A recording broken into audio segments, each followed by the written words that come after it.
A tale that is as captivating as it is heartbreaking.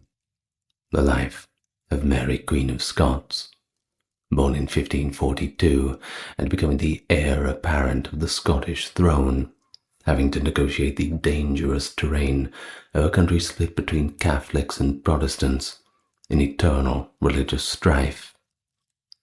She was exposed to the intricacies of European diplomacy during her brief tenure of Queen Consort of France, but upon her return to Scotland was thrown into a whirlwind of political alliances. Mary was a key player in these turbulent politics of the era because of her equally turbulent marriage, her steadfast Catholic faith, and her audacious attempts to establish her authority.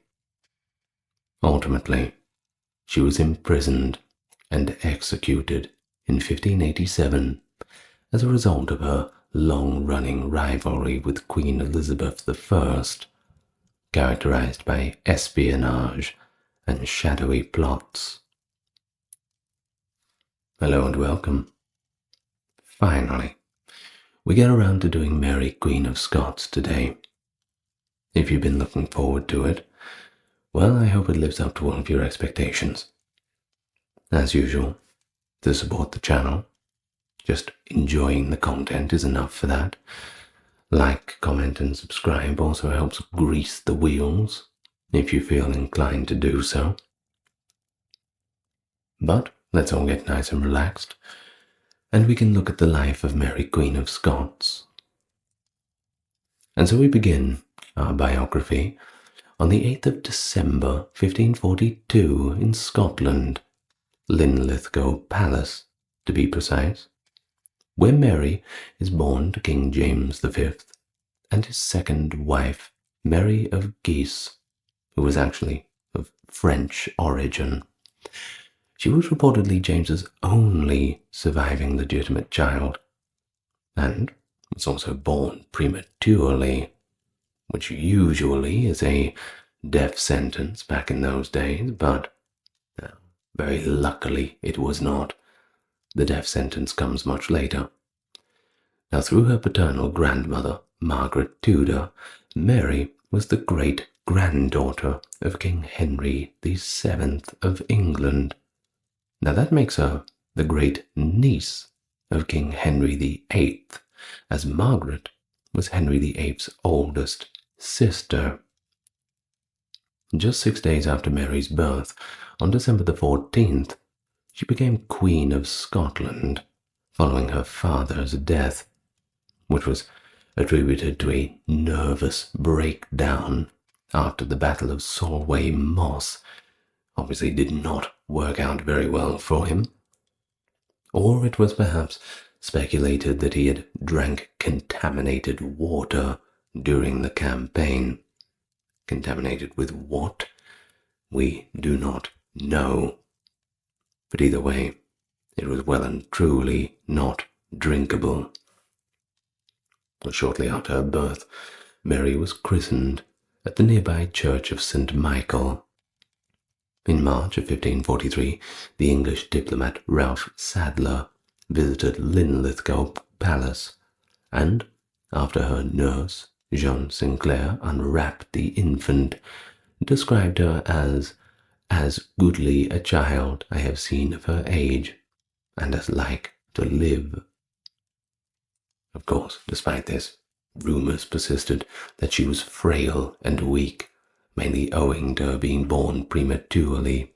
It's pretty much 98% of the time that would result in complications. Now, as Mary inherited the throne as an infant, Scotland was ruled by regents until she came of age. Initially, there were two main contenders for the regency, that being the Protestant Earl of Arran, who was next in line to the throne, and the Catholic Cardinal Beaton. Now, Beaton's claim was based upon the king's will, which Arran and his allies dismissed as a forgery, rather convenient. Supported by his influential network, Arran assumed the role of regent until 1554, when Mary's mother, Mary of Guise, succeeded him. And then we come to Henry VIII, which I'm sure you're familiar with, who had a goal of uniting Scotland and England, and was very busy trying to do so between his many failed marriages. He used the regency to propose marriage between Mary and his own son and heir, Edward, his only son also. All those wives, and, well, he didn't manage to produce an heir except for Edward later on. Mary was 6 months old when the Treaty of Greenwich was signed on July the 1st, 1543, which stated that Mary would marry Edward and relocate to England at the age of 10 so that Henry could raise her. In the event that the couple did not have children, the treaty stipulated that the temporary union would end and the two nations would continue to be legally distinct. Once more in power, Cardinal Beaton started promoting a pro-Catholic, but also a pro-French agenda. Henry was not impressed by this, and he wished to sever Scotland's ties with France completely. Beaton wanted to relocate Mary to the safety of Stirling Castle, far away from the coast. Regent Arran, however, opposed the action, but he seemed to have changed his mind when Beaton's armed followers assembled at Linlithgow. Certainly tends to convince people pretty quickly. With 3,500 armed men, the Earl of Lennox escorted Mary and her mother to Stirling on July the 27th, 1543. On September the 9th, 1543, Mary was crowned in the castle chapel with such solemnity as they do use in this country, which is not very costly, according to Ralph Sadler and Henry Ray's report. Henry detained and seized the goods of Scottish traders en route to France just prior to Mary's coronation. And in Scotland, the arrests sparked outrage. And Arran converted to Catholicism, maybe out of spite, and joined up with Beaton. I suppose it is to form some kind of a national identity. An us and them situation. The Scottish Parliament rejected the Treaty of Greenwich in December, and Henry launched his rough wooing campaign to force Mary into marriage to his son after the marriage treaty was rejected and the French-Scottish alliance was renewed. Numerous raids were carried out by English forces on French and Scottish territory. The Scots took Mary to Dunkeld for protection, when the English Earl of Hertford, later Duke of Somerset, raided Edinburgh in May of 1544. In May of 1546, Protestant lairds killed Beaton, rest in peace to him, and 9 months after Henry VIII's death, on the 10th of September 1547, the Scots were once again soundly defeated at the Battle of Pinkie. Mary's guardians sought assistance from the French, and out of concern for her safety, sent her to Inchmahome Priory for a maximum of 3 weeks, just in case. King Henry II of France suggested marrying the young queen to his 3-year-old son, Dauphin Francis, in order to bring France and Scotland together. Nothing does like that, like a wedding. Arran accepted the marriage on the condition of receiving French military assistance and a French dukedom for himself. For Mary's protection, she was transferred to Dumbarton Castle in February of 1548. The strategic town of Haddington was then taken by the English, who once again left a path of destruction in their wake. The long-awaited French assistance finally reached Leith in June, where it besieged and eventually captured Haddington. The Scottish Parliament convened at a nunnery close to the town on July 7, 1548, and approved the French marriage contract. Thus Mary was sent to France at the age of 5 years old, with a marriage contract in hand, and she spent the next 13 years at the French court. The French fleet, led by Nicolas de Villegagnon and dispatched by Henry II, set sail with Mary from Dumbarton on August 7, 1548, and reached Roscoff at Saint Paul de Leon in Brittany a week or more later. Along with Mary was her own court, which included 2 illegitimate half-brothers and the 4 Marys, 4 girls of her own age also named Marys, daughters of Scotland's most noble aristocratic families. At least back then this was Beaton, Fleming, Seton, and Livingston. Janet, Lady Fleming, half-sister of James V, the mother of Mary Fleming, was made governess. A French governess named Françoise de Barrois succeeded Lady Fleming when she left France in 1551.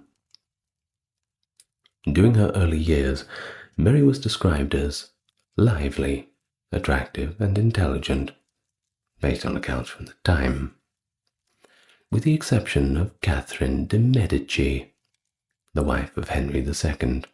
She was a favourite of the French court. That being said, Catherine de' Medici was not the nicest person.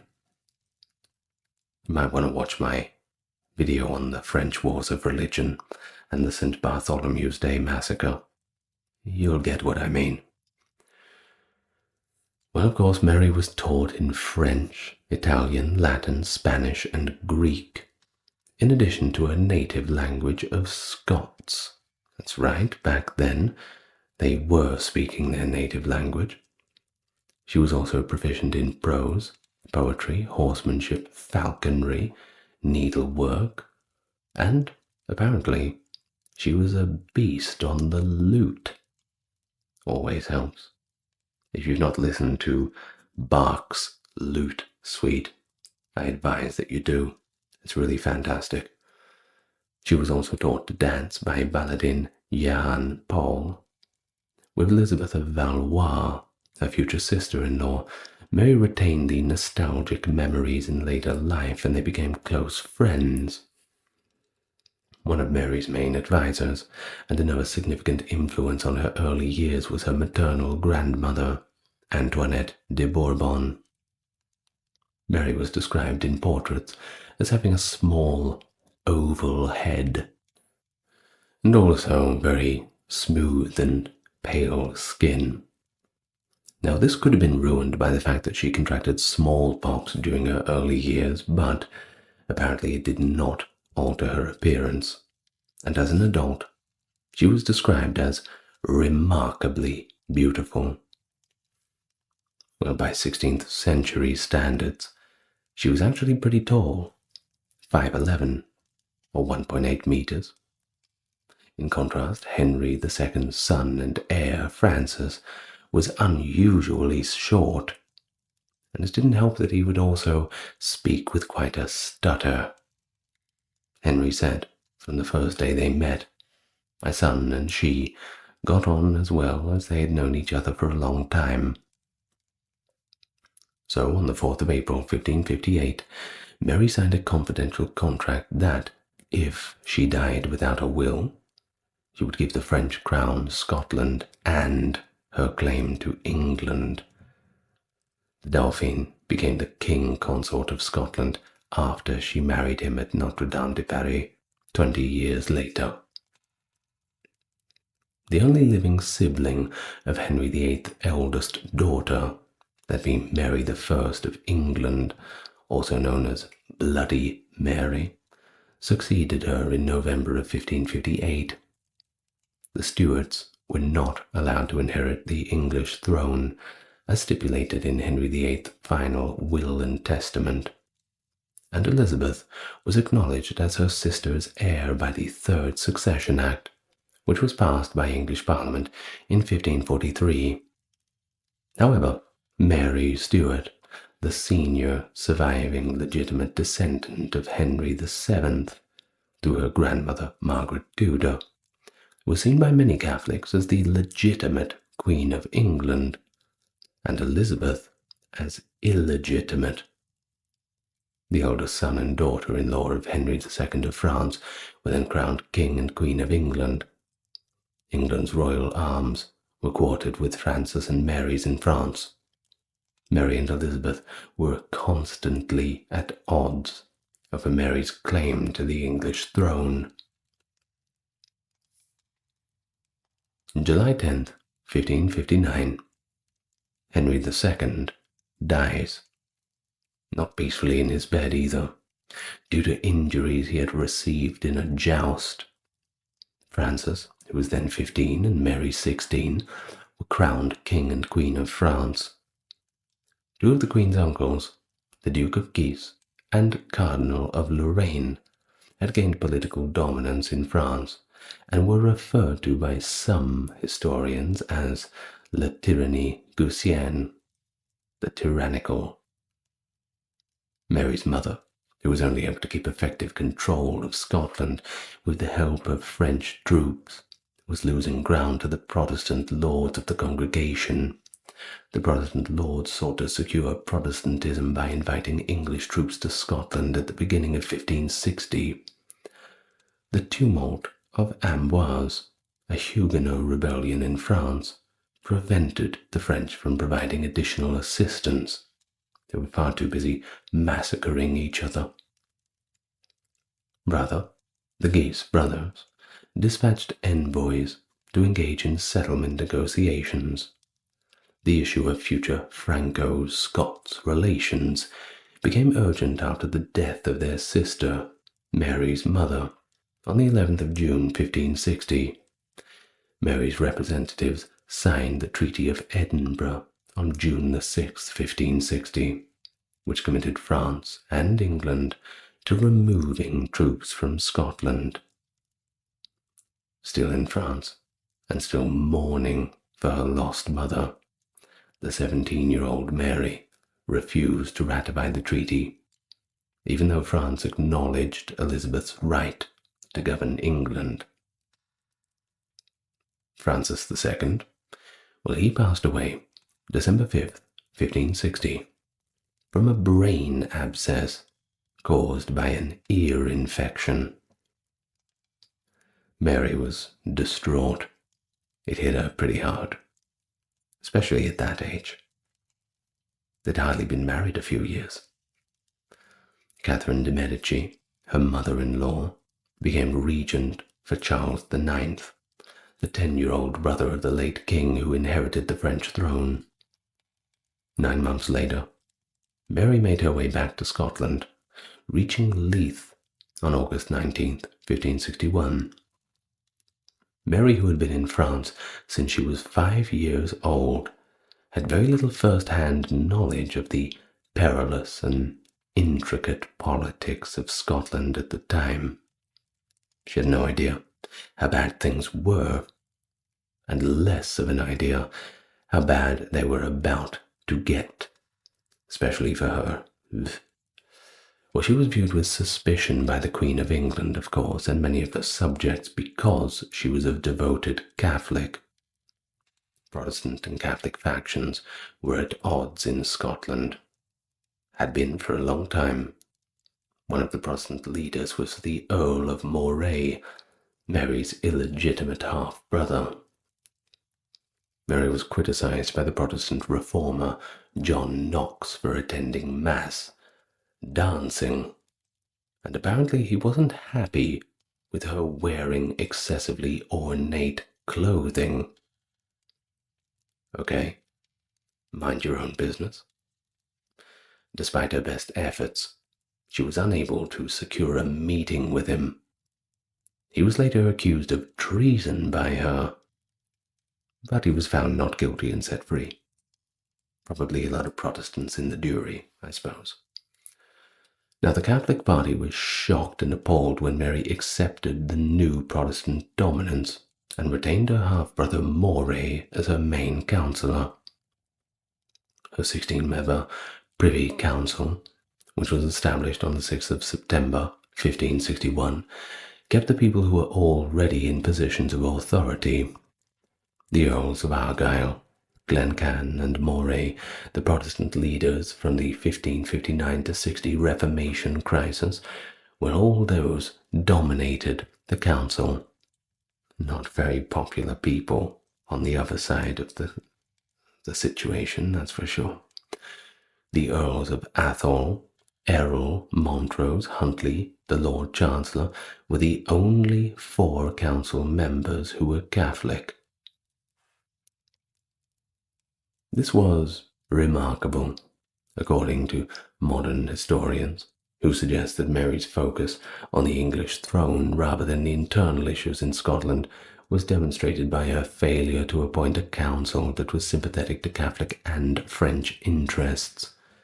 Even Lord Ruthven, who was added to the council in December of 1563, was a Protestant, and Mary apparently had a personal dislike towards him, while simultaneously pursuing a course of action that improved her ties with England. She was admitting her lack of military might against the Protestant lords. Lord Huntley, Scotland's most powerful Catholic magnate, led a rebellion against her in the Highlands, 1562, and, accompanying Moray, she destroyed him. As the presumed heir of the English throne, Mary sent William Maitland of Leithington as an ambassador to the English court to argue her case.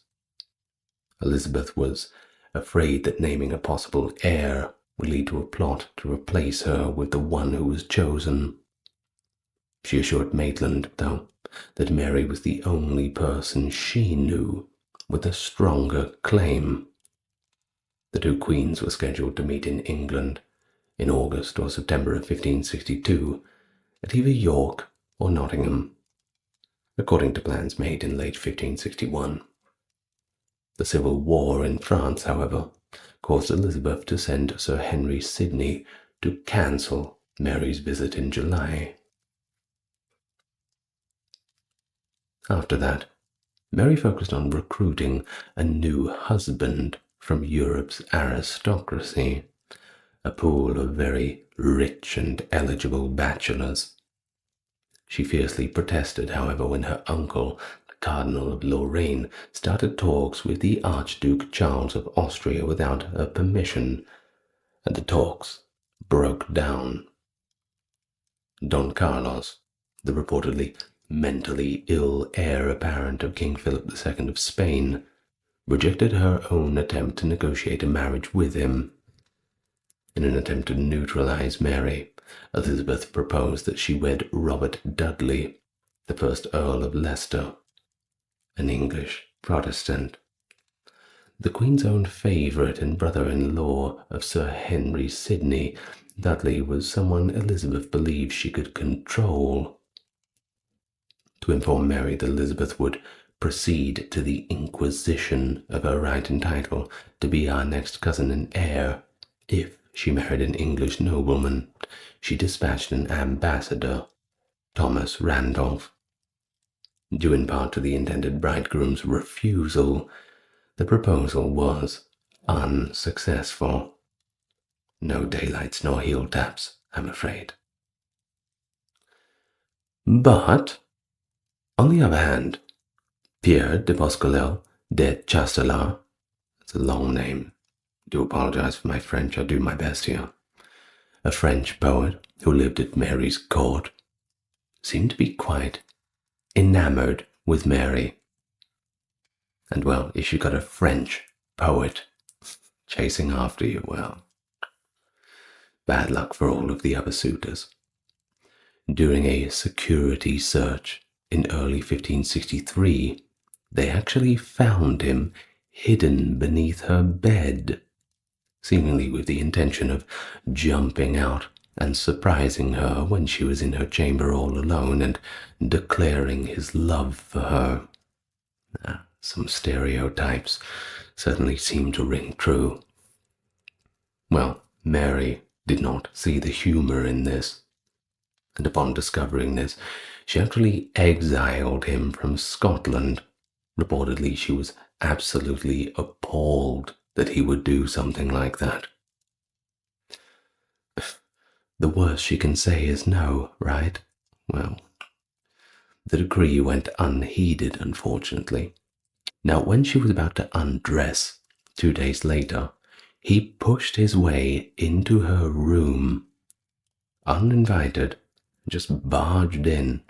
She, of course, responded with fear and rage, and apparently she had yelled out, "Thrust your dagger into the villain," as Moray hurried into the room after hearing her cries for assistance. But Moray said no, because Chastelain was already restrained. Well, he didn't get away with that one. Unfortunately, he was put on trial for treason, and then he was decapitated. Chastelain was involved also in a Huguenot conspiracy to dishonor Mary, apparently, by damaging her reputation, and his ardor was apparently a complete facade. That's arguable. At least that's what he was charged with. Could be. Either way, Mary was having nothing of it. As much as his story ends in a tragic beheading, I can't help but laugh at the whole situation. Rest in peace to Mr. Chastelain. When Mary was grieving for Francis in February of 1561, she had met Henry Stuart, Lord Darnley, her English half-born cousin, for a short time. Darnley's parents, the Earl and Countess of Lennox, were both English landowners and members of the Scottish nobility. They supposedly sent him to France to offer their condolences, to see if their son and Mary could be a match. The patrilineal descendants of the High Stewards of Scotland, Mary and Darnley, were both grandchildren of Margaret Tudor, the sister of Henry VIII of England. Darnley was descended from Mary Stuart, Countess of Arran, a daughter of James II of Scotland, and therefore sharing a more recent Stuart ancestry with the Hamilton family. And so on February 17, 1565, they next met at Scotland's Wemyss Castle. Queen Elizabeth referred to him as the Long Lad, because he was more than 6 feet tall. At least I hope that's what she was referring to. Either way, Mary fell in love with him. Although they were both Catholic and had no papal dispensation for the first cousin marriage had been obtained, they were still married regardless, on the 29th of July, 1565, at Holyrood Palace. Now, Rood, by the way, is a old name for cross. So don't get confused thinking that there was the Rood Palace with the Long Lad.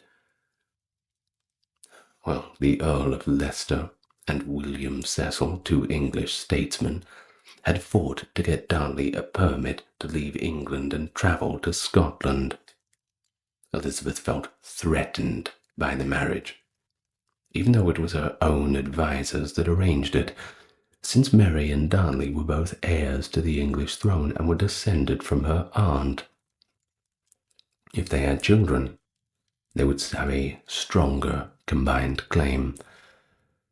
The saying is that Queen Mary is bewitched, said Nicholas Throckmorton, an English ambassador, who added that the marriage could only be avoided by violence.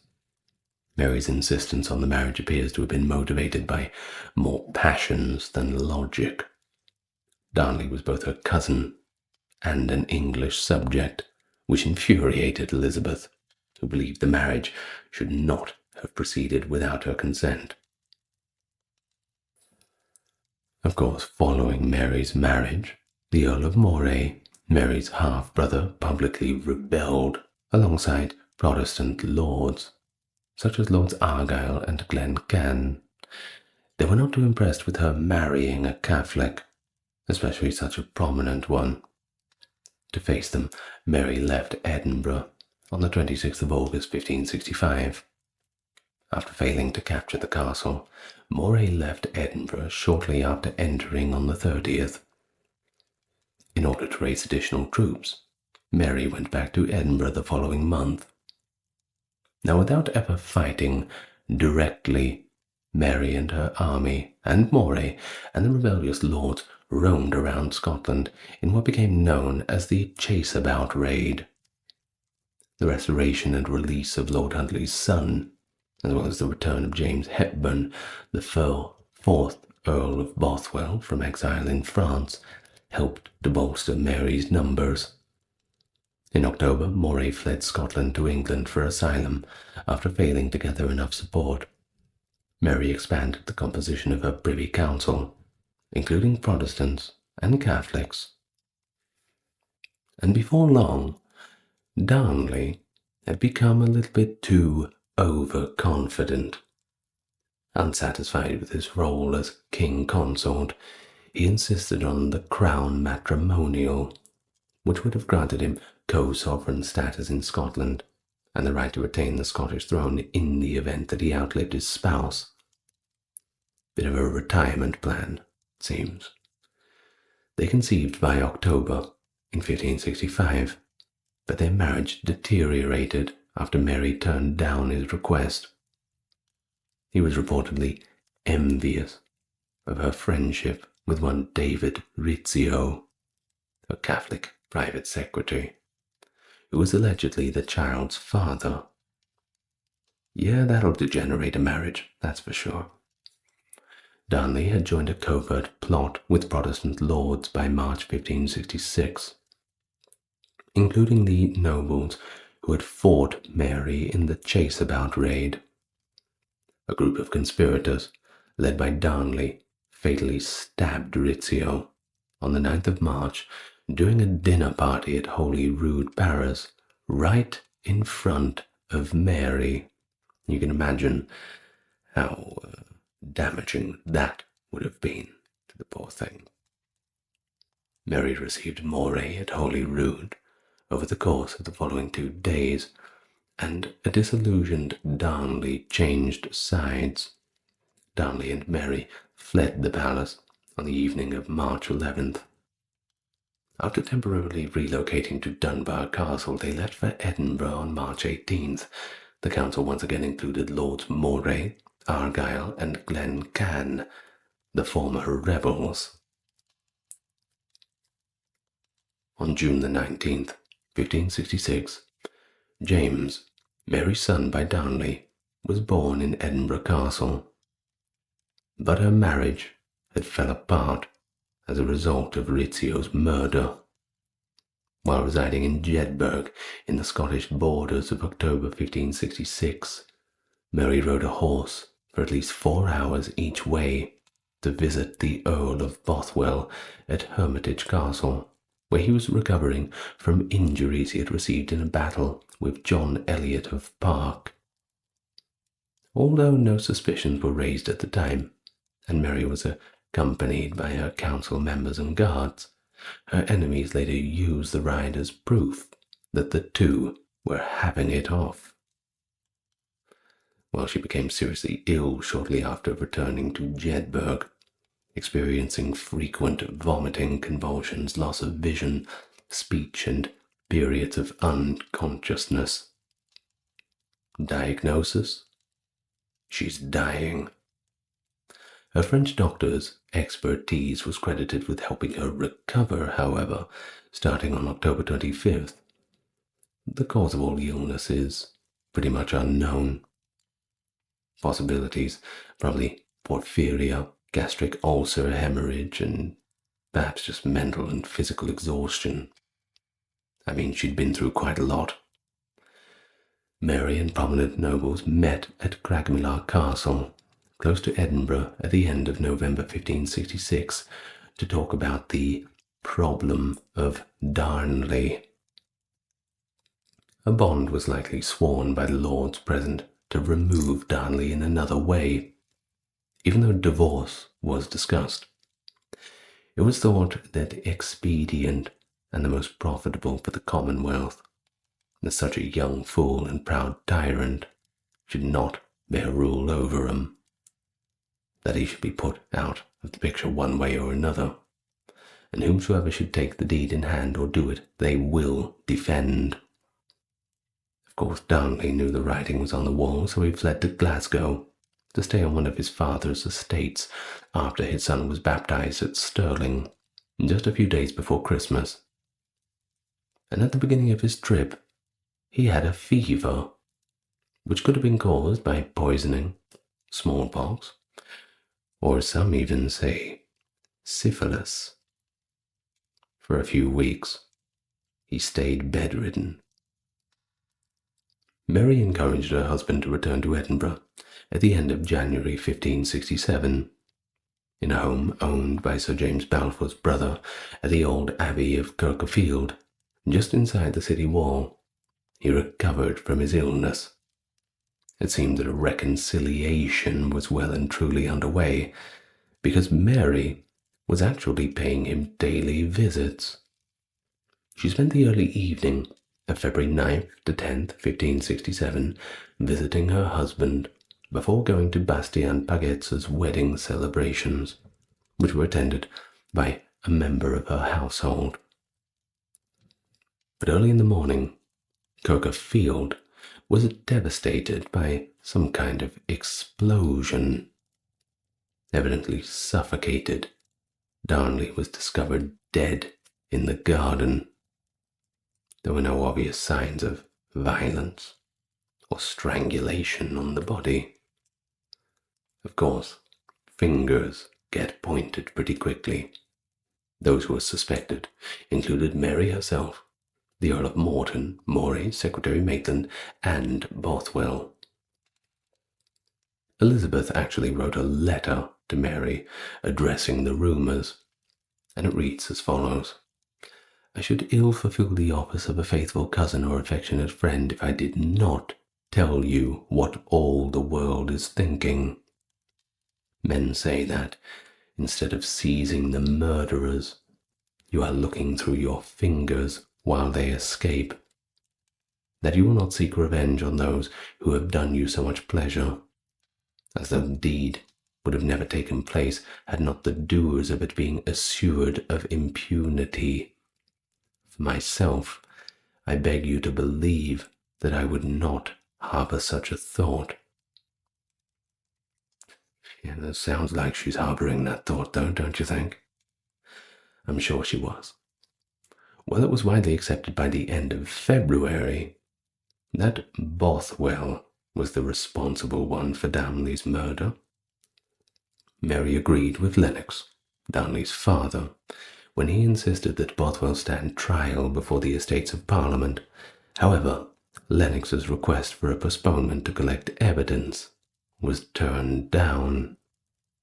Following a 7-hour trial on April 12th, without Lennox present and without any evidence, Bothwell was found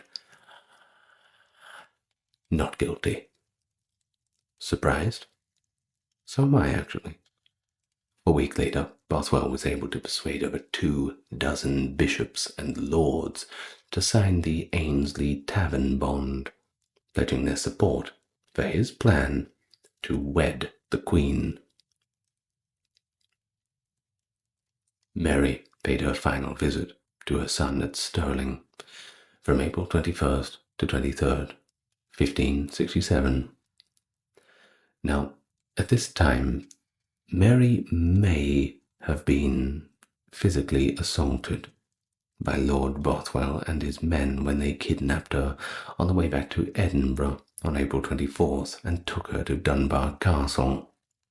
Mary and Bothwell arrived back in Edinburgh on May 6th, and they were married using Protestant ceremonies on May the 15th at Holyrood Abbey or Holyrood Palace. 12 days later, Bothwell had divorced his first wife, Jean Gordon, who was actually Lord Huntley's sister. Mary initially thought that her marriage was supported by a large number of nobles, but the newly elevated Bothwell, now Duke of Orkney, and his former peers soon became estranged. The marriage turned out to be extremely unpopular. since Catholics did not accept Bothwell's divorce or the legitimacy of the Protestant service, they viewed the marriage as frankly illegal. Mary's marriage to the man suspected of killing her husband shocked both Catholics and Protestants. Well, because of all this turbulence in the marriage, Mary began to lose hope. The Confederate Lords, a group of 26 Scottish peers, rebelled against Mary and Bothwell and organized their own army to confront her. On June the 15th, Mary and Bothwell faced the Lords at Carberry Hill. However, there was no conflict, because Mary's army withered away during the talks. Bothwell was allowed to leave the field safely, but Mary was brought to Edinburgh by the Lords, where she was criticized by large crowds of onlookers as a murderer and an adulteress. On an island in the centre of Loch Leven, she was imprisoned in the castle the next evening. The twins were miscarried by Mary between July 20th and 23rd. She was compelled to abdicate on July 24th, in favour of her son James, who at the time was 1 year old. Bothwell was banished, and Moray was made regent. He died in 1578 after going insane while incarcerated in Denmark. Denmark can't be that bad. Come on. Now, George Douglas, the brother of the castle's owner, Sir William Douglas, helped Mary escape from Loch Leven Castle on May 2nd, 1568, and on May 13th she defeated Moray's smaller forces at the Battle of Langside, where she managed to muster an army of 6,000 men. She was defeated and ran south. On May 16th, she took a fishing boat across the Solway Firth into England, and after spending the night at Dundrenham Abbey, she then arrived in northern England countryside of Cumberland, where she spent the night at Workingham Hall. She was placed under protective custody at Carlisle Castle on the 18th of May by local authorities under the direction of Richard Lowther. And it seems that Mary was convinced that Elizabeth would assist her in regaining her throne. Elizabeth exercised caution by directing an investigation into the actions of the Confederate Lords and the possibility that Mary was indeed responsible for Darnley's death. Because Bolton Castle was farther from the Scottish border, but still not too close to London, English authorities relocated Mary there in the middle of July 1568. Between October 1568 and January 1569, a conference, also called a Commission of Inquiry, was held in York and then Westminster. Her supporters engaged Regent Moray and his successors in a civil war in Scotland. Mary refused to accept that any court could try her because she was an anointed queen above the law. She sent representatives but declined personally to attend the York inquiry. Elizabeth, however, refused to go.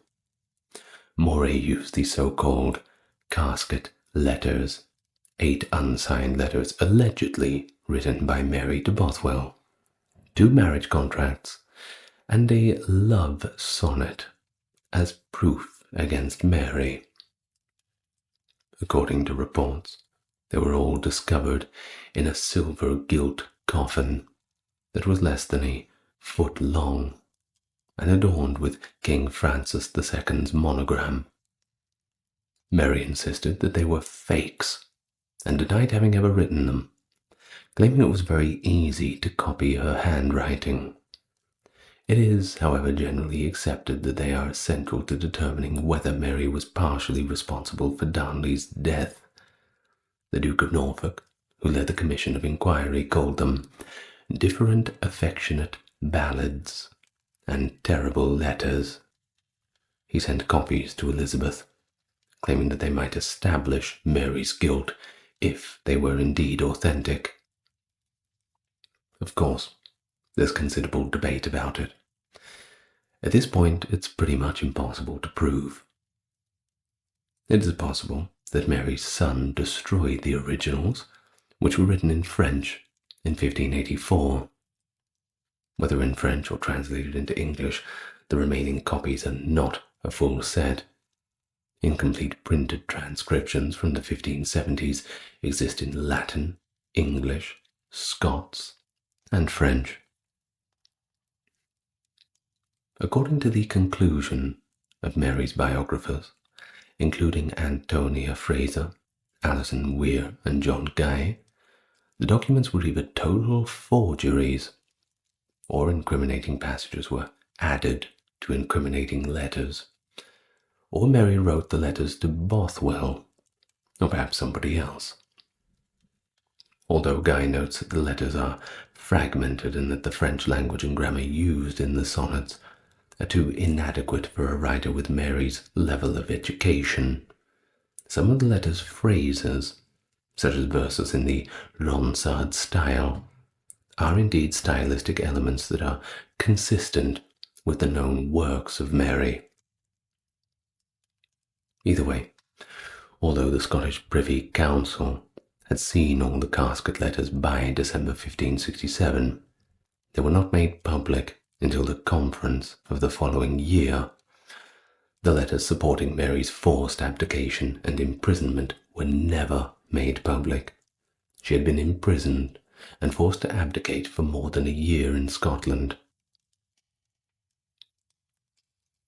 While following an examination of the contents and comparison of penmanship with samples of Mary's handwritings, most of the commissioners agreed that the letters were authentic. Just as she had desired, Elizabeth declared at the end of the investigation that there was no evidence against Mary or the Confederate lords. Elizabeth did not want Mary found guilty or exonerated of murder for political reasons. The conference was always meant to be a political exercise, with no real intention of moving forward in a judicial manner. And so ultimately, Mary stayed in custody in England, while Moray returned to Scotland as regent. Without denouncing or freeing of her fellow sovereign, Elizabeth was able to keep Scotland's government Protestant. Mary was then transferred to Tutbury Castle on January 26, 1569, and given to the Earl of Shrewsbury and his powerful wife, Bess of Hardwicke. Mary was confined to Shrewsbury's properties, which included Sheffield Castle, Sheffield Manor Lodge, Wingfield Manor, Tutbury, and Chatsworth House.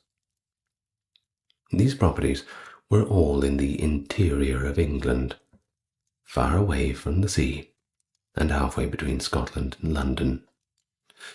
This was because Elizabeth saw Mary's plans for the English throne as a serious threat, and also she really had nowhere to run. Mary was allowed to have her own domestic help, however, and there were always at least 16 of them. To move her possessions from one home to another, she required 30 carts.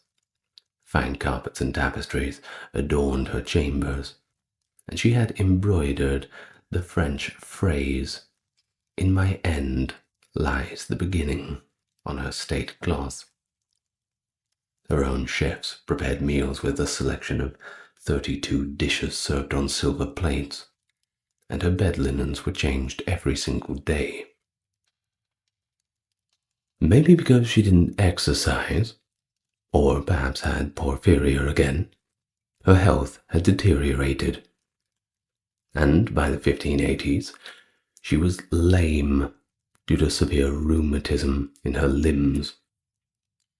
Elizabeth made an effort to broker Mary's restoration in exchange for Protestant religious assurances in May of 1569, but the agreement was soundly rejected by a convention in Perth. Between October 1569 and August 1570, Elizabeth imprisoned Norfolk in the Tower of London, while he persisted in his plans to marry Mary. Moray was assassinated early the next year. He died shortly after a failed uprising in the north of England, led by the Catholic earls, convinced Elizabeth that Mary posed a threat.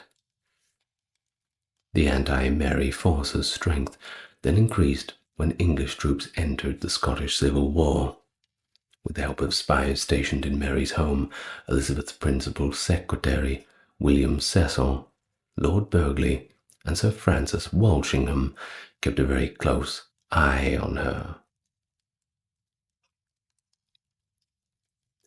The Ridolfi Plot, which involved replacing Elizabeth with Mary with the aid of Spanish troops and the Duke of Norfolk, was discovered in 1571 by Cecil and Walsingham, who were then England's ambassadors to France. Now, following Norfolk's execution, the English Parliament proposed a bill that would have barred Mary from the throne, but Elizabeth declined to grant royal assent. The casket letters were published in London to discredit Mary. Mary-centered plots persisted. In the latter part of the 1570s, Pope Gregory XIII approved a plan to marry her to John of Austria, an illegitimate half-brother of Philip II of Spain, and the governor of the Low Countries, who was to plan the invasion of England from the Spanish Netherlands. In 2022, scores of ciphered letters Mary sent to Michel de Castelnau, the French ambassador, were found and decrypted. Following the Throckmorton Plot in 1583, Walsingham, who is currently the Queen's principal secretary, introduced the Act for the Queen's Safety and Bond of Association, which authorized the execution of anyone who conspired against Elizabeth and sought to stop a presumed successor from making money off her murder.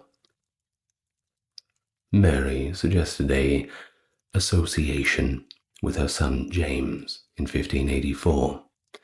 She declared that she was prepared to give up her pretenses for the English crown, stay in England, and retire after rejecting the Pope's excommunication bill. A league of offensive plays against France was another offer she made.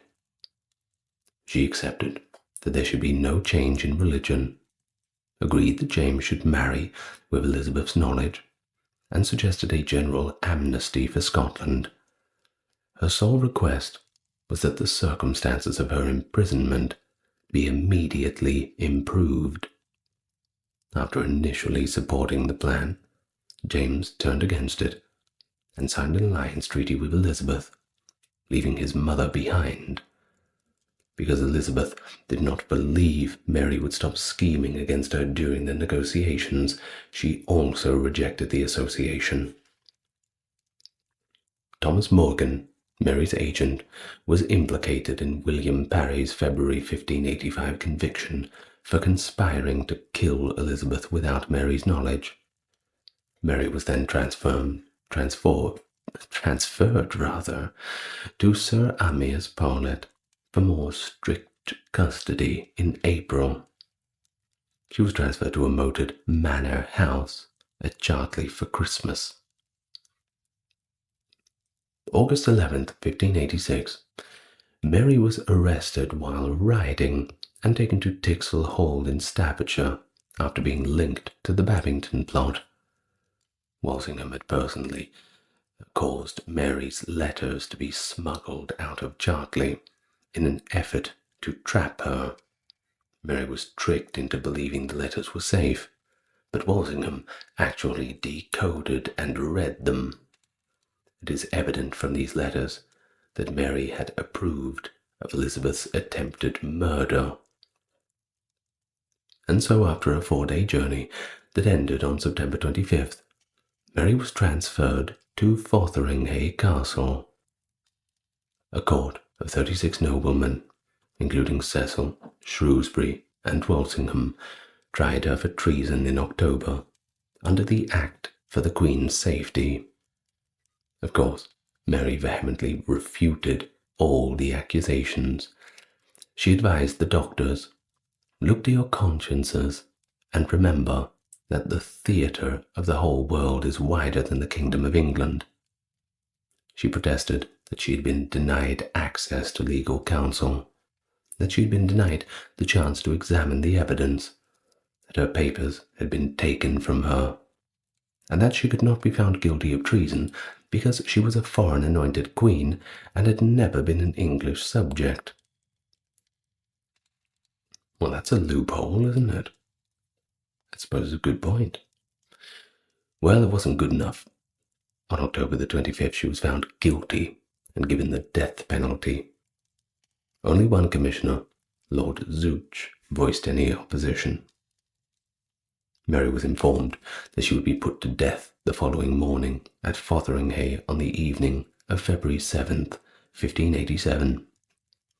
In the final hours of her life, she wrote her will and a letter to the King of France, distributed her possessions to her family, and prayed.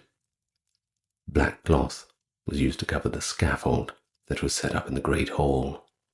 Reached by 2 or 3 steps, it was equipped with the block, 3 stools for her and the Earls of Kent and Shrewsbury, who were present to watch the execution, and a cushion on which she could kneel.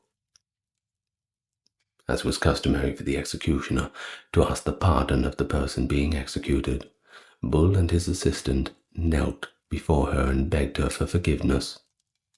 Mary responded, "I forgive you with all my heart, for now I hope you shall make an end to all my troubles." The executioners, along with her servants Jane Kennedy and Elizabeth Curl, assisted Mary in taking off her outer garments, exposing a velvet petticoat and sleeves in crimson brown, the Catholic Church's liturgical colour of martyrdom, with a black satin bodice and black trimmings. Never had such a grooms before, nor ever put off her clothes before such a company, Mary said with a smile as she undressed. Kennedy blindfolded her with a gold-embroidered white veil, knelt on the cushion in front of the block she placed her head on, and extended her arms. Her final statement, "Into thy hands, O Lord, I commend my spirit." But a single blow did not decapitate Mary. The first blow hit the back of her head instead of her neck, with the exception of a tiny piece of sinew that the executioner sliced through with the axe. The second blow severed the neck. He then raised her head and proclaimed, "God save the Queen." Mary had very short, grey hair, which was revealed when the auburn tresses in his hand turned out to be a wig, and the head dropped to the ground. Although eyewitness Emmanuel Tomascon omits these details from his exhaustive report. Cecil's nephew, who witnessed the execution, told his uncle that after she died her lips stirred up and down a quarter of an hour after her head was cut off. Elizabeth was furious when she learned of the execution, and claimed that the Privy Council had acted without her consent, and that Davidson had broke her orders not to give up the warrant. Elizabeth was given plausible deniability, to try to avoid the direct stain of Mary's blood because of her hesitation and purposely ambiguous instructions. After being detained and cast into the Tower of London, Davidson was convicted of misprision. After Walsingham and Cecil pleaded on his behalf, he was freed 19 months later. Before being buried in the Protestant service of Peterborough Cathedral in late 1587, her body was embalmed and kept safe in a lead coffin. Her request to be buried in France was denied. Her entrails, which were taken out during the embalming procedure, were interred secretly at Fotheringay Castle. When her son, King James, ordered her to be reburied at Westminster Abbey across from Elizabeth's tomb in 1612, her body was exhumed. In an effort to determine where her son, James of England, was buried, her tomb was opened in 1867. Isaac Newton, a widely recognized name for many good reasons, a relentlessly curious scientific revolutionary, a brilliant mathematician and physicist who unveiled the laws of motion and universal gravitation, forever unifying the heavens and the earth, and his masterpiece, the mathematical principles of natural philosophy. His groundbreaking work not only established the foundation of classical physics, but also introduced calculus, transforming mathematical and scientific inquiry. Beyond his theoretical triumphs, he dazzled the world of optics by proving that white light is composed of a spectrum of colors, and inventing the first practical reflecting telescope, which opened new vistas for astronomical exploration.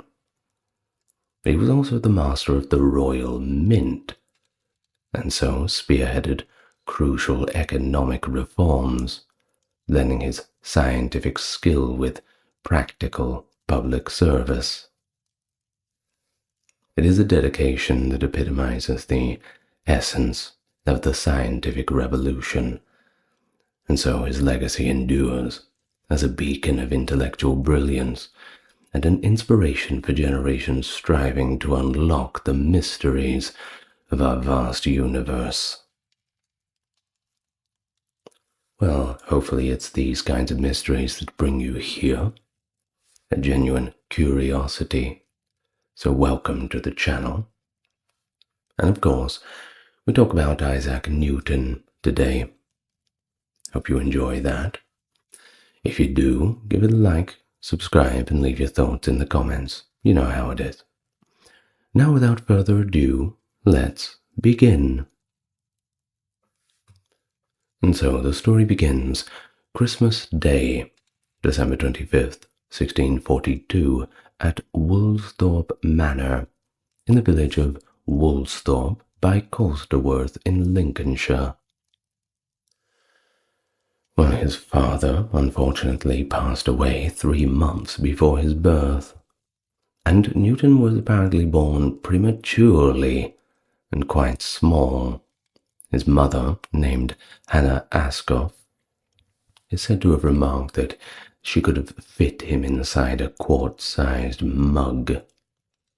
And when Newton was 3 years old, fortunately living past this premature birth and the problems that usually come with it, his mother remarried to the Reverend Barnabas Smith, and thus moved to live with him.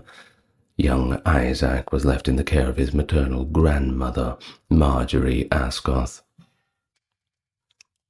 Of course, Newton felt a deep resentment towards his stepfather, and was bitter about his mother's remarriage.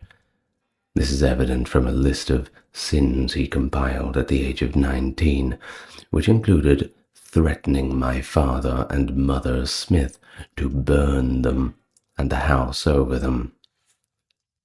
Yeah, that's probably considered a sin.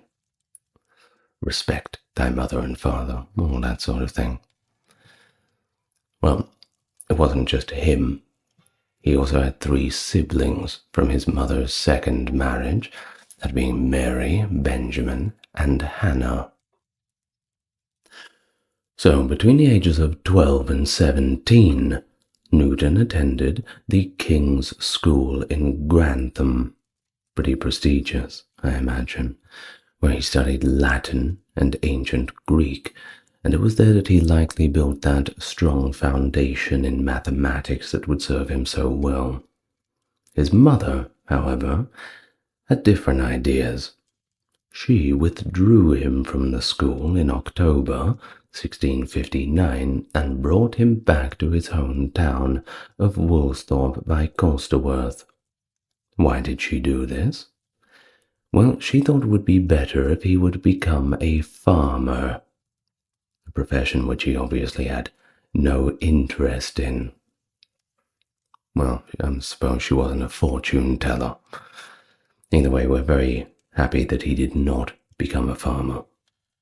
Now, Henry Stokes, the school's headmaster, was apparently so impressed with him that he persuaded his mother to let him return to his studies.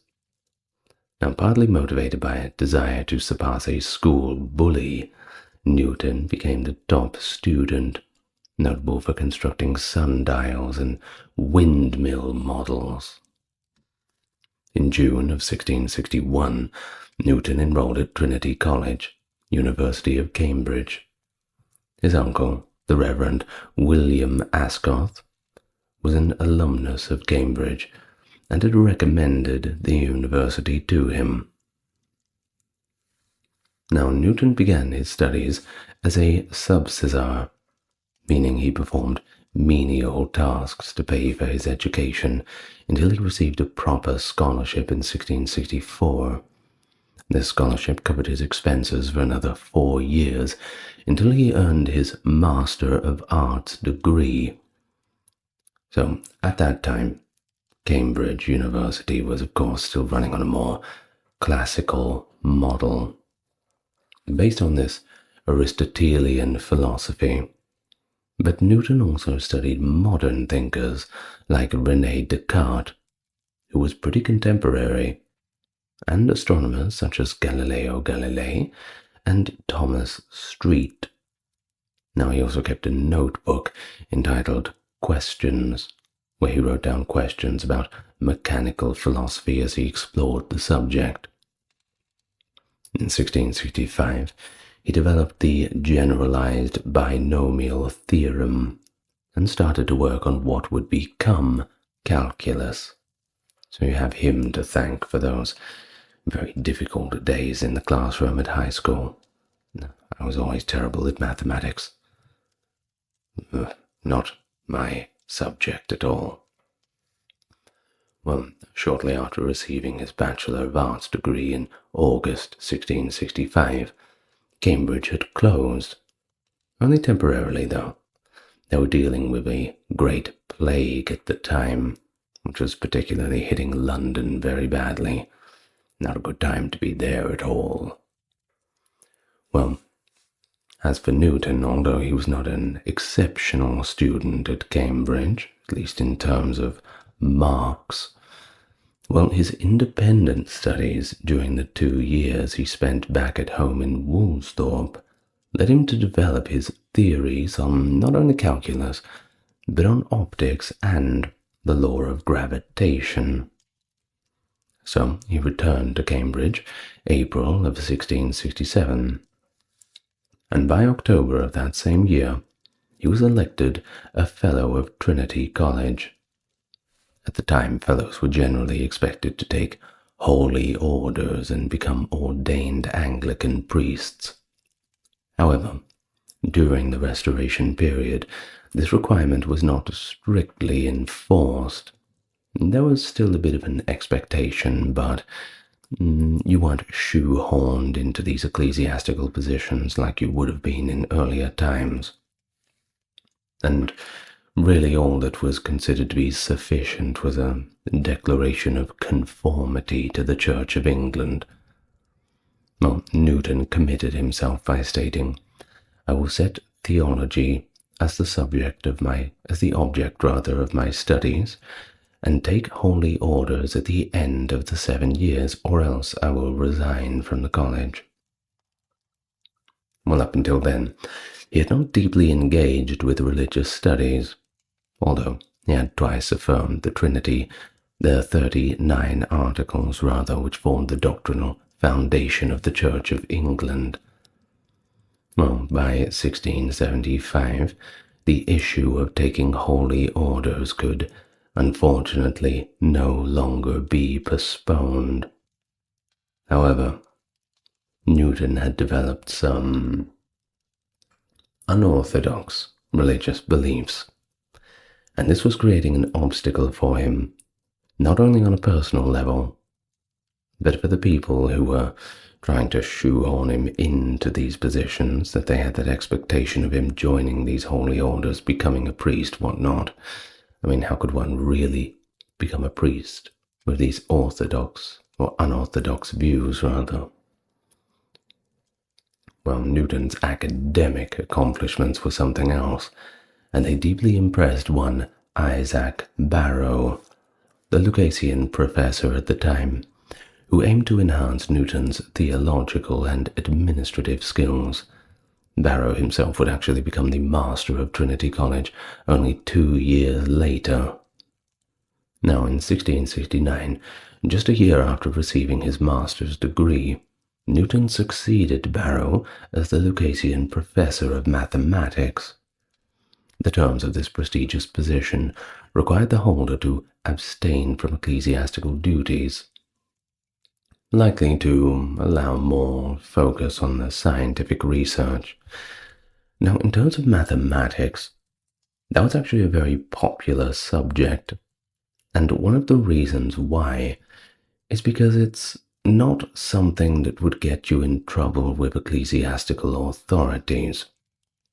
And this is not just in this time of the 17th century. We're talking throughout the medieval period, anywhere from post-Roman times.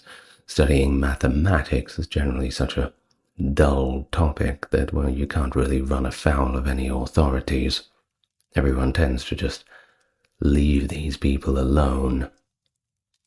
And therefore, a lot of people chose to pour their time into this intellectual chase of mathematical knowledge.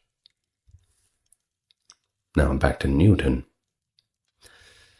Now, he argued that this exemption from these ecclesiastical duties for scientific research should actually release him from the obligation of ordination. And King Charles II, the ruler at the time whose approval was necessary, actually agreed to this reasoning. The royal consent prevented a potential conflict between Newton's personal religious beliefs and the doctrines of the Anglican Church, which were not known for being flexible or tolerant. Of course, the Anglican Church these days is a lot different to that. Now, as the Lucasian professor at Cambridge, Newton was responsible for teaching geography. In 1672, and again in 1681, he published revised and enhanced editions of General Geography, or Geographia Generalis, a geography textbook originally written in 1650, not by Newton, but by one Bernhardus Varenius. Now, what about Varenius? Well, he had sought to create a more theoretical framework that linked scientific principles with these traditional geographic concepts, a step in the right direction in terms of getting towards real geography. Now, he had viewed geography as a blend of science and pure mathematics used to describe Earth's features. Now, although it's uncertain whether Newton actually lectured on geography at all, the 1733 English translation by Dugdale and Shaw suggests that he prepared the book for students attending his lectures on the subject. Of course, Geographia Generalis is considered by some scholars to mark the transition from ancient to modern traditions in the history of geography, with Newton's involvement in its successive editions significantly contributing to its enduring importance. Of course, if you can slap the name Isaac Newton onto a book, I'm sure you can sell a few more copies. But of course, his contributions are regarded as significantly advancing every area of mathematics studied during his time. His research on what was then called fluxions, now known as calculus, is documented in a manuscript from October 1666, which is included in his collection of mathematical works.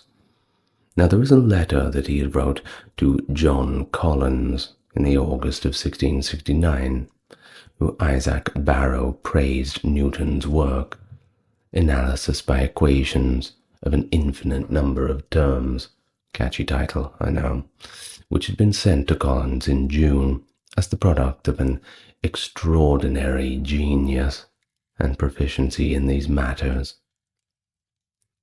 Later, Newton became involved in a dispute with Gottfried Wilhelm Leibniz over who had first developed calculus. Apparently, there was a little bit of an argument between the two of them, but most modern historians would agree that Newton and Leibniz independently formulated calculus, but they used notably different mathematical notations. It is clear, however, that Newton developed his version earlier than Leibniz, so sorry to disappoint the Leibniz fans out there. Well, Leibniz's notation and his differential method, which are now recognized as actually more user-friendly, were adopted by continental European mathematicians and eventually British mathematicians around 1820. Now, Newton's work utilized calculus in geometric form, relying on limiting values of ratios involving infinitesimally small quantities.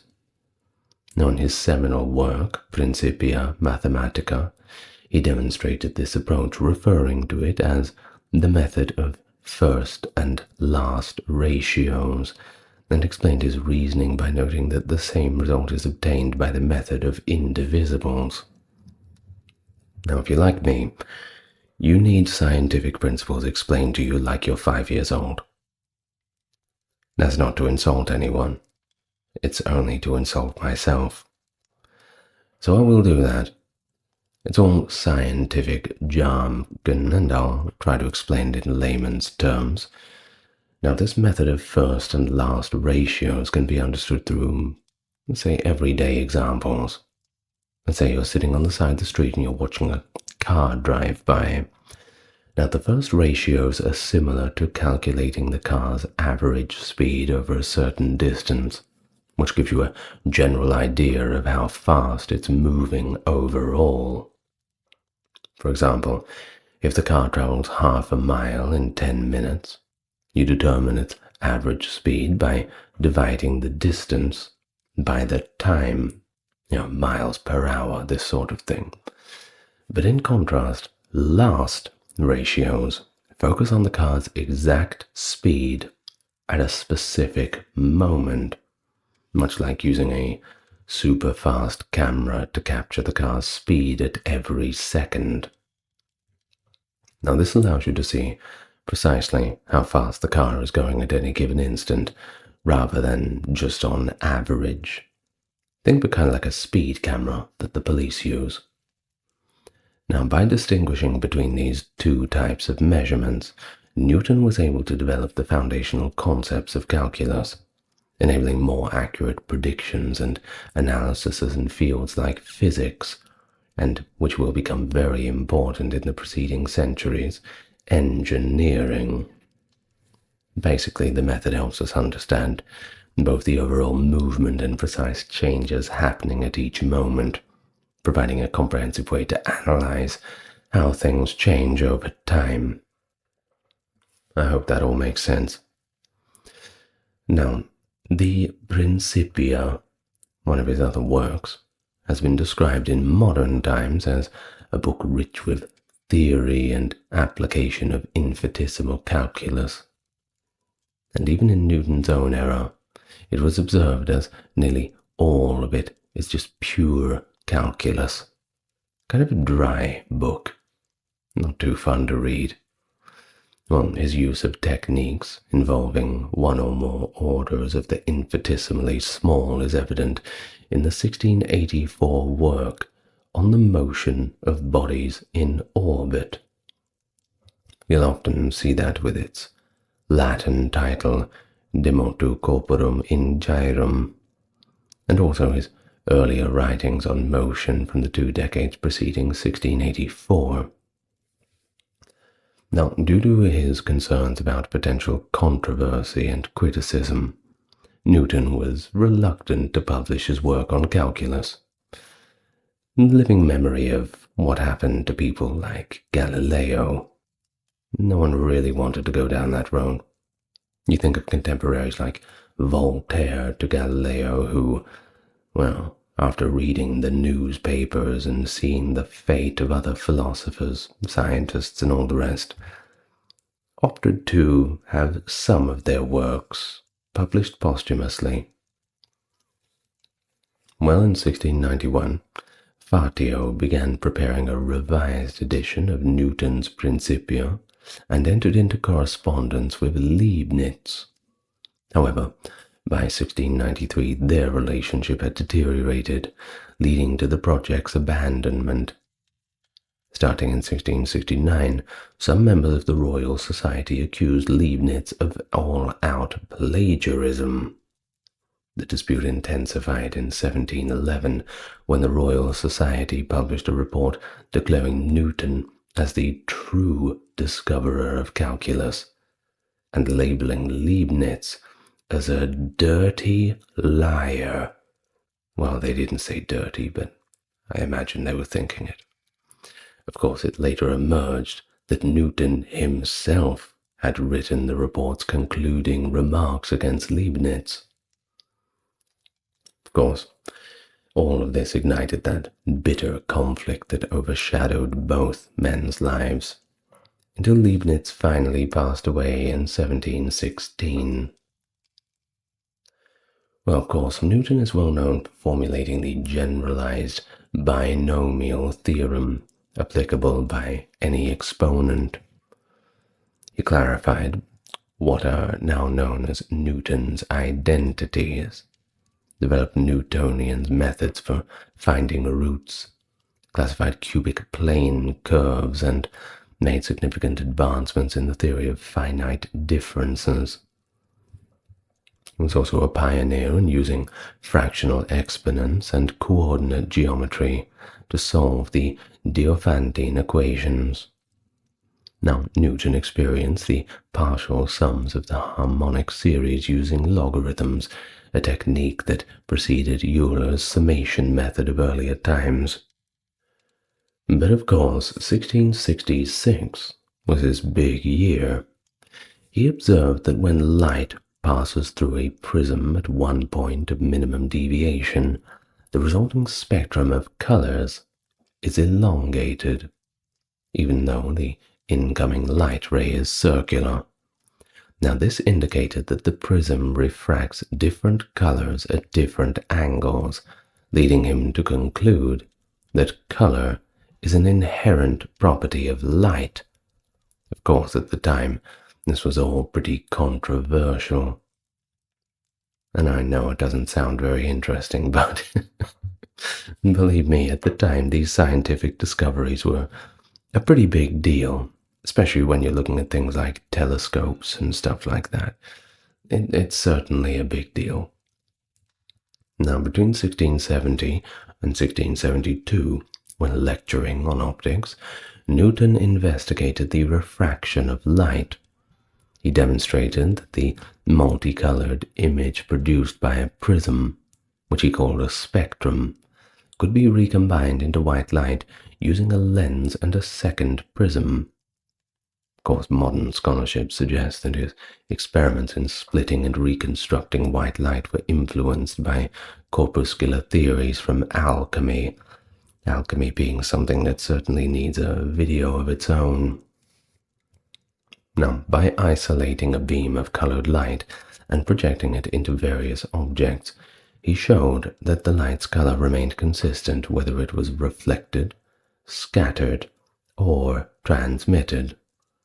This led him to propose that colors resulted from objects interacting with pre-existing colored light, rather than objects generating color themselves, a concept known as Newton's theory of color. Now, realizing that lenses in refracting telescopes disperse light into colors, causing chromatic aberration, Newton set out to find a solution.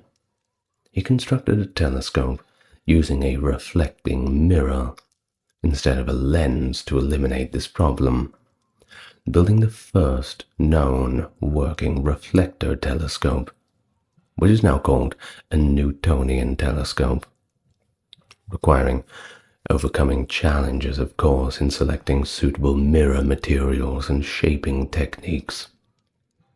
Newton crafted his own mirrors from a special alloy of highly reflective speculum metal and used a phenomenon known as Newton's rings to test their optical quality. By late 1668, he had successfully built his first reflecting telescope, a great achievement, which was about 8 inches long and provided clearer, more magnified images. In 1671, the Royal Society requested a demonstration of his telescope. Their interest prompted him to publish his notes titled Of Colors, which he later expanded into his major work, Optics. Now, when Robert Hooke, another scientist at the time, criticized aspects of Newton's theories, Newton was so offended by this that he withdrew from public debate. In 1679 to 1680, Hooke, acting on behalf of the Royal Society, initiated a brief correspondence to encourage Newton to contribute to their proceedings. Of course, this interaction motivated Newton to develop proof showing that planetary orbits are elliptical due to a centripetal force inversely proportional to the square of the distance. But despite this, despite Hooke coming crawling back, their relationship was strained until Hooke eventually passed away. Now, in his 1675 work Hypothesis of Light, Newton proposed the existence of an ether to facilitate the transmission of forces between particles. His interactions with Henry More, a Cambridge Platonist philosopher, reignited his interest in the old study of alchemy. Now, Newton replaced the concept of ether with mystical forces derived from the Hermetic ideas about attraction and repulsion between particles. Economist John Maynard Keynes, who possessed many of Newton's alchemical writings, famously said that Newton was not the first of the age of reason. He was the last of the age of magicians. Well, the age of magicians. That was an age that disappeared quickly. Now, Newton's scientific achievements are deeply intertwined with this fascination for alchemy, a time when the lines between science and alchemy were quite blurred. Now, in 1704, jumping forward a bit, we have the publication of Optics, where he detailed his particle theory of light. Now, he suggested that light consists of extremely fine corpuscles, while regular matter is composed of larger ones. He even speculated about the possibility of alchemical transmutation. That's right, even like 20, 30 years later, he's not grown out of the alchemy yet. So he speculated on it, saying, are not gross bodies of light convertible into one another, and may not bodies receive much of their activity from the particles of life which enter their composition? Additionally, he invented a basic form of frictional electrostatic generator, which, yes, is very ahead of its time. The invention of a basic frictional electrostatic generator using a glass globe was kind of this early attempt to create and study static electricity. I'm sure you've seen the old science experiment with the big globe when we have things like depictions of Nikola Tesla's laboratory. Imagine a glass bowl that you rub with a cloth, and this rubbing action transfers tiny charged particles called electrons between the materials. As a result, the glass globe becomes electrically charged, either positively or negatively, and a charge can attract small objects or create tiny sparks, which of course demonstrates the presence of electricity. Whether they were entirely sure about what they were dealing with back then, well, that remains to be debated. Now, in optics, he was the first to present a diagram using a prism as a beam expander and demonstrated the application of multiple prism arrays. Nearly 278 years after his work, multiple prism beam expanders have become crucial in developing narrow line-width tunable lasers, leading to multiple prism dispersion theory. Well, Newton started developing his theory of gravity as early as 1665, but jumping forward to 1679, he returned to studying celestial mechanics, focusing on how gravity affects planetary objects in relation to Kepler's laws of planetary motion. This renewed interest followed a brief correspondence with Robert Hooke, the new secretary of the Royal Society, who encouraged Newton to contribute to the Society's work. Observing a comet in the winter of 1680–81 further spurred his interest, a practical use for his theories, leading of course to communications with the astronomer John Flamsteed. Building on discussions with Hooke, Newton formulated a proof showing that elliptical orbits of planets resulted from a centripetal force inversely proportional to the square of the distance from the center. He shared his findings with Edmund Halley and the Royal Society in a paper called On the Motion of Bodies in Orbit, about 9 pages long, which was recorded in the Royal Society's Register book in December of 1684. This work contained the foundational ideas that Newton later expanded into his landmark book, the Principia, or the philosophy of the natural principles of mathematics. We mainly just call it Principia, though. Now, published in July 5th of 1687, with financial support and encouragement from Halley, the Principia laid out Newton's 3 laws of motion.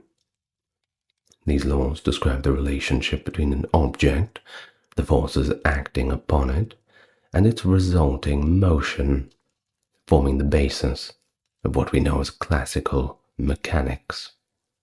They enabled numerous advancements during the Industrial Revolution and remained unchallenged for almost 2 centuries. Many of these principles continue to underpin the foundations of technologies that do not require these relativistic corrections even to our modern day. Of course, Newton used the term gravitas, meaning weight, to describe what we now call gravity, and formulated the law of universal gravitation. Now, we still use this term gravitas in political context. I believe that there's perhaps a journalist corporation called Gravitas. Something like that, I'm not too sure.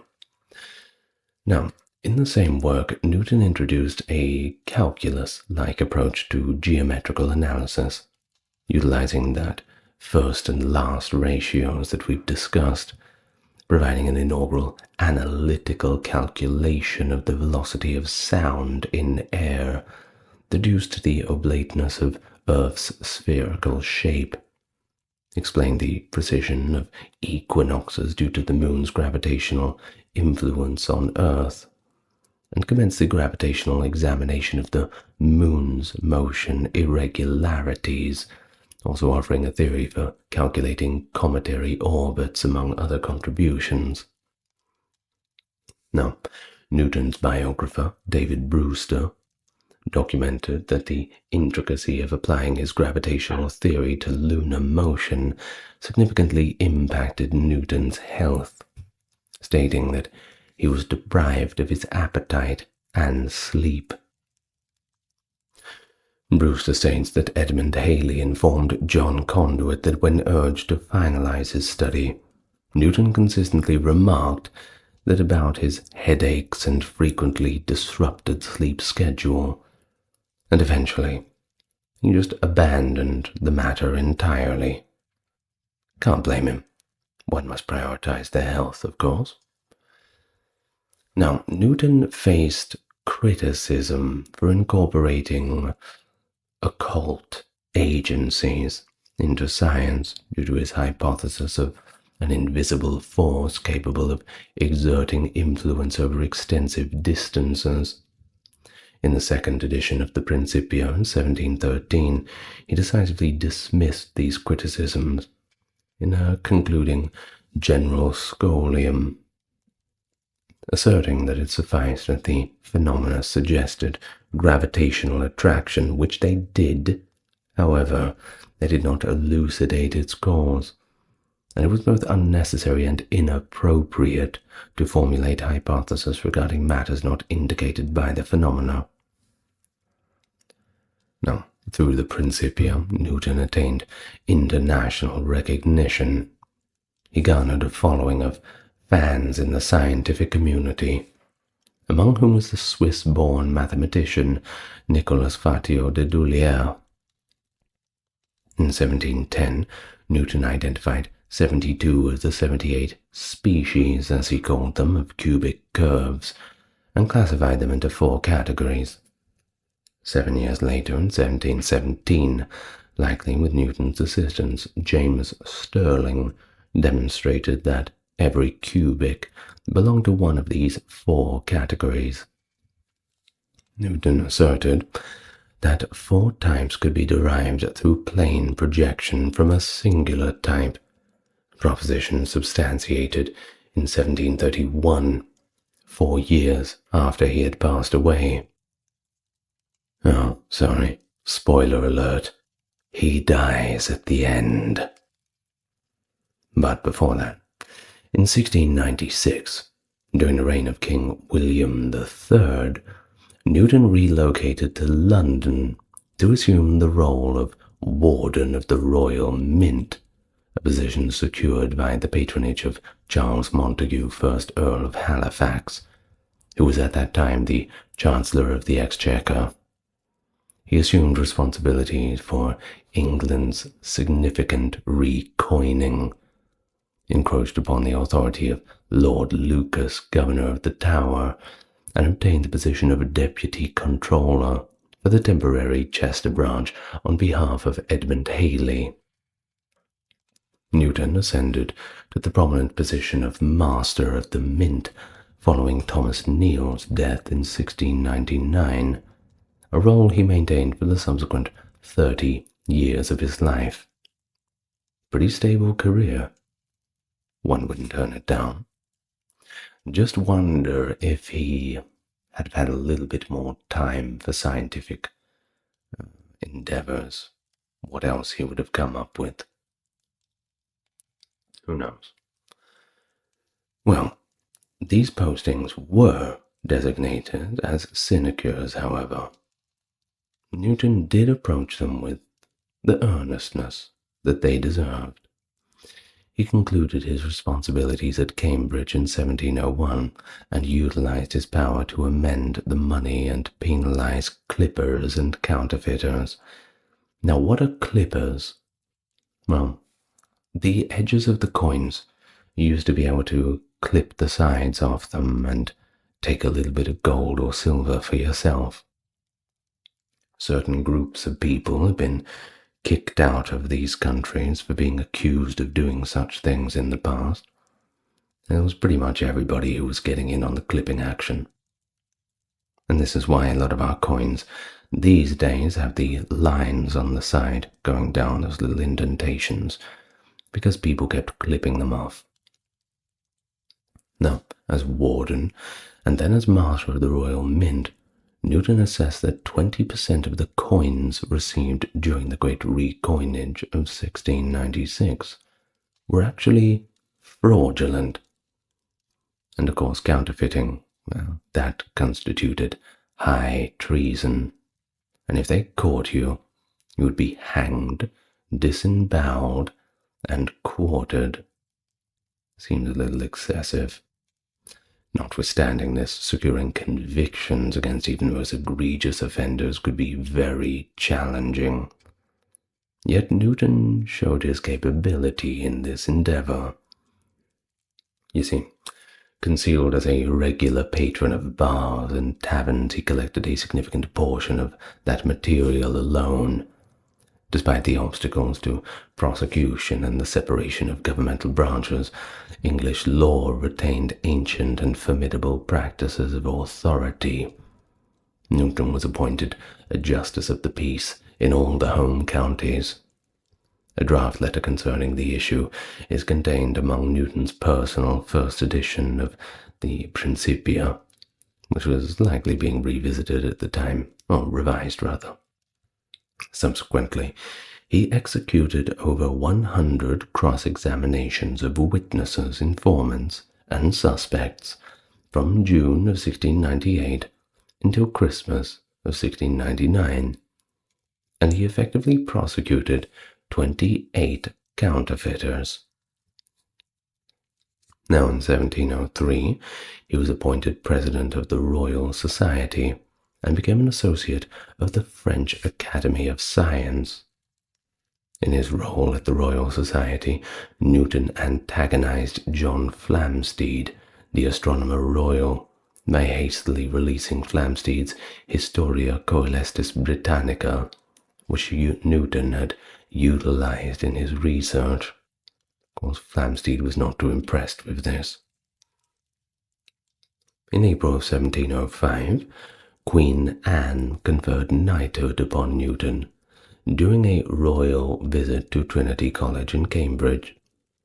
The knighthood was presumably driven by political factors related to the legislative election in May of 1705 rather than acknowledgement of Newton's scientific contributions, or even his role as master of the mint, stopping those dirty little clippers and counterfeiters. Newton was the second scientist to receive a knighthood. Do you know who the first one is? Think about it. It was Sir Francis Bacon. If you had watched my video on Francis Bacon, you would have known that. Now, following a report authored by Newton on the 21st of September 1717 to the Lords Commissioner of the Majesty's Treasury, the bimetallic ratio between gold and silver coins was altered by royal proclamation on the 22nd of December 1717, prohibiting the exchange of gold guineas for more than 21 silver shillings.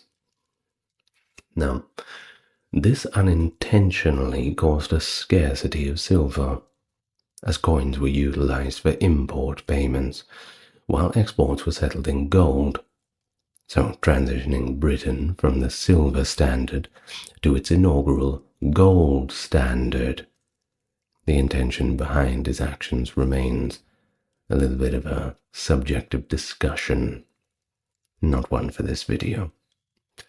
Now, it has been suggested that Newton regarded his endeavors at the mint as an extension of alchemical pursuits. In the latter part of his life, Newton resided at Cranberry Park near Winchester with his niece and her spouse. Catherine Barton, his half-niece, acted as his hostess for social events at his residence on Jermyn Street in London. He referred to himself as her very loving uncle in a letter during her recovery from smallpox. And speaking of diseases and death, Newton passed away, but not of anything bad. He got lucky. He died in his sleep, in his bed, 20th of March, 1727. He received a ceremonial funeral, of course. Friends in high places will get you that. Attended by nobility, scientists, and philosophers, and was interred at Westminster Abbey, alongside monarchs. Now that's some prime real estate. He was the inaugural scientist interred in the Abbey. Now, Voltaire actually might have attended his funeral, but we're not too sure. He was around at the time. Now, as a bachelor, he had bequeathed a significant portion of his assets to his relatives in his final years and passed away interstate. His documents were transferred to John Conduit and Catherine Barton, who kept them thereafter. Despite claims he was once engaged, Isaac Newton never married. And Voltaire said, who was in London at the time during his funeral, that he was never sensible to any passion, was not subject to the common frailties of mankind, nor had any commerce with women, a circumstance which was assured to me by the physician or surgeon who attended him in his last moments.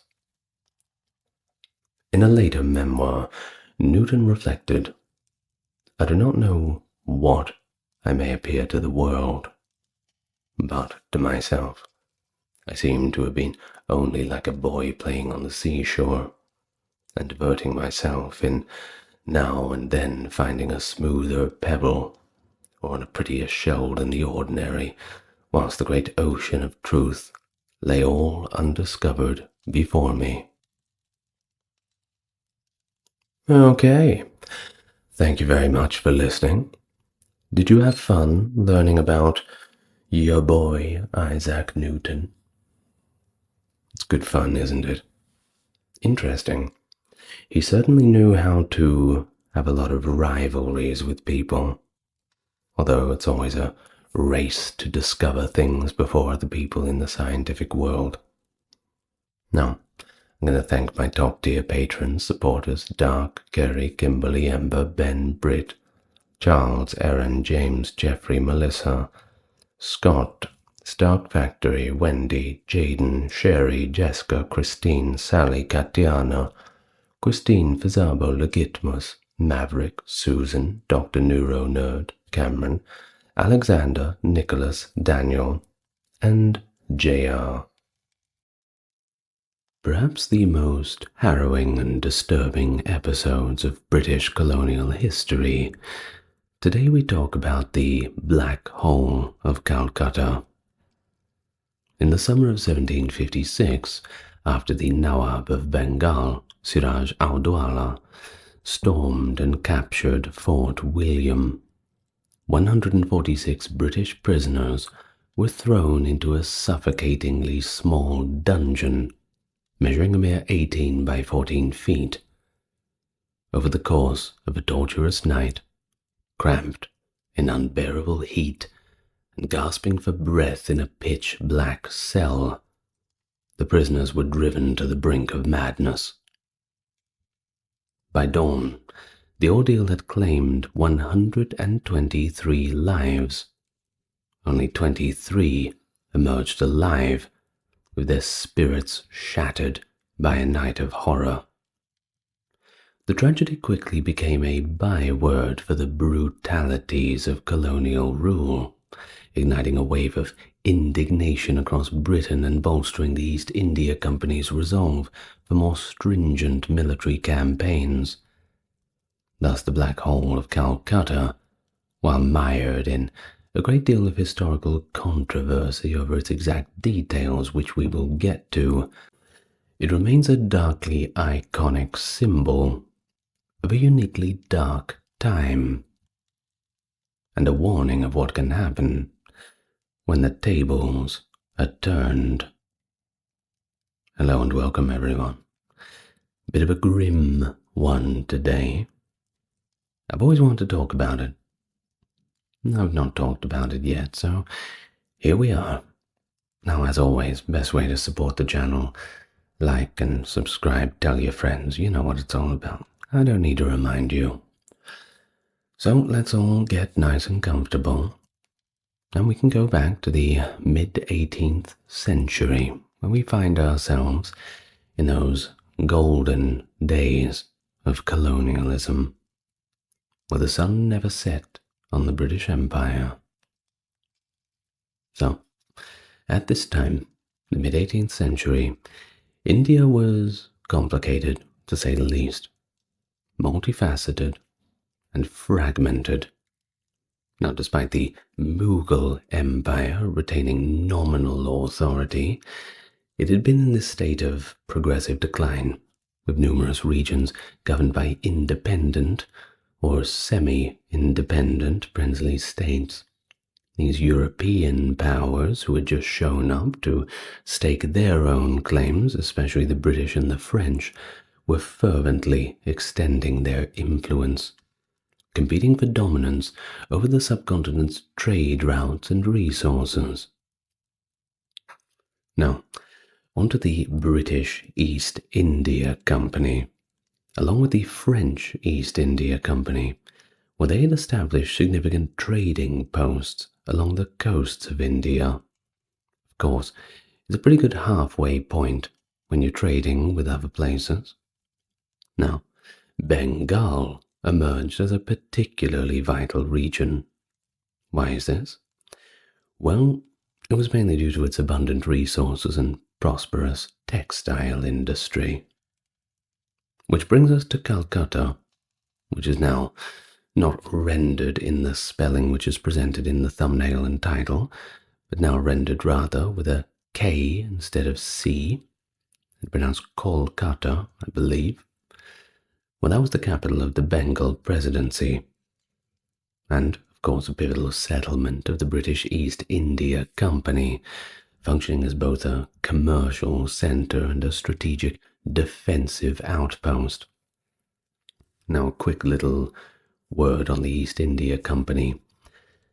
Think of it as a giant company that grew into a giant corporation that grew into effectively a governing body of its own. The first one that was really too big to fail conducted its own diplomacy, effectively a government unto itself. Of course, that was one of the reasons why they had to pull the reins on it later on, but this is not really about the British East India Company, it's more about the black hole and the events in Calcutta especially. I'll do a full video on the East India Company later on, but think of it as just a giant evil corporation, if you want to boil it down to those base terms. Now, the East India Company constructed Fort William in Calcutta to safeguard its valuable assets and conduct all of its business in a secure manner, and probably a secretive one too. Nevertheless, the political environment was laden with tension. The newly appointed ruler of Bengal, the Nawab Siraj-ud-Dowlah, was a youthful but ambitious leader, intent on establishing his dominance and diminishing the increasing power of the European companies that were encroaching in on his domain. He'd grown progressively weary of both British and French, and he perceived all these actions as a menace to his sovereignty. One can hardly blame him. It's hard to describe it as anything else. Well, in the context of the global conflict termed the 7 Years' War, the British and the French were having quite a hard time getting along, which is really not like them. Well, in 1756, apprehensive that conflicts could extend to India and therefore threaten trade and money, the British East India Company commenced a strengthening of the defences at Fort William without obtaining the consent of the Nawab. Now, this is a very big problem. When you're a guest in somebody's house, you don't start rearranging the furniture. Of course, it was seen as a provocation. Now, Daula perceived this action as a blatant challenge to his authority. So, he insisted that both the British and the French halt the fortification of their positions in Bengal. Although the French had acquiesced quite wisely, the British did not. They exhibited reluctance, and their apparent insubordination exacerbated the Nawab's ire.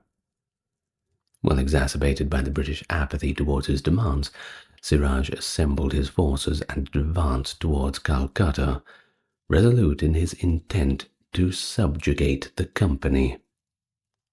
As his forces neared, the British garrison at Fort William, led by the inept officials of the East India Company, commenced a panic.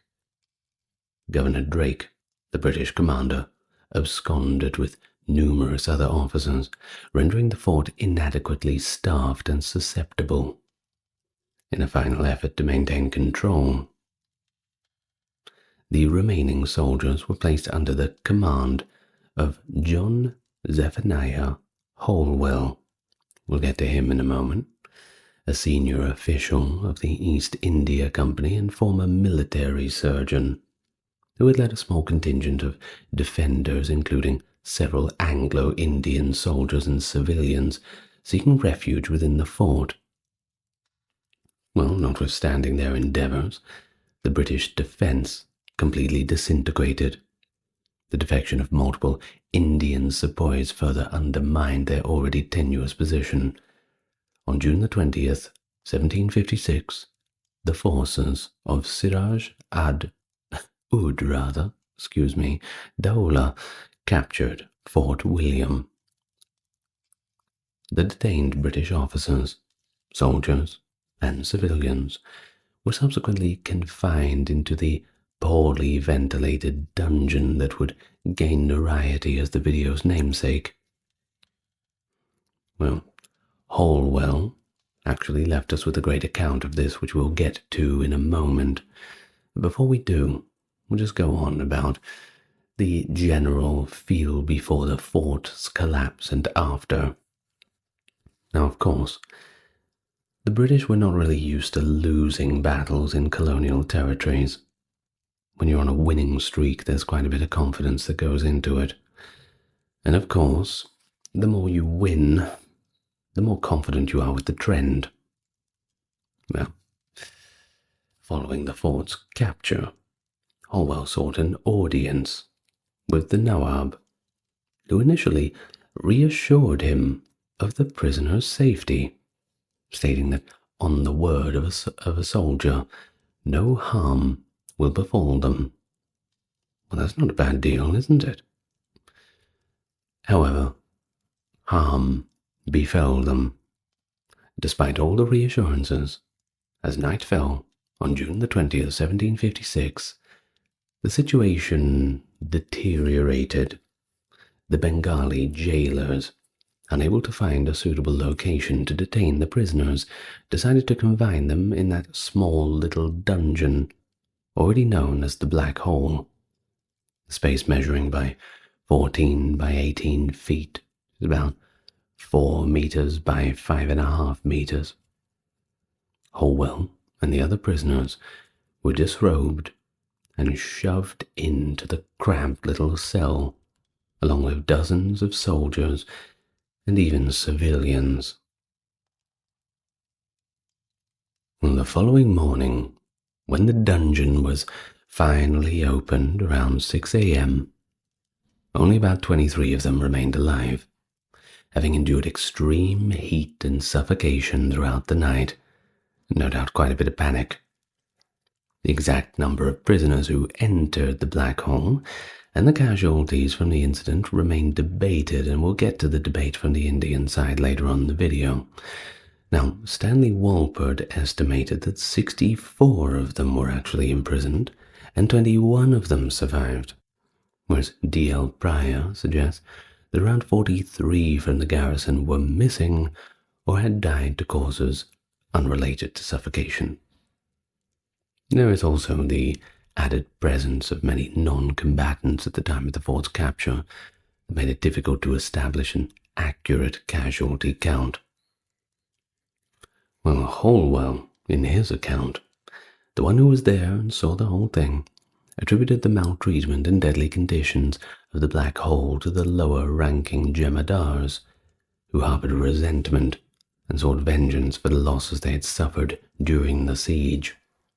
Despite the horrors of the night, both Holwell and historian Stanley Walford agreed that Siraj ad-Dawla never ordered the imprisonment, nor was he made aware of it until after the fact. Yeah. So, from here, we're going to read the entire account from Holwell, and then we're going to get onto a different account, which sort of tells a little bit differently. One from Robert Orme. So first, the account of Holwell. The dungeon was a strongly barred room, and it was not intended for the confinement of more than 2 or 3 men at a time. There were only 2 windows, and a projecting veranda outside, and thick iron bars within impeded the ventilation, while fires, raging in different parts of the fort, suggested an atmosphere of further oppressiveness. The prisoners were packed so tightly that the door was difficult to close. One of the soldiers stationed in the veranda was offered 1,000 rupees to have them removed to a larger room. He went away, but returned, saying that it was impossible. The bribe was then doubled, and he made a second attempt with a like result. The Nawab was asleep, and nobody dared wake him. By 9 o'clock, several had died, and many more were delirious. A frantic cry for water now became general, and one of the guards, more compassionate than his fellows, caused some water to be brought through the bars, where Mr. Holwell and 2 or 3 others received it in their hats and passed it on to the men behind them. In their impatience to secure it, nearly all was spilled, and the little they drank seemed only to increase their thirst. Self-control was soon lost. Those in remote parts of the room struggled to reach the window, and a fearful tumult ensued, in which the weakest were trampled or pressed. They raved, fought, prayed, blasphemed, and many then fell exhausted on the floor, where suffocation put an end to their torments. About 11 o'clock, the prisoners began to drop off, fast. At length, at 6 in the morning, Siraj ud-Dawla woke and ordered the door to be opened. Of the 146, only 23, including Mr. Holwell, from whose narrative published in the Annual Register and the Gentleman's Magazine for 1758 this account is partly derived, remained alive. And they were either stupefied or raving. Fresh air soon revived them, and the commander was then taken before the Nawab, who expressed no regret for what had occurred, and gave no other sign of sympathy than ordering the Englishman a chair and a glass of water. Notwithstanding this indifference, Mr. Holwell and some others acquit him of any intention of causing the catastrophe, and ascribe it to the malice of certain officers. But many think this opinion unfounded. End of the account. And next we have the account from Robert Orme, wrote from London in 1778, recalling the events of 1756. The principal officer commanded the prisoners to go into the room of which stood behind them along the veranda. This was the common dungeon of the garrison, who used to call it the Black Hole. Many of the prisoners, knowing their place, began to expostulate, upon which the officer ordered his men to cut down those who hesitated, on which the prisoners obeyed. But before all were within, the room was so thronged that the last entered with difficulty. The guard immediately closed and locked the door, confining 146 persons in a room not 20 feet square, with only small windows, and these obstructed by the veranda. It was the hottest season of the year, and the night uncommonly sultry, even at this season. The excessive pressure of their bodies against one another, and the intolerable heat which prevailed as soon as the door was shut, convinced the prisoners that it was impossible to live through the night in this hostile environment. Violent attempts were immediately made to open the door, but without effect, for it opened inward, on which many began to give vent to rage. Mr. Holwell, who had placed himself at one of the two windows, exhorted them to remain composed both in body and mind, as the only means of surviving the night. His remonstrances produced a short interval of quiet, during which he applied to an old jematudar, who bore some marks of humanity in his countenance, promising to give him 1,000 rupees in the morning, if he would separate the prisoners into 2 chambers. The old man went to try, but returning in a few minutes, said that it was impossible. Mr. Holwell offered him a larger sum, on which he retired once more, and returned with the fatal sentence that no relief could be expected, because the nabob was asleep, and not one dared to wake him. In the meantime, every minute had increased their suffering. The first effect of their confinement was a profuse and continued sweat, which soon produced intolerable thirst, succeeded by excruciating pains in the breast, with difficulty breathing, little short of suffocation. Various means were tried to obtain more room and more air. Everybody stripped off his clothes. Every hat was put into motion. And of these methods, affording no relief, it was proposed that they should all sit down on their hams for some time, and after remaining a little while in this posture, rise all together. This fatal expedient was thrice repeated before they had been confined an hour, and every time several, unable to rear themselves up again, fell and were trampled to death by their companions. Attempts were again made to force the door, which, failing as before, redoubled their rage. But the thirst increasing, nothing but water, water, became soon after the general cry.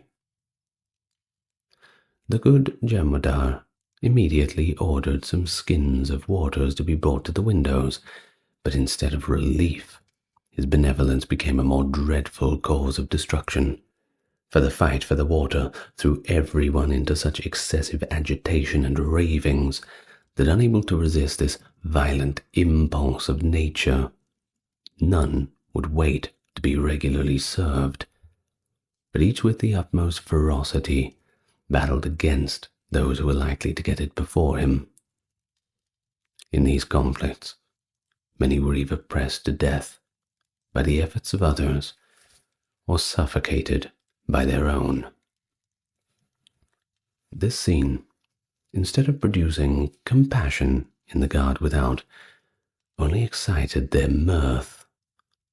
They held up their light to the bars in order to have the diabolical satisfaction of seeing the deplorable contentions of the sufferers within who, finding it impossible to get any water while it was thus furiously disputed, at length suffered those who were nearest to the windows to convey it in their hats to those behind them.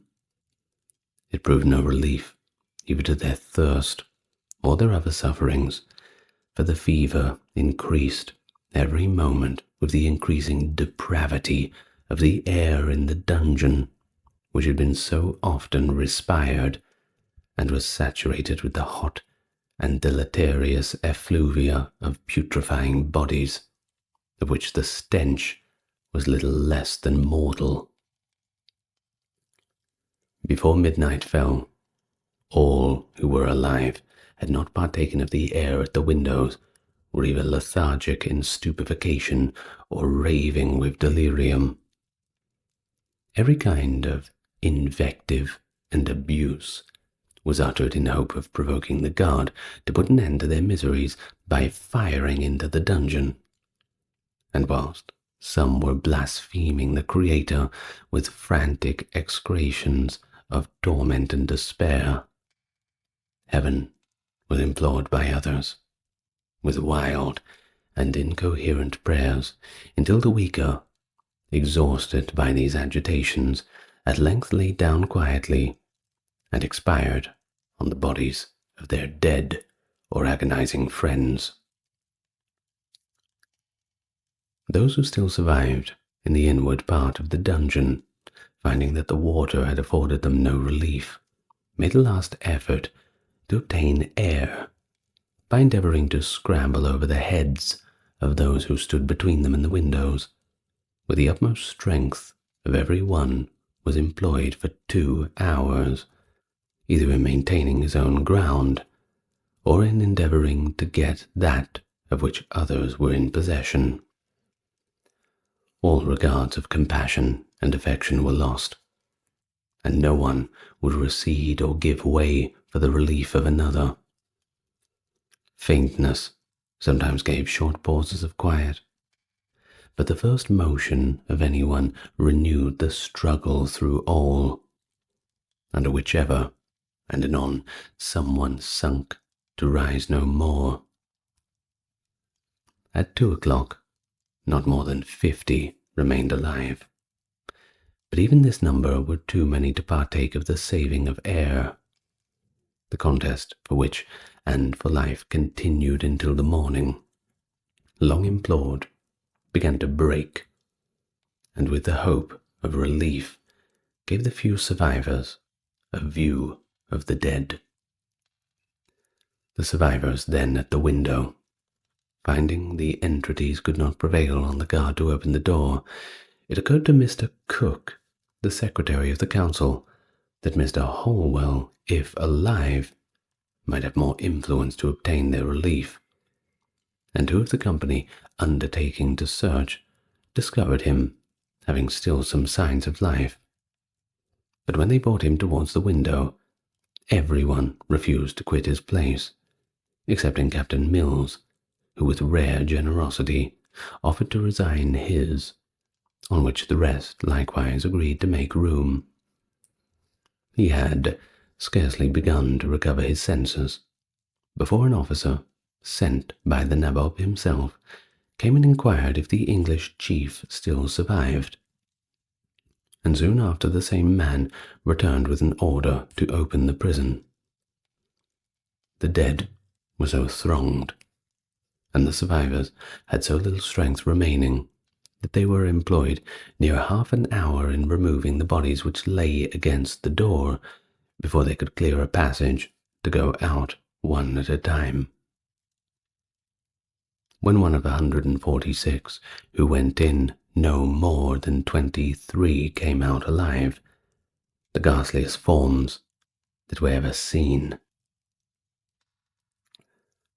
The nabob's troops beheld them, and the havoc of death from which they had escaped, with indifference, but did not prevent them from removing to a distance, and were immediately obliged by the intolerable stench to clear the dungeon, whilst others dug a ditch on the outside of the fort, into which all the dead bodies were promiscuously thrown. Mr. Holwell, unable to stand, was soon carried to the nabob, who was so far from showing any compassion for his condition or remorse for the death of the other prisoners that he only talked of the treasures which the English had buried, threatening him with further injuries if he persisted in concealing them. He ordered him to be kept a prisoner. The officers, to whose charge he was delivered, put him into fetters. The rest of the survivors were told that they might go where they pleased, but an Englishwoman, the only one among them, was reserved for the seraglio of the General Mit Jaffier. The dread of the remaining any longer within the search of such barbarians determined most of them to remove immediately, as so far as their strength enabled them from the fort, and most tended towards the vessels which were still in the fight. A single sloop, with 15 brave men on board, might, in spite of their efforts of the enemy, have come up, and anchoring under the fort, have carried away all who suffered within the dungeon. And thus the end of the account of Robert Orme, writing in 1778 from London. Sounds pretty bad, doesn't it? Does not sound like a pleasant place to be. Well, of course, in memory to the victims, the British erected a 15-metre obelisk, and it still stands today in St. John's Anglican Church in Calcutta. Shortly after the incident, John Zephaniah Holwell had originally installed a tablet at the site of the Black Hole to honour those that perished, but at some point the memorial disappeared, and to this day we don't know where it's gone. But in 1899, Lord Curzon, upon becoming Viceroy of India, noticed the absence of a memorial, and he took steps to rectify it. He acknowledged Holwell's earlier tribute and commissioned a new monument, completed in 1901 and placed at the corner of Dalhousie Square, which is now called the BBD Bog. I believe that's what I looked it up as, at least. Well, that is the supposed location of the original black hole, although it looks quite different. It still looks rather unpleasant if you look at the pictures. Now, as the Indian independence movement gained momentum, the presence of the British monument in Calcutta became a contentious issue, even though it was a memorial. Now, there were prominent nationalist leaders who vigorously called for its removal, as it was viewed as a symbol of British colonial oppression. After all, the British weren't putting up memorials to the Indians who died, weren't they?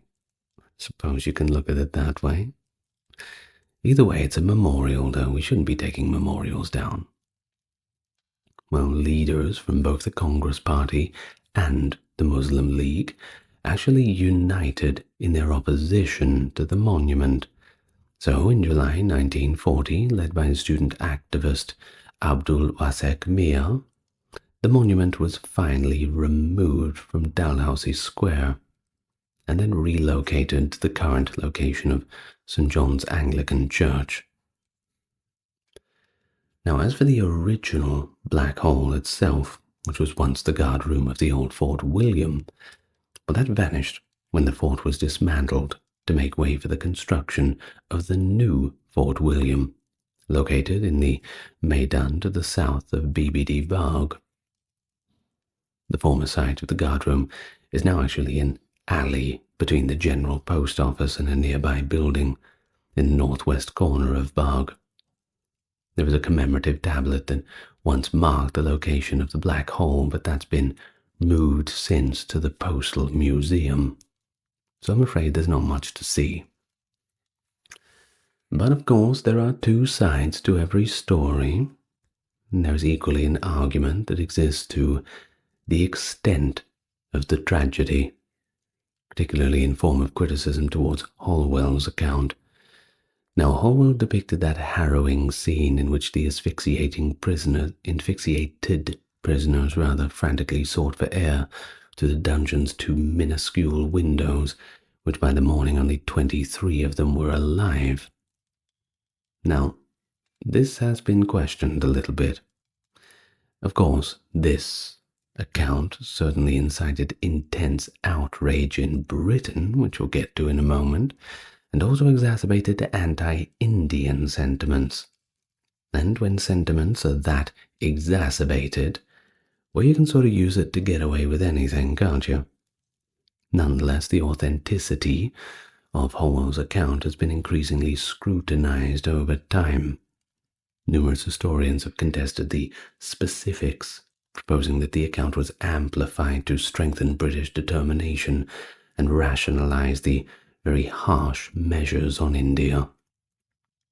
In 1915, historian J.H. Little expressed reservations regarding Holwell's credibility as a witness, highlighting discrepancies in his account and implying that Holwell might have exaggerated his involvement to depict himself as a hero. Well, the Indian historian Brijan Gupta in the 1950s presented another alternative account of the events. Now, he contended that the prisoner count was probably nowhere near the original count of 146.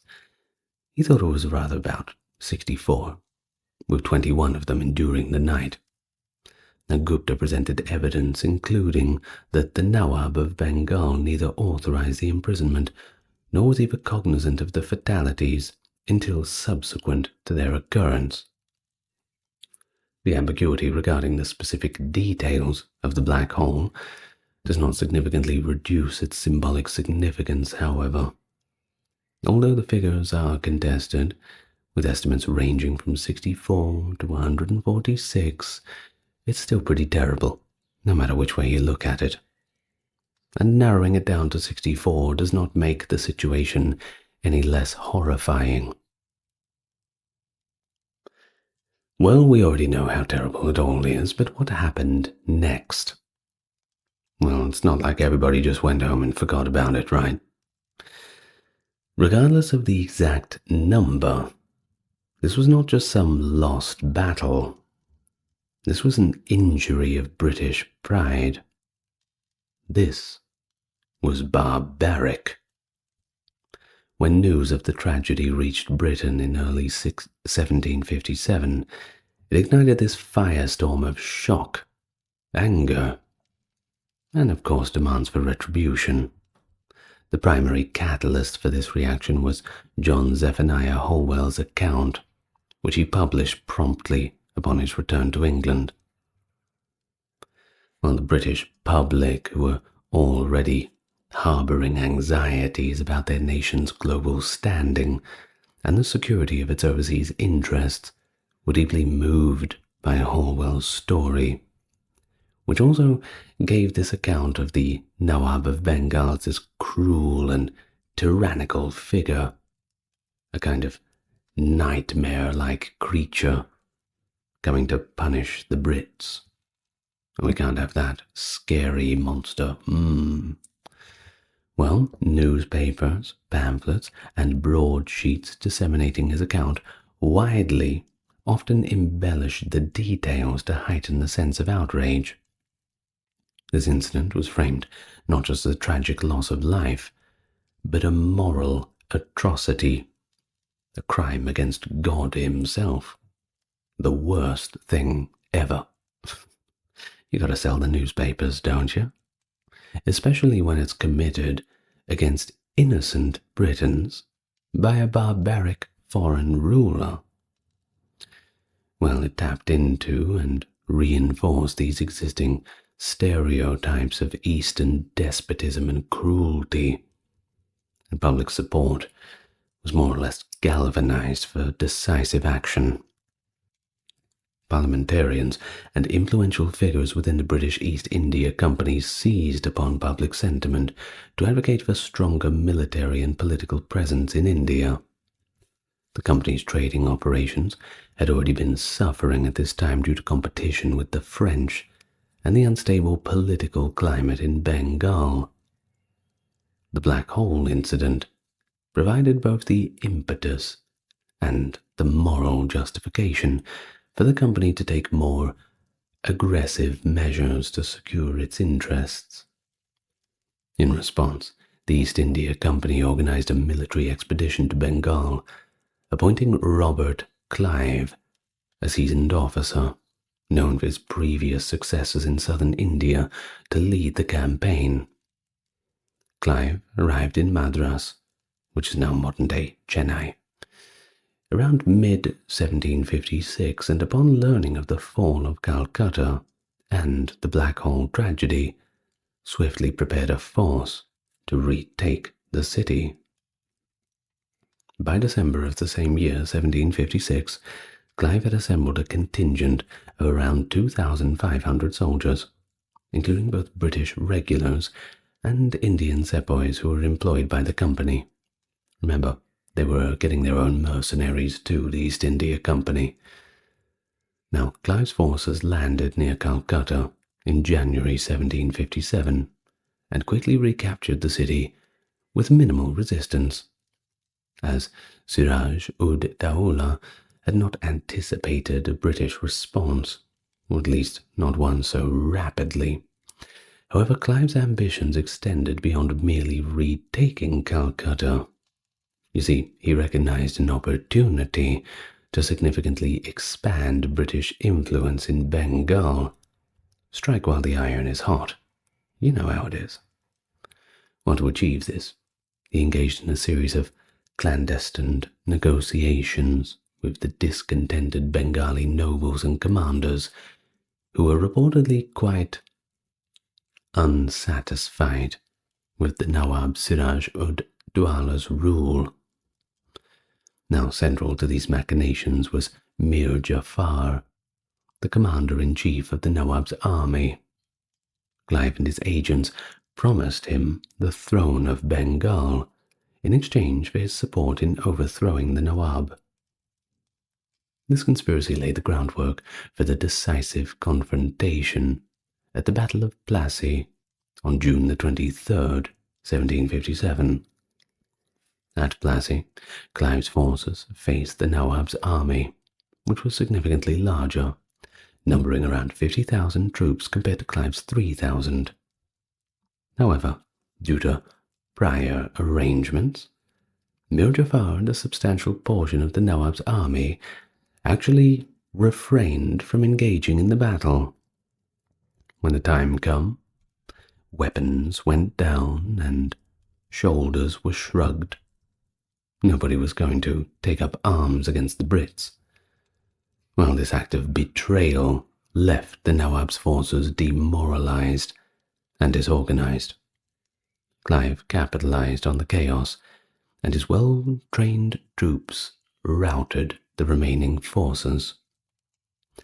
Now, the victory at Plassey was not just a military triumph, but it was the pivotal moment that marked the beginning of British colonial dominance in India.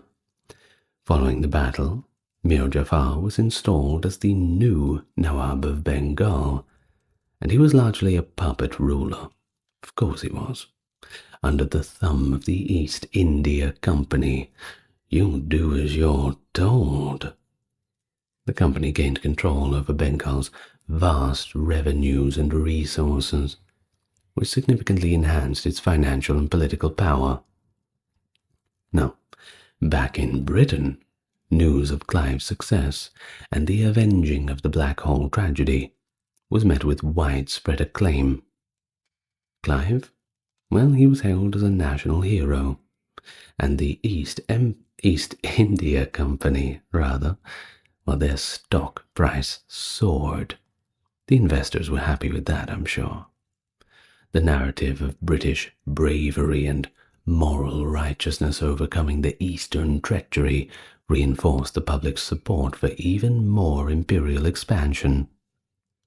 The company's shareholders and British politicians alike saw the potential for immense wealth and strategic advantage in extending British control over Indian territories. Well, all in all, the Black Hole incident and the subsequent British actions also had lasting impacts on British-Indian relations. India would never be the same either. Neither would Britain. Colonialism was about to change. The event was enshrined in British culture as a symbol of barbarism and the supposed civilizing mission of British colonialism. It justified in many of the eyes of the Brits the expansion of their empire as a force for order and progress in a land portrayed as rife with cruelty and despotism. So, over the following decades, the East India Company continued to consolidate its power, using a combination of military force, political manipulation, and economic control. The Regulating Act of 1773 and the India Act of 1784 further solidified British government oversight of the company's activities, effectively integrating its Indian territories into the British Empire. But that is a complicated tale for another day. I think we've talked enough about the Black Hole of Calcutta, the befores, the afters, the what-ifs, and the maybes. But it's exactly as I said before. Now, sometimes with these sorts of tragedies, you have people who are on certain sides of politics who want to shrug shoulders and say, well, they shouldn't have been there, so their suffering is somehow justified. No, that's not right to say that. It doesn't matter. A human suffering is a human suffering, no matter where they are or what circumstance it is. It's never good. The suffering of somebody else shouldn't make somebody else happy. A little off topic, but I have to say these sorts of things. Catherine of Aragon, born 1485 in Spain, the first wife of England's King Henry VIII, and the daughter of Spanish monarchs Ferdinand II of Aragon and Isabella I of Castile. Her marriage to Henry was initially a political alliance, and she served as queen from their marriage in 1509 until their controversial divorce in 1533. Her inability to produce a male heir led Henry to seek an annulment, setting off a chain of events that ultimately led to England's break with the Roman Catholic Church and the establishment of the Church of England. Despite the personal and political turmoil, Catherine remained widely respected for her dignity and faith throughout the ordeal. Her steadfast commitment to her marriage and her Catholic faith significantly impacted English and the wider European history, influencing religious policy and politics across the continent. Hello and welcome to the channel. If it's your first time here, it's good to meet you, and if you're coming back, it's great to have you with me again. As always, if you want to support the channel, you're already doing it, simply by enjoying the videos. If you want to go above and beyond, a like and subscribe and having a look in the description if you feel so inclined to certainly goes a long way. Now, without further ado, let us begin. Get nice and relaxed. Our full biography of Catherine of Aragon. December 16th, 1485. Catherine was born at the Archbishop's Palace of Alcalá de Henares, near Madrid in modern-day Spain. As the youngest surviving child of King Ferdinand II of Aragon and Queen Isabella of Castile, she was introduced to a realm influenced profoundly by her illustrious lineage. Her appearance was marked by her long red hair, wide blue eyes, and a fair complexion, completed by a round face and stature on the shorter side, reflected in the artwork of the time. Her roots traced back to the English royal house of Lancaster through her maternal line. Her great-grandmother and namesake, Catherine of Lancaster, alongside her great-grandmother, Philippa of Lancaster, both daughters of John the Gaunt and granddaughters of Edward III of England.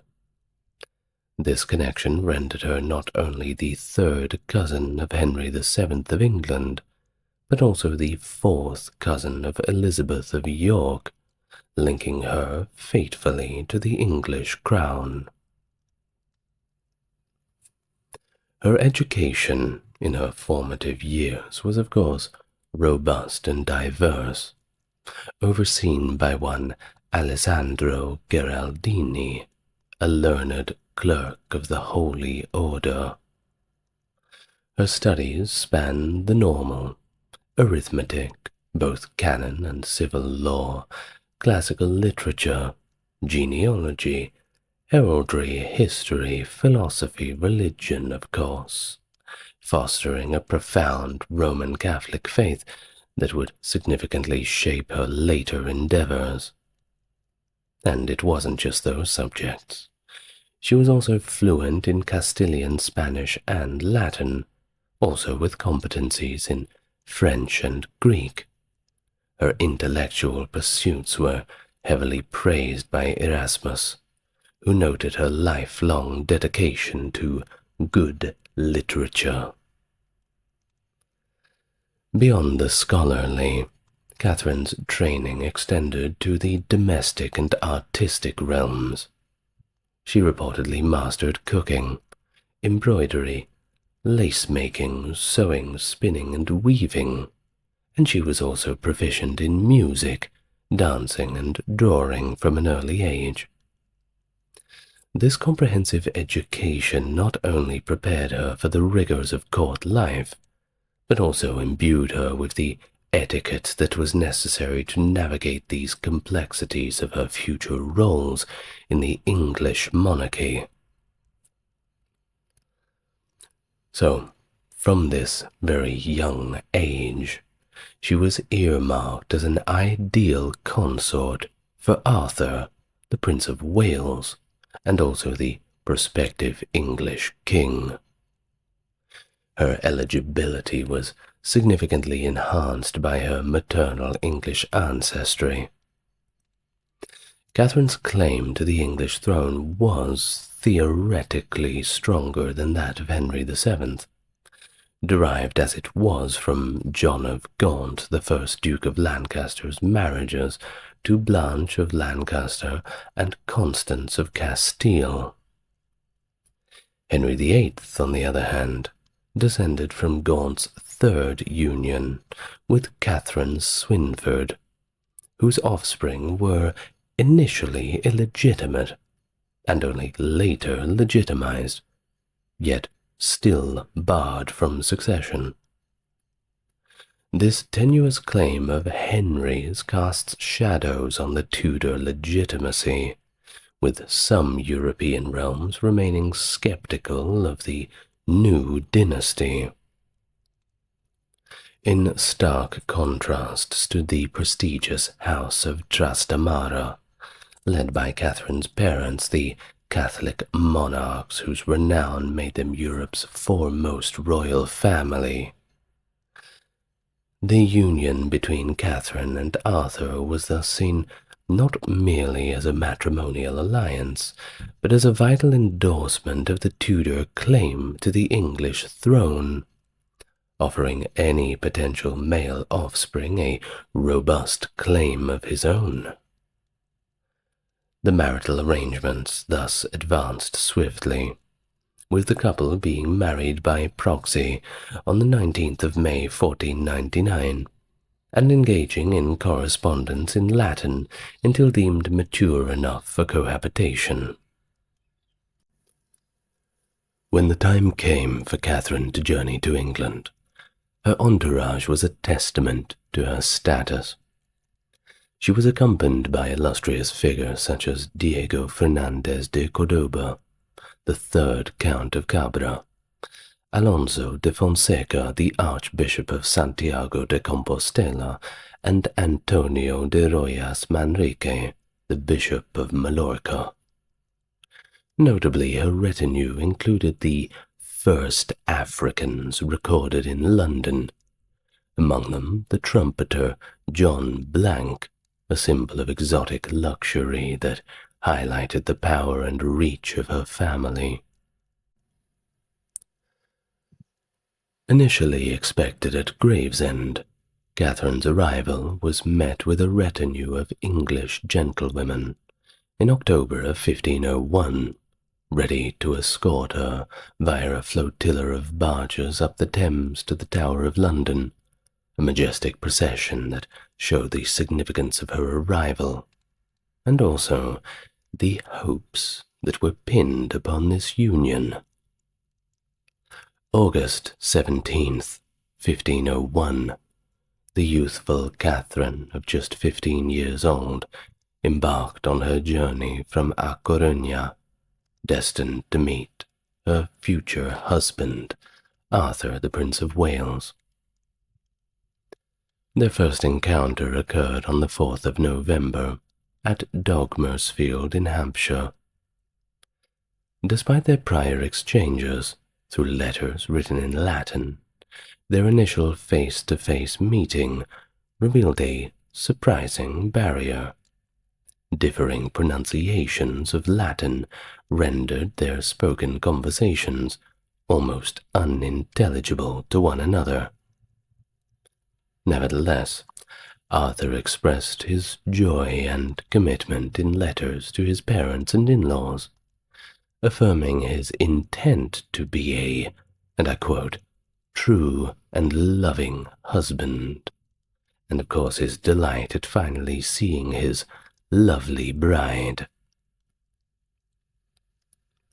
The young couple's marriage was solemnized just 10 days later, on the 14th of November, 1501, at Old St. Paul's Cathedral, with both bride and groom still only 15 years old.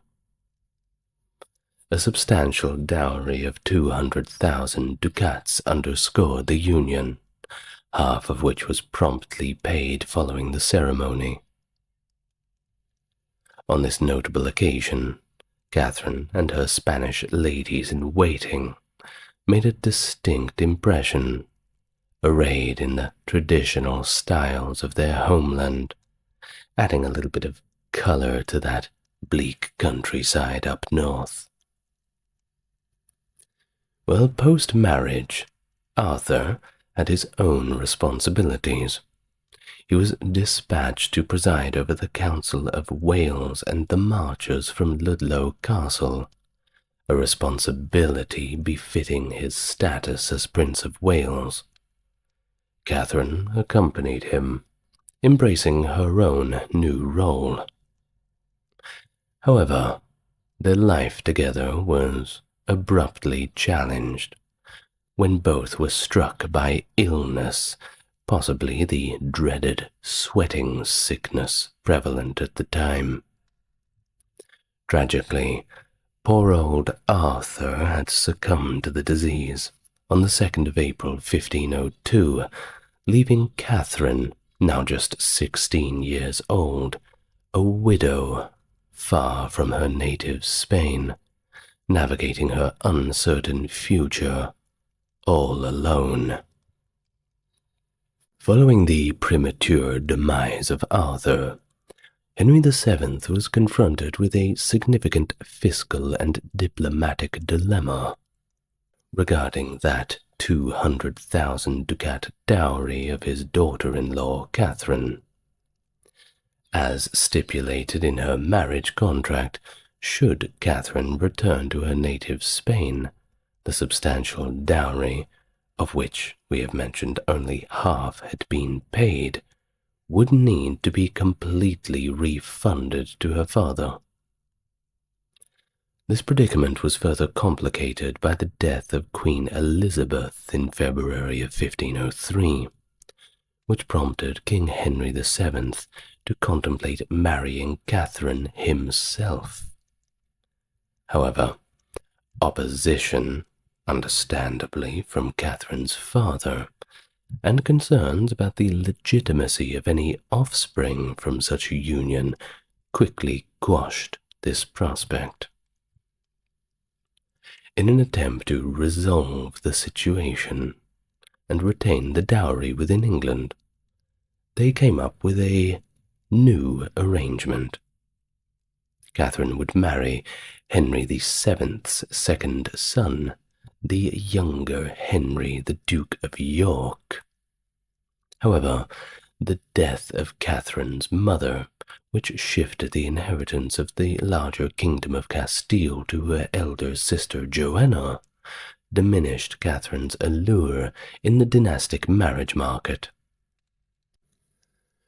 Well, despite the agreement, the marriage was repeatedly delayed, ostensibly until the young Henry was of suitable age, though the real impediment was Ferdinand II's reluctance to pay the remainder of the dowry, casting doubt on whether the marriage would ever transpire. Well, during this period of uncertainty, Catherine lived under constrained circumstances at Durham House in London, where she was treated more like a detainee than a princess. Her financial struggles were exacerbated by the responsibility of providing for her ladies-in-waiting as well as herself, and that's some pretty high maintenance costs. While the surviving correspondence with her father reveals her resilience and pragmatism, as she once confided to him, and I quote, "I choose what I believe and say nothing, for I am not as simple as I may seem." Well, in 1507, Catherine's situation took quite a remarkable turn when she was appointed as the Spanish ambassador to England, marking her as the first woman to hold such a position in European history. Contrary to Henry VII's expectations of her being somewhat malleable, Catherine demonstrated considerable diplomatic acumen, standing on her own 2 feet, not to be pushed around by the boys, defying the anticipations of the English court. The proposed marriage to Henry, the Duke of York, hinged on a dispensation from the Pope, as canon law prohibited a man from marrying his brother's widow. Catherine steadfastly maintained that her marriage to Arthur had never actually been consummated, thereby aligning with canon law that a non-consummated marriage could be dissolved, thus paving the way for her eventual marriage to the future King Henry VIII of England. Thus, on the 11th of June, 1509, 7 years following the death of Prince Arthur, Catherine of Aragon once again stood at the altar, this time joined in new matrimony to the newly ascended Henry VIII in a private ceremony held at the church of the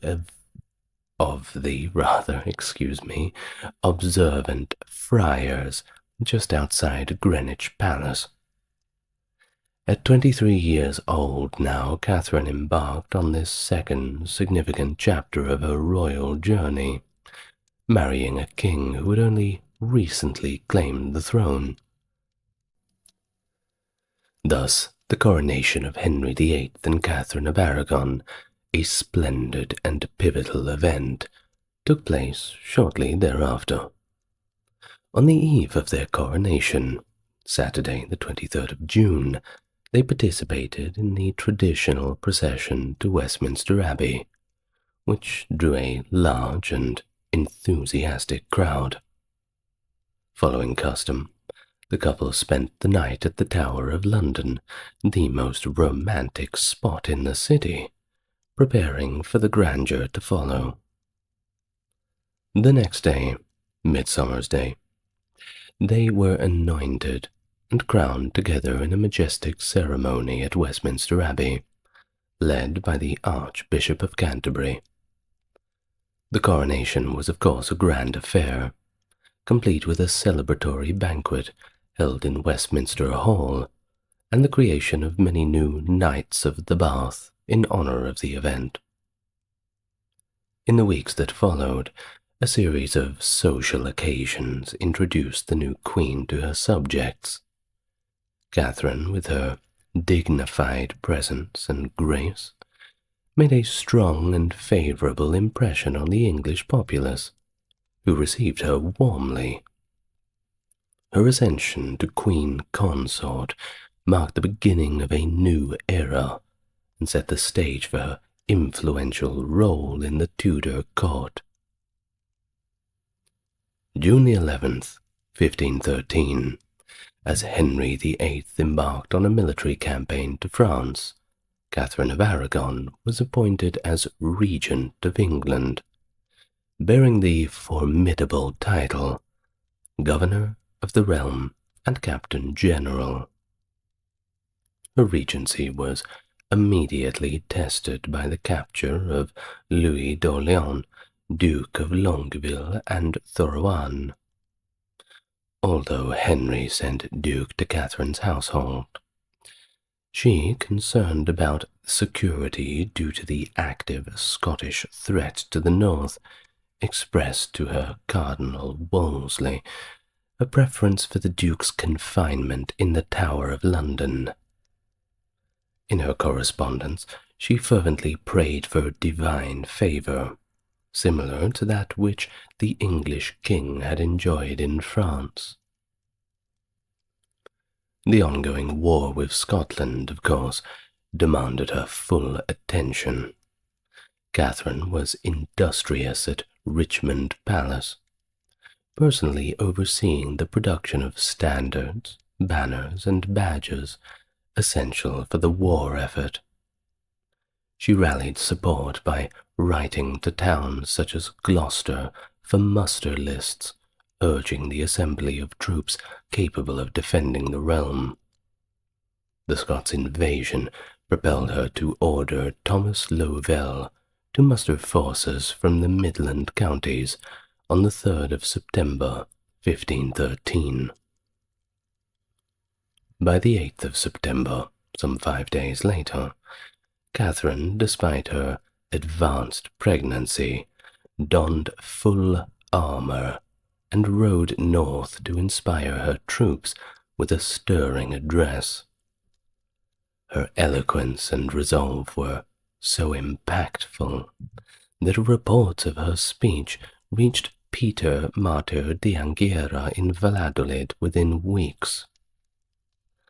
Contrary to reports that placed her 100 miles north of London when the victory at the Battle of Flodden Field was announced, she was actually near Buckingham. From Woburn Abbey she sent Henry a piece of the bloodied coat of the fallen King James IV of Scotland, suggesting it to be used as a banner at the siege of Tournai. Remarkable taste, as always.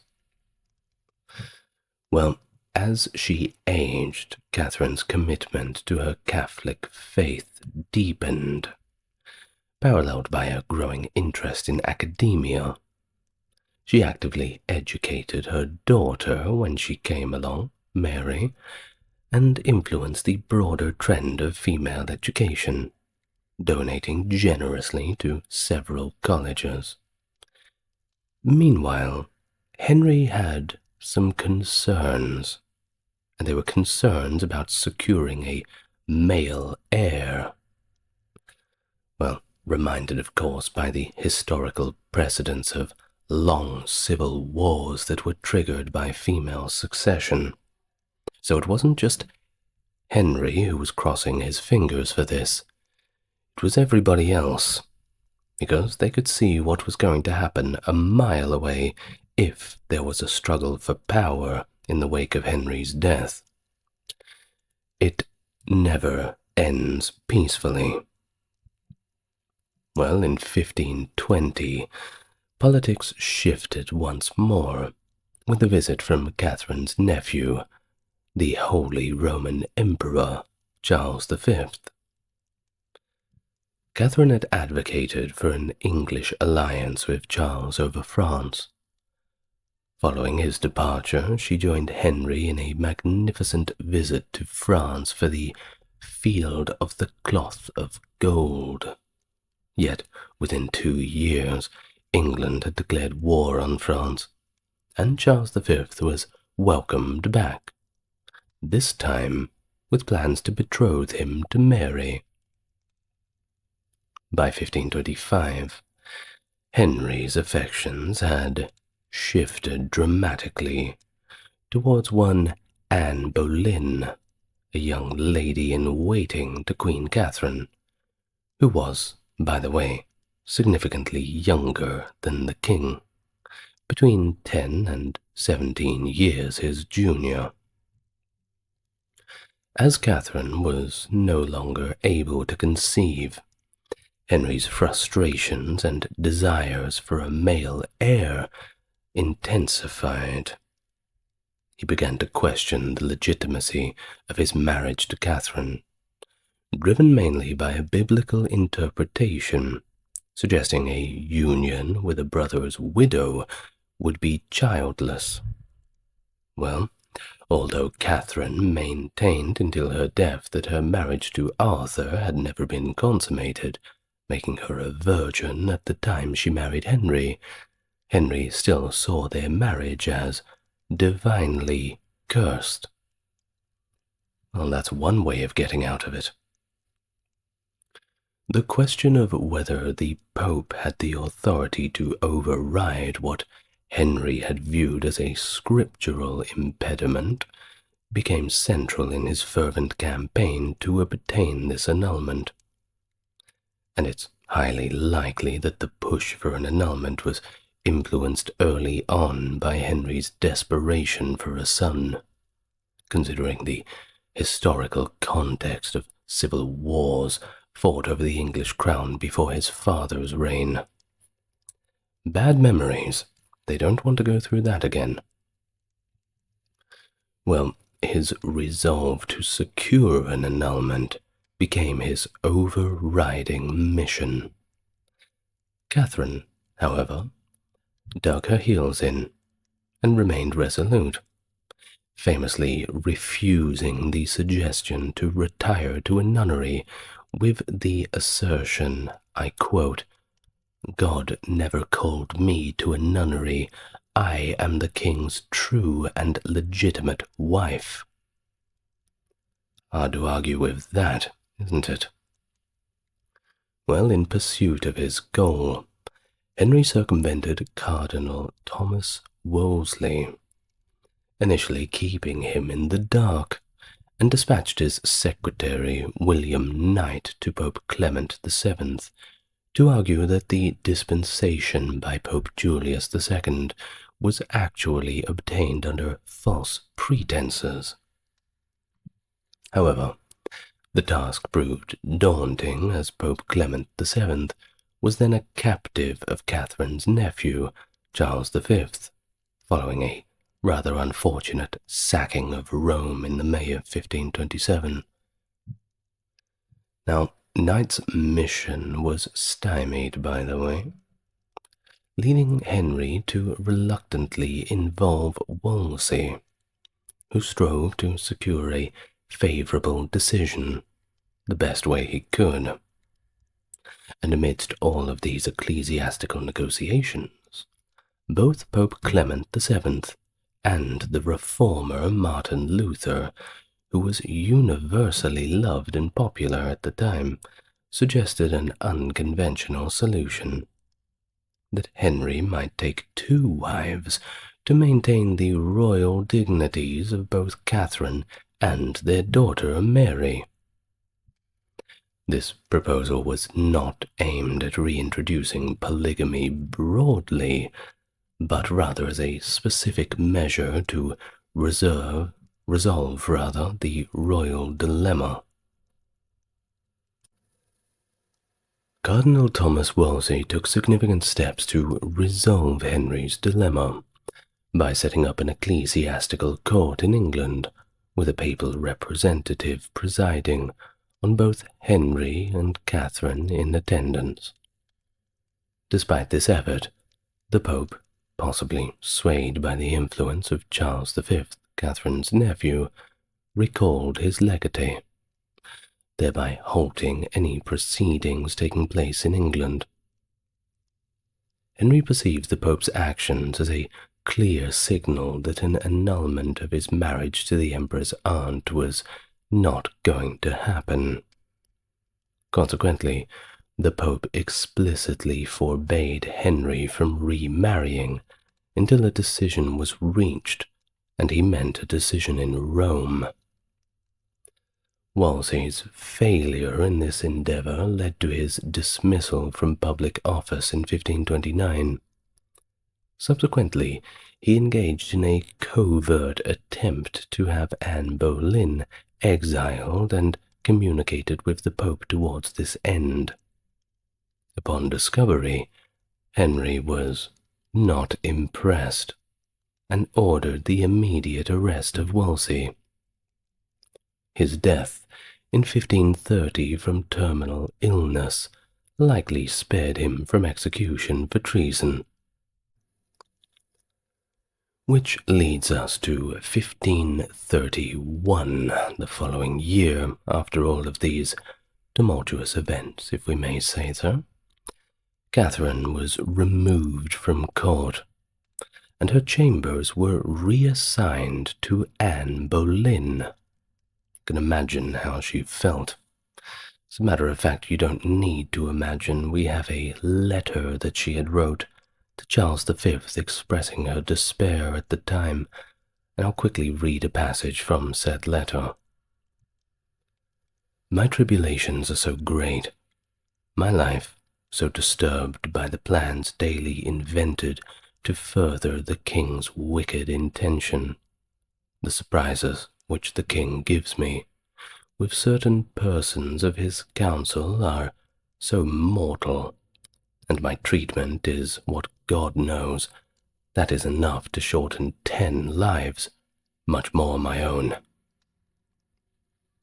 Obviously not very impressed with the goings-on in the court. Well, in terms of religious affairs, the ecclesiastical landscape shifted further when Archbishop of Canterbury William Warham passed away, and Thomas Cranmer, the Boleyn's family chaplain, was appointed to the position. As Henry pushed for an annulment, John Fisher emerged as Catherine's staunch advocate, boldly defending the sanctity of her marriage in the papal court. His outspoken stance, reminiscent of John the Baptist's readiness to sacrifice himself for his belief, certainly drew Henry's ire. More than a raised eyebrow, perhaps a clenched fist. It prompted the king to craft a detailed Latin rebuttal to Fisher's arguments. Fisher's annotated copy of Henry's address, by the way, still exists, evidencing his fearless disposition despite the king's wrath. You've got to be pretty brave to go up against the King of England. Well, following the transfer of the case to Rome, Fisher's direct involvement ended, but Henry's resentment towards him persisted. Catherine's plight garnered widespread support, not only from Fisher but also from notable figures such as Thomas More, Henry's sister Mary Tudor, the Queen of France, Maria de Salinas, Holy Roman Emperor Charles V, Pope Paul III, and even Martin Luther himself. illustrating the broad and diverse backing she received during her ordeal.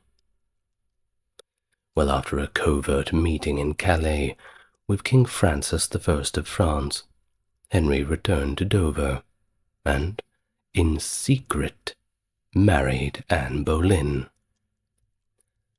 The precise motives behind their hasty marriage are debated.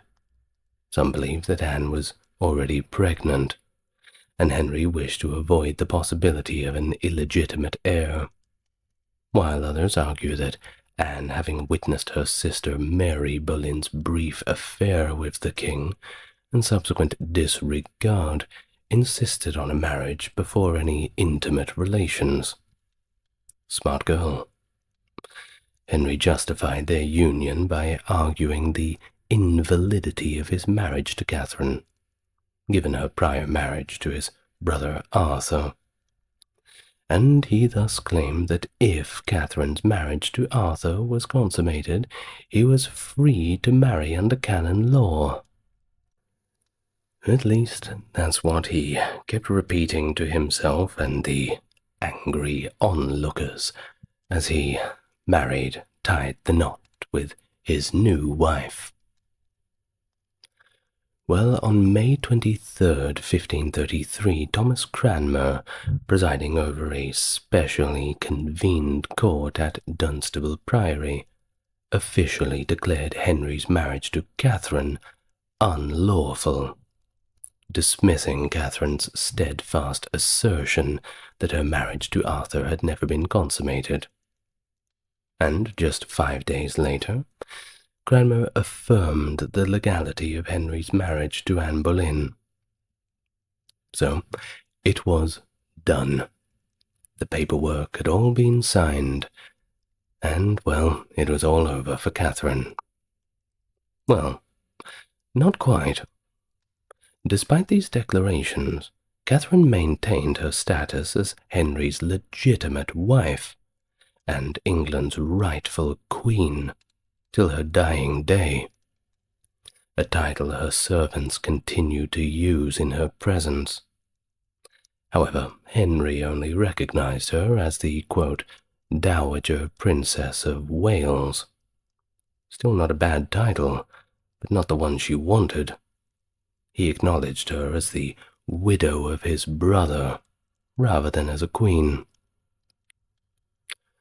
Well, her final years were marked by isolation and frequent relocations. She resided at the Moor Castle in Hertfordshire, starting in late 1531, going back in time there for a moment, before being moved to the royal palace of Hatfield, Elsing Palace in Enfield, Ampthill Castle in Bedfordshire, and finally the coveted Buckden Towers in Cambridgeshire. Just a side note, don't you just love these English town names? They're just so charming. Well, in July of 1533, she was moved to Kimbolton Castle, where she lived a reclusive life, dressed in the austere garb of a Order of St. Francis, and adhering to strict religious fasts. Catherine reportedly rarely left her room, except, of course, to attend Mass. Although she was allowed occasional visitors, she and her daughter Mary were prohibited from seeing or even writing to each other. However, sympathetic intermediaries secretly exchanged letters between them. Henry proposed improving living conditions and the possibility of reunion if both of them had acknowledged Anne Boleyn as queen. But good luck getting that to happen. Both mother and daughter steadfastly refused. In the late December of 1535, with her health rapidly deteriorating, Catherine prepared for her impending death. She drafted her will and reached out to her nephew, Emperor Charles V, requesting his protection for her daughter Mary. Amid these solemn preparations, she is said to have written a poignant final letter to King Henry VIII, and it goes a little like this, and it's a little bit sad, forewarning. My most dear lord, king, and husband, the hour of my death now drawing on, the tender love I owe you forceth me, my case being such, to commend myself to you, and to put you in remembrance with a few words of the health and safeguard of your soul, which you ought to prefer before all worldly matters, and before the care and pampering of the body, for which you have cast me into many calamities, and yourself into many troubles. For my part, I pardon you everything, and I wish to devoutly pray God that He will pardon you also. For the rest, I commend unto you our daughter Mary, beseeching you to be a good father unto her, as I have heretofore desired. I entreat you also, on behalf of my maids, to give them marriage portions, which is not much, they being but 3. For all my other servants, I solicit the wages due them, and a year more, lest they be unprovided for. Lastly, I make this vow, that mine eyes desire you above all things. From Catherine, the Queen. I told you it was sad. While the authenticity of the letter has been debated, its contents certainly reflect the enduring grace and even forgiveness that Catherine maintained towards Henry. Well, we can say for sure that if this letter was somehow intercepted by Henry's new wife, well, that would certainly cause an argument. Some things never change. Thus Catherine passed away on the 7th of January 1536 at Kimbolton Castle. The news of her death spurred various reactions at court, and of course sparked rumors of foul play, including speculation that she had been poisoned, possibly by Gregory de Cassal. Mourning practices also attracted attention.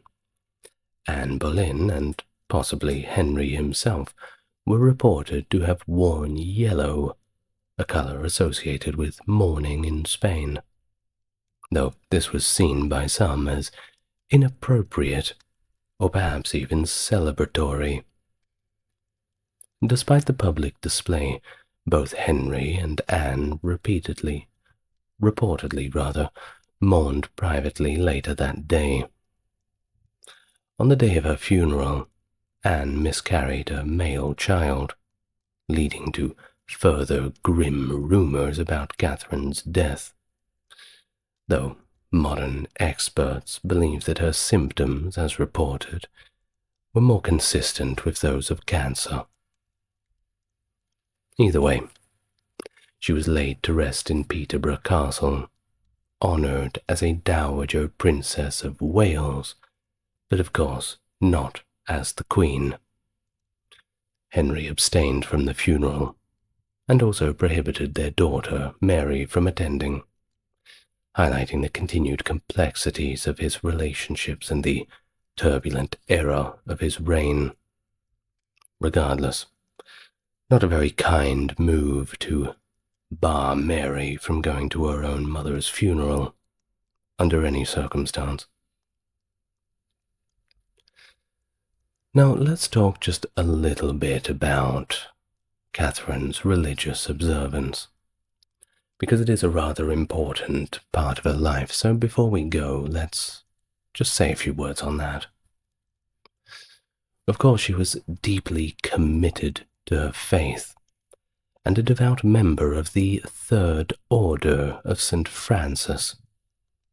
She meticulously balanced these royal duties of hers, in any capacity, with her religious obligations seamlessly integrating the demands of her role as queen and later on the smaller role she played with her personal piety.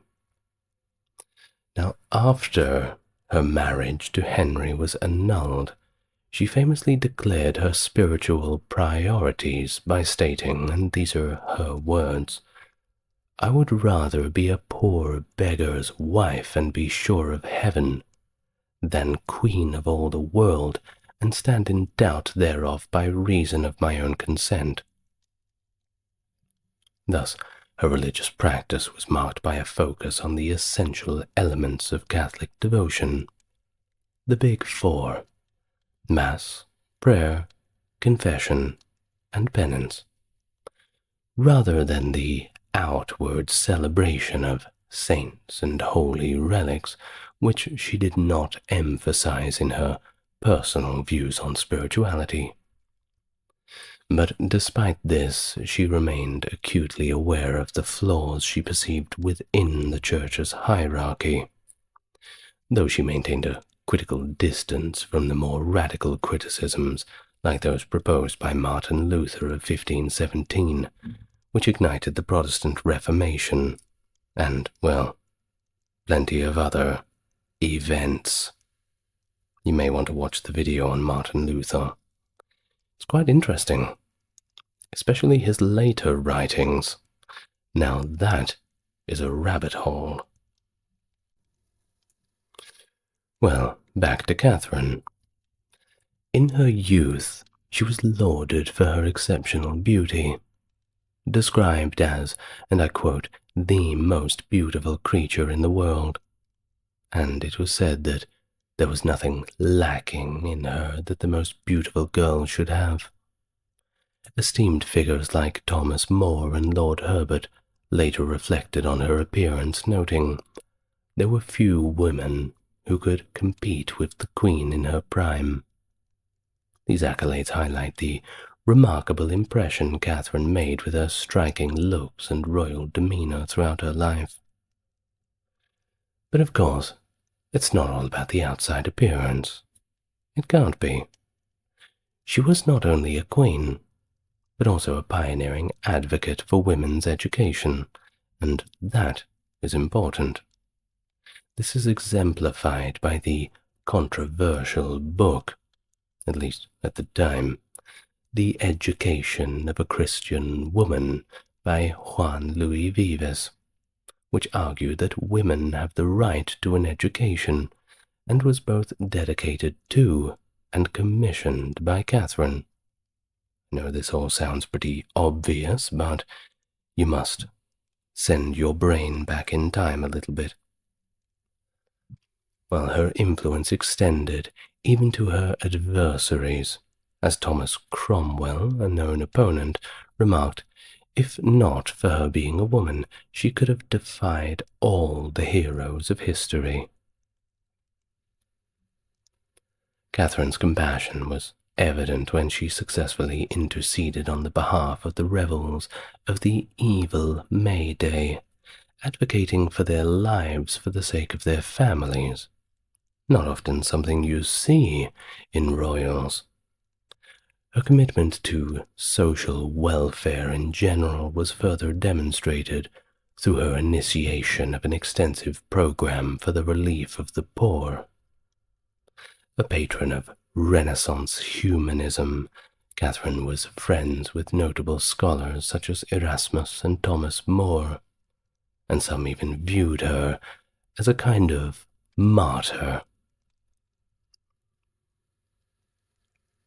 Well, her final resting place in Peterborough Cathedral is a site of continuous tribute. You'll rarely see it without decorations of flowers or pomegranates, which are, by the way, her heraldic symbol. Hers is a tomb that proudly bears the inscription, "Catherine, Queen of England." In the 20th century, George V's wife, Mary of Teck, had her grave notably enhanced, further infirming her as the as her status as queen. Annually, Peterborough Cathedral holds a service in her memory, featuring processions, prayers, and various events, including tributes at her grave with candles, pomegranates, flowers, and other offerings. Notably, the Spanish ambassador to the United Kingdom attended the service commemorating the 470th anniversary of her death. And in 2010, the service included a reading of Catherine's speech before the Legatine Court by actress Jane Lapotaire. In her birthplace of Alcalá de Henares, a statue captured her as a young woman holding a book and a rose, symbolizing her lifelong dedication to not only learning, but everlasting grace. And if you've listened this far, perhaps you too have a dedication to learning. Not many make it to this point. If you did, you get the special message. Anne Boleyn, born around 1501, the second wife of King Henry VIII of England, and a crucial figure in the political and religious upheaval that led to the English Reformation. Well educated in the Netherlands and France, Anne was well prepared for the complexities of the English court, which she navigated with her own ambition and acumen. Her refusal to become Henry VIII's mistress set in motion a chain of events that resulted in England's break from the Catholic Church and the establishment of the Church of England, with Henry seeking to annul his first marriage to Catherine of Aragon in order to wed Anne. Their marriage in 1533 heralded significant religious changes, but it was all short-lived, as Anne was unable to provide a male heir, leading to her arrest on fabricated charges, including adultery and treason. Thus she was executed in 1536, leaving behind a daughter, however, Elizabeth I, who would of course become one of England's most celebrated monarchs. Hello and welcome to the channel. If it is your first time here, very happy to meet you indeed, and if you're coming back, off we go again on another adventure into the past. If you'd like to support the channel, you're doing a very good job as it is. Just enjoy the content at your own pace. But a like and subscribe certainly helps, and if you want to go above and beyond, there's a few links in the description. But now, let's all get nice and relaxed, and we may begin. Anne Boleyn, the second wife of King Henry VIII, was born to one Thomas Boleyn, later Earl of Wiltshire and Earl of Ormond, and Elizabeth Howard, the eldest daughter of Thomas Howard, the future second Duke of Norfolk. The exact date of Anne's birth remains uncertain, with scholarly debate primarily centered around 2 years, circa 1501 and circa 1507. Anne's familial background included her older sister, Mary, and a younger brother by the name of George, born around 1504. This birth order is supported by claims from Mary's descendants, notably her grandson, who successfully claimed the Ormond title in 1496, asserting his grandmother's status as the elder daughter, a claim recognized by Queen Elizabeth I. During her formative years, her education was typical of a woman of her status, focusing not only on academics like arithmetic, grammar, and history, but also on essential domestic skills like embroidery and household management. Throw in a little bit of music, and we can see a very diverse range of skills. Additionally, she was trained in more physical pursuits, such as archery, horseback riding, falconry, and hunting.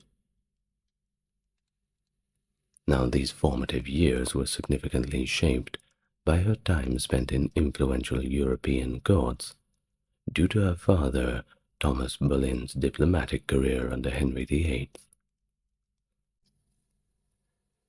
His charm and effectiveness as a diplomat garnered admiration from key figures, such as Margaret of Austria, the daughter of Maximilian I, the Holy Roman Emperor, who at the time was ruling the Netherlands on behalf of her nephew Charles. Margaret was so impressed with Boleyn that she offered Anne a coveted position in her household, and this was a rare honor, typically reserved for girls aged 12, suggesting Anne might have been younger when she began her court life, as indicated by Margaret affectionately calling her the little Boleyn. Anne's stay in the Netherlands at the court of Savoy in Mechelen, beginning in spring 1513, was also an important aspect of her upbringing. She was well regarded by Margaret, who praised her demeanor and intelligence. In October 1514, Anne moved to France to serve as a maid of honor, first to Queen Mary, Henry VIII's sister, upon her marriage to Louis XII of France, and subsequently to Mary's stepdaughter, Queen Claude. Thus she remained in the French court for nearly 7 years, a period during which she refined her French language skills and developed a keen interest in the arts and humanities, including fashion, illuminated manuscripts, literature, music, and of course religious philosophy. And it was here in France where Anne's evangelical leanings likely took root, influenced by reformist books and Jacques Lefebvre's French translations of the Bible and Pauline epistles. Her exposure to French culture, its etiquette, its dance, and its literature, alongside her experience in flirtation and courtly love, equipped her with a sophisticated persona that resonated quite strongly back at the English court. A continental flair, let's put it that way. Anne's acquaintance with Margaret de Navarre, King Francis I's sister, and a noted author and reformer, further nurtured her religious and literary inclinations. Thus, her return to England marked a transfer of continental influence into the English court, where her keen fashion sense, cultural knowledge, and religious ideas had a great influence on many. Her time in France not only polished her personal qualities, but also positioned her as an agent of religious and cultural reform, guiding, albeit very subtly, the English monarchy towards a historic break with the Catholic Church. Thus, those early years back in England were marked by a good dose of political and familial machinations that significantly influenced her trajectory. One of the pivotal moments was when she was recalled from the Netherlands to potentially marry her Irish cousin, James Butler. The marriage proposal was not born out of romantic considerations, but was rather a strategic move intended to resolve a dispute over the earldom of Ormond. The 7th Earl of Ormond had died in 1515, leaving his inheritance in question, with Sir Piers Butler contesting the will against the claims of Thomas Boleyn, Anne's father, who was descended from the eldest daughters of the previous Earl. King Henry VIII, concerned about the potential for civil unrest in Ireland over this dispute, supported a plan to marry Anne off to James Butler. This union was intended to consolidate the claims and pacify any conflict by bringing the Ormond inheritance as Anne's dowry.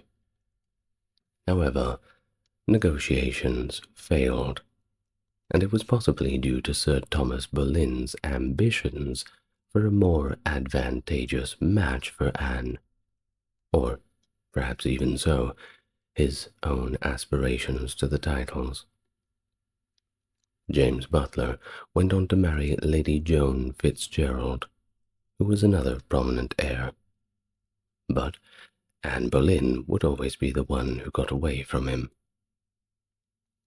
Now, parallel to Anne's failed marriage negotiations, her sister Mary Boleyn was recalled from France in 1519, where she had been involved with members of the French court, including the king. Soon after returning, Mary married one William Carey, a courtier, in a ceremony attended by Henry VIII. Despite her marriage, Mary became the mistress of Henry VIII, although the paternity of her children during this time remains a topic of historical debate. While some historians speculate that Henry VIII may have been the father of one or both of Mary's children, he never acknowledged them as he did with his recognized illegitimate son, Henry Fitzroy, by Elizabeth Blount. By 1522, Anne had herself secured a position at the English court as a lady-in-waiting to Queen Catherine. She made her public debut at a court pageant in March of 1522, where she played Perseverance, and immediately impressed the court with her elegance and intellect. This marked the beginning of her rise as one of the most prominent and influential figures at the court. Thus Anne's presence and demeanor quickly attracted the attention of several suitors. Her charm and sophistication made her a standout figure at the English court. Described by historians as the perfect woman courtier, her grace, style, and accomplishments in dance, music, and languages captivated those around her. Partnered with this, her vibrant energy and engaging personality not only drew people into conversation, but it kept them entertained, making her a focal point of any social gathering, the life of the party. Well, during her time here at the court, Anne had become romantically involved with Henry Percy, the son of the Earl of Northumberland. The two entered into a secret betrothal, a relationship that, according to George Cavendish, did not become consummated. However, this engagement was ended abruptly due to a lack of support from Percy's father and opposition from Thomas Wolsey, for reasons that, still to this day, remain little speculative. Either way, following the end of this relationship, Anne was temporarily sent away from court to her family's estates in the countryside, although details about this period are sparse. Upon her return to court, she re-entered the service of Catherine of Aragon. Meanwhile, Henry Percy was married to Lady Mary Talbot, an arrangement made since his adolescence. Around this time, Anne also befriended Sir Thomas Wyatt, a prominent poet of the Tudor era, whose marital troubles coincided with a growing affection for Anne, although their relationship is believed to have remained platonic. Anne's most significant and history-altering courtship began in 1526, when King Henry VIII, a seasoned player of courtly love, became completely infatuated with her.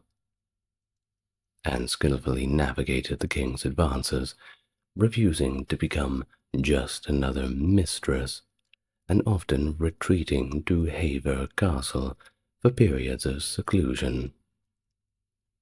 Her resistance only fueled the king's desire, leading to his proposal of marriage within a year of his pursuit.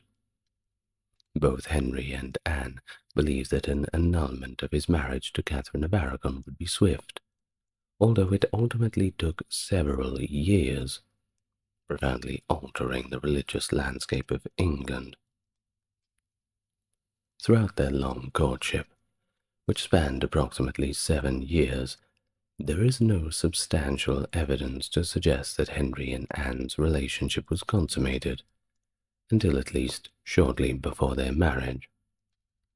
The surviving love letters from Henry to Anne during this period reflect a deep affection and desire, but also a kind of respect for Anne's stance on maintaining their relationship chaste, until marriage at least.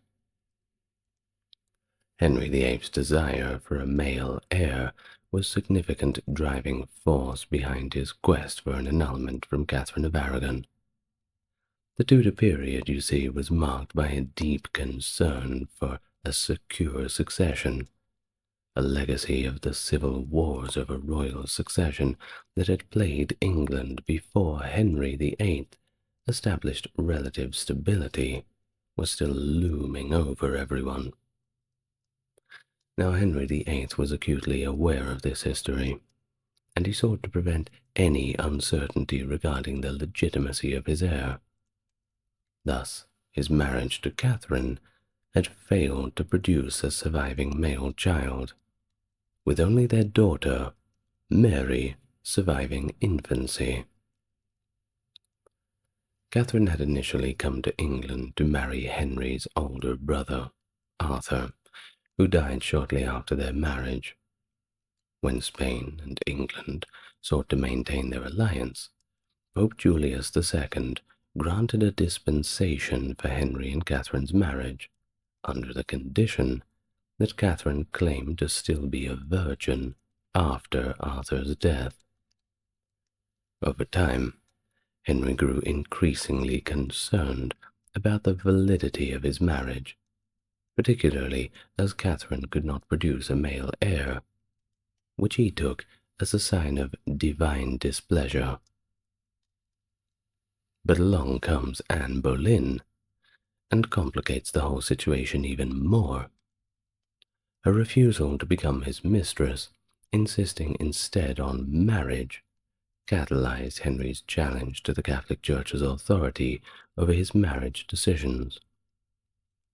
Henry argued that his marriage to Catherine was invalid according to biblical scripture, claiming that the Pope had no authority to legitimize what he saw as essentially incestuous and sinful. This theological and legal battle over his marriage to Catherine came to be known as the King's Great Matter. Anne leveraged Henry's infatuation with her, and his desperation for a legitimate male heir, to position herself not only as his potential wife, but as a significant political partner. She refused to consummate their relationship until she was queen, a stance that ultimately played a role in Henry's decision to break from the Church and establish the Church of England. And when he did, his authority was recognized as supreme in all religious matters. Of course, the Catholic Church were not too happy with it, but, Now historians debate Anne's motives and her commitment to religious reform. Some view her as a devout evangelical, eager for religious reform, and playing a significant role in influencing Henry's religious policies, but others suggest her religious beliefs were a little more conventional, and that her actions were driven more by personal ambition than by deep-seated theological convictions. There is evidence suggesting Anne's sympathy towards Reformation efforts, including anecdotes of her promoting religious texts that critique the Catholic Church's excesses, such as Tyndale's writings or Simon Fisher's work, a supplication for the beggars. And she also supported scholars working on English translations of the Bible, and sought to instill scriptural piety in her ladies-in-waiting. Well, in 1528, a severe outbreak of sweating sickness struck London, leading to high mortality rates and causing the royal court to disperse. Henry VIII left London, frequently moving to escape the illness, while Anne Boleyn retreated to Hever Castle, the Boleyn family residence. It was there that Anne contracted the disease, and her brother-in-law, William Carey, succumbed to it. In his concern for Anne's health, Henry sent his personal physician to care for her, and she eventually recovered. As Anne recuperated, Henry intensified his efforts to secure an annulment from his marriage to Catherine of Aragon. He initiated a direct appeal to the Holy See, bypassing Cardinal Wolsey initially, who had been his chief adviser on the matter. Henry's envoy, William Knight, was dispatched to Pope Clement VII with the mission to annul the marriage on grounds that the original dispensation by Pope Julius II had actually been obtained under false pretenses. Additionally, Henry sought permission to remarry, specifically making provisions that would allow him to marry Anne, indicating the influence she had gained over him. However, this task proved to be a challenging one, as Pope Clement was effectively a prisoner of Charles V, the Holy Roman Emperor, following the sack of Rome in 1527. Knight faced difficulties in gaining access to the Pope, and eventually returned with only a conditional dispensation, which Wolsey deemed to be insufficient. Consequently, Henry had very little choice, and he entrusted Wolsey with the annulment process. Wolsey convened an ecclesiastical court in England with the Pope's emissary, Lorenzo Campeggio, but no decisive action was taken, as Campeggio had no papal authorization to make a ruling. Wolsey's inability to secure the annulment strained his relationship with Henry and Anne, who suspected his loyalties lay more with the Pope than with the English crown. Anne's influence and Wolsey's other detractors led to his dismissal and eventual arrest on charges of praemunire, which is acting in the interest of a foreign ruler over your own king. Treason, basically. But Wolsey died of illness in 1530, before any trial could take place. Possibly what they had planned for him if he was found guilty, which he would have been, well, perhaps that would have been worse than dying from illness. Now, by 1531, Catherine of Aragon was banished from the court, and her living quarters were reassigned to Anne, another sign of her rising status. However, the public were not too pleased with this. Their support largely remained with Catherine. In one incident in 1531, Anne narrowly escaped an angry mob by the Thames, showing once again the public discontent with her role in the king's marital strife, seen at this time by a great many, especially in London, as a home-wrecker. Well, the death of Archbishop of Canterbury William Warham in 1532 led to the appointment of the Boleyn family chaplain, Thomas Cranmer, as his successor, marking a significant shift towards a reformist influence within the church. And that same year, Thomas Cromwell, Henry's chief minister, pushed through critical legislative acts that recognized royal supremacy over the Church, cementing the break with Rome and setting the stage for the establishment of the Anglican Church, also known as the Church of England. Well, even before her marriage to Henry VIII, Anne wielded significant influence at the English court. She had the authority to grant petitions, receive diplomats, and provide patronage, reflecting a substantial influence over Henry, even to the extent of advocating on behalf of foreign diplomats. Well, this period marked her as an increasingly central figure in England's political and international affairs. Thus, her influence was particularly evident in strengthening England's international position, notably by fostering an alliance with France. She developed a strong rapport with the French ambassador, Gilles de la Pommeraye, which facilitated diplomatic relations.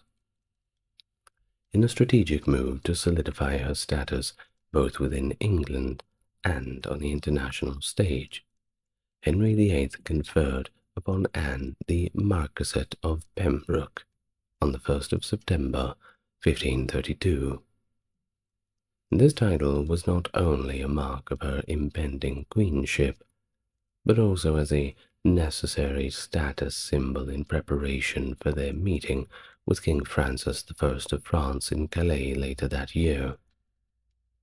The investiture, performed by Henry himself, with de la Pommeraye as a guest of honor, showed once again her elevated position. The conference at Calais was a political success, securing implicit support from the French government for Henry's plans to remarry, despite King Francis I's delicate balancing act due to his alliances with the Pope. And of course, Anne's ascent to power also brought considerable benefits to her family. Her father, Thomas Boleyn, was elevated to the title of Earl of Wiltshire, and arrangements were made for her Irish cousin to become the Earl of Ormond. During the celebrations of her father's elevation, Anne was given precedence over the Duchess of Suffolk and Norfolk, an honor that was typically reserved for the Queen. In addition to all the politics, Anne used her influence to secure financial support for her sister, Mary Boleyn, by arranging an annual pension. She also facilitated educational opportunities for her nephew, Henry Carey. Now, finally, Anne's marriage to Henry VIII was solidified through a ceremony in secret on November 14th, 1532, followed by a public confirmation of their union in January of the following year, 1533. The legitimacy of their marriage was officially recognized by Thomas Cranmer, the newly appointed Archbishop of Canterbury, in May of 1533. Cranmer's rulings, which declared Henry's marriage to Catherine of Aragon null and void, subsequently validated Henry's marriage to Anne, and it marked the culmination of a complex series of events and loopholes, whether they be theological or political, that had finally led to this moment. Anne Boleyn's coronation of Queen Consort on June 1st, 1533, was thus a grand and meticulously orchestrated event that showed her new status and legitimacy of her forthcoming child. Crowned in Westminster Abbey, Anne was the last Queen Consort of England to have a separate coronation from her husband. Remarkably, she was crowned with St. Edward's crown, traditionally reserved for the coronation of a monarch, not a consort. This unusual choice, as suggested by historian Alice Hunt, was likely due to Anne's visible pregnancy and the expectation that she would bear a male heir. Well, the day before her coronation, Anne participated in a lavish procession through London, an event designed to showcase the new queen to the public. Seated in a magnificent litter made from white cloth of gold and adorned with a gold coronet, her appearance was intended to symbolize purity and royal dignity, though, as you can imagine, it received a mixed reception from the public. Simultaneously, significant political and religious shifts were underway. The House of Commons had enacted laws that rejected the authority of the Pope in England, culminating in Pope Clement VII's provisional excommunication of Henry VIII and Archbishop Cranmer. The Pope also declared Anne's marriage to Henry null and reaffirmed Catherine's status as queen.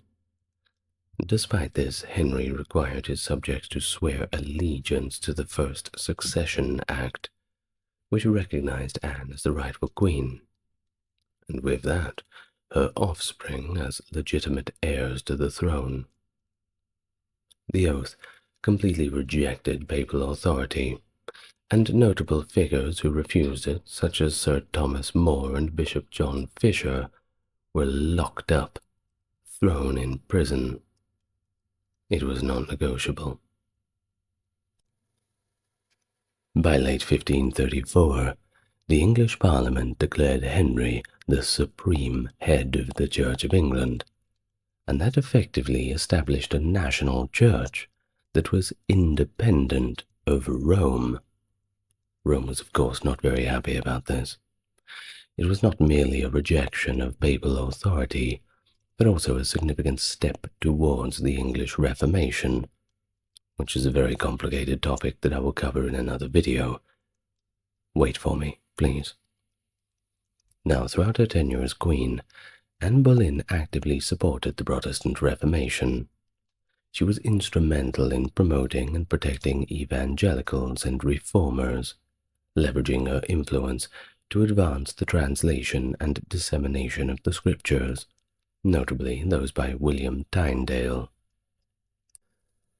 Anne's efforts also extended to personal interventions, as evidenced by her letter to Thomas Cromwell, wherein she sought assistance for Richard Herman, a merchant persecuted for his involvement in distributing the English New Testament. Anne's religious influence was also personal and long-lasting. She appointed Matthew Parker, a future Archbishop of Canterbury, as her chaplain, and entrusted him with the spiritual care of her daughter, the future Queen Elizabeth I, ensuring that her reformist legacy would endure beyond her lifetime. Also, if you're interested in Queen Elizabeth I have already done a video on her. It's in the Britain playlist, and I believe the biographies playlist. Go and take a look. You'll enjoy it. Well, after her coronation, Anne Boleyn settled into life at Greenwich Palace, a favoured residence of King Henry VIII, as she prepared for the birth of her child. The anticipation was, of course, high for the birth of a son. Everyone was crossing their fingers, a male heir that Henry longed for to secure the Tudor lineage. However, I'm sure you can guess what happened. September 7th, 1533, Anne gave birth to a girl who was christened Elizabeth, possibly named in honor of her grandmother Elizabeth Howard and Henry's mother, Elizabeth of York. The arrival of a daughter instead of a son came as let's just say, a disappointment to her parents, especially after the confident predictions of a male heir by court physicians and astrologers, who were, of course, always on the money with their predictions. Well, despite the initial disappointment, the infant Elizabeth was given a grand christening. After all, A daughter is as much of a blessing. Now, Anne, however, was conscious of the potential political threat posed by Henry's first daughter, Mary, who had been declared illegitimate and stripped of her princess title. To secure Elizabeth's position and alleviate Anne's concerns, Henry ordered that Mary be separated from her servants and sent to live at Hatfield House, where Elizabeth was also to reside under the care of her own substantial staff, in the healthy country air. It's not a bad deal. Now, Anne's role as queen was marked by a significant expansion in the size and scope of her household compared to her predecessor, Catherine.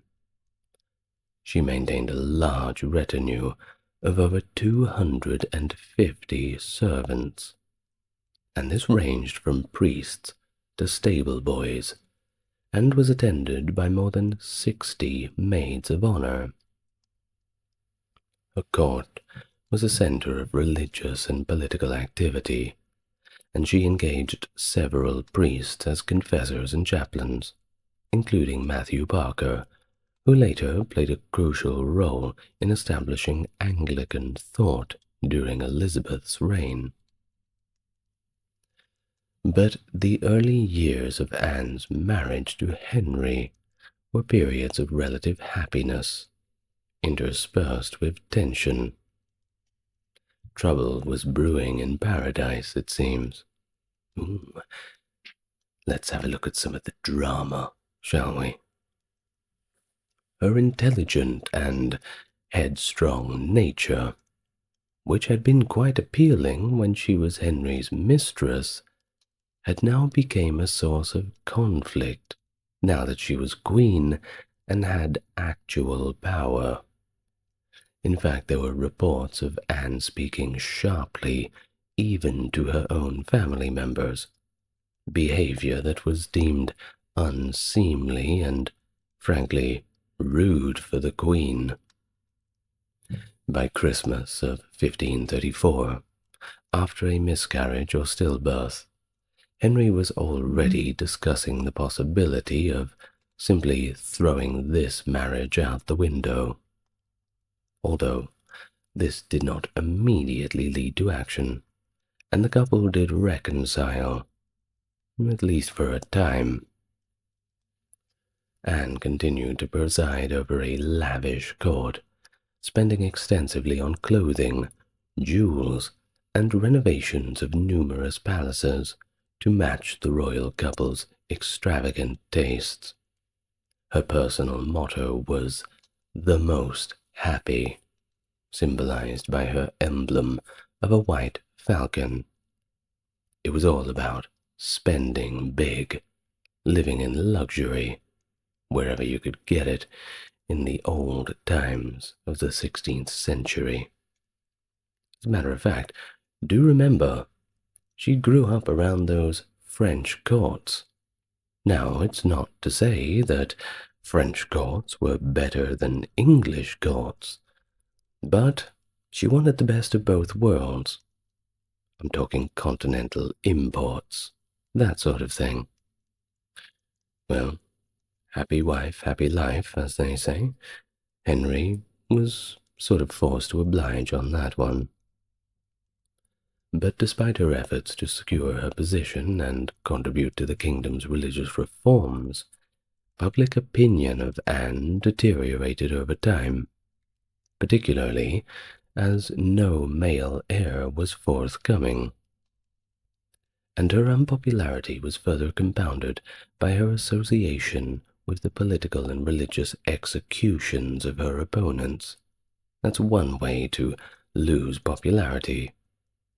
Figures such as Sir Thomas More and the Bishop John Fraser, and it led to her being harshly criticized, even referred to as the king's, well, you know that word that starts with W. It's a bad one. Well, the decline in public favor set the stage for her eventual downfall, as the enemies at court increased and her influence over Henry began to wane. It was around this time, January 7th, 1536, that Catherine of Aragon passed away, and it marked another pivotal moment for Anne and King Henry. Catherine's passing was met with visible relief from Henry, who wore yellow the following day, the colour of joy and celebration in England. But, ironically, it's claimed it was one of mourning in Spain, but this is disputed. Now, this public display of festivity highlighted the complex and often strained relationships within the Tudor court. It was never really smooth sailing.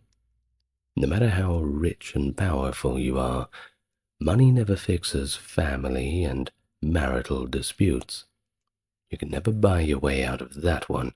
Let that be a lesson to you if you think money's going to solve your problems, dear listener. While attempting to solidify her position and perhaps even soften her image, Anne made overtures towards reconciliation with Mary, Catherine's daughter, who steadfastly rejected these efforts. She wanted nothing to do with her.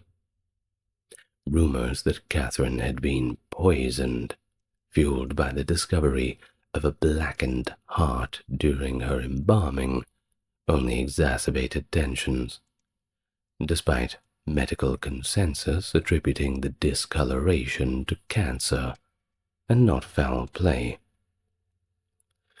Well, during this period of chaos, Anne's personal and political stability began to waver significantly, and she was pregnant again. You know what that means. The stakes were high to produce a male heir. Simultaneously, Henry's attentions shifted towards a new woman, Jane Seymour, one of Anne's maids of honor. Seems that Henry already had one foot out the door, which is really not cool when your wife is pregnant. Well, far be it for me to push my morality on people who lived 500 years ago. Anyway, well, simultaneously, an incident involving a locket with Henry's portrait, which Jane flaunted in Anne's presence, reportedly provoked Anne to violent anger, and one can hardly blame her. Jane was apparently showing off. Look at this little present that I got. From your husband, nonetheless. What are you going to do about it? Well, Anne, of course. No one can blame her for acting in a very violent manner, symbolizing a growing desperation and also this complete loss of control over her circumstances. The clock was certainly ticking on Anne living the good life. Well, Anne miscarried in January 1536, shortly after witnessing an intimate moment between Henry and Jane. This, of course, was a devastating blow for everybody involved. The loss of what was reported to be a male fetus coincided tragically with the day of Catherine's burial, intensifying the personal and political implications of her failed pregnancy. Eustace Chapuis, the imperial ambassador, ominously noted the miscarriage of her savior, suggesting that the event marked the beginning of the end for Anne's marriage to Henry. You see, if there was a male heir, effectively for Anne it would be obligation fulfilled. But another disappointment in Henry's eyes, well, that was the nail in the coffin for poor Anne. One could only feel sorry. while Henry's reaction to the miscarriage further alienated Anne. There was no shoulder to cry on. There was no sympathy. He claimed that he had been seduced into the marriage by sortileges, implying deception or enchantment. This accusation set the stage for Jane Seymour's elevation within the court. So Jane was moved into the royal quarters, a sign of her rising favor, while Anne's influence rapidly diminished. Additionally, Anne's brother, George Boleyn, was notably passed over for the Order of the Garter, which was instead awarded to Sir Nicholas Carow, further indicating the shifting allegiances. And thus, like that, Anne Boleyn's downfall was swift and dramatic, and historians have long debated the forces behind her arrest and execution. Now, it's been suggested that Anne and Cromwell, that being Thomas Cromwell, had significant disagreements over the redistribution of church revenues and foreign policy, which escalated tensions between them also. Anne favored using the revenues for charitable and educational purposes, and sought an alliance with France. After all, she had plenty of friends back there. But Cromwell aimed to refill the king's depleted coffers, and preferred an alliance with the Holy Roman Empire. The evidence suggesting Cromwell's involvement in engineering Anne's fall includes his conversations with the imperial ambassador Eustace Chapuis, which indicate Cromwell as the instigator of the plot against her. However, Cromwell's biographer, John Schofield, disputes this, asserting that there is no substantial evidence of a Cromwell-led conspiracy.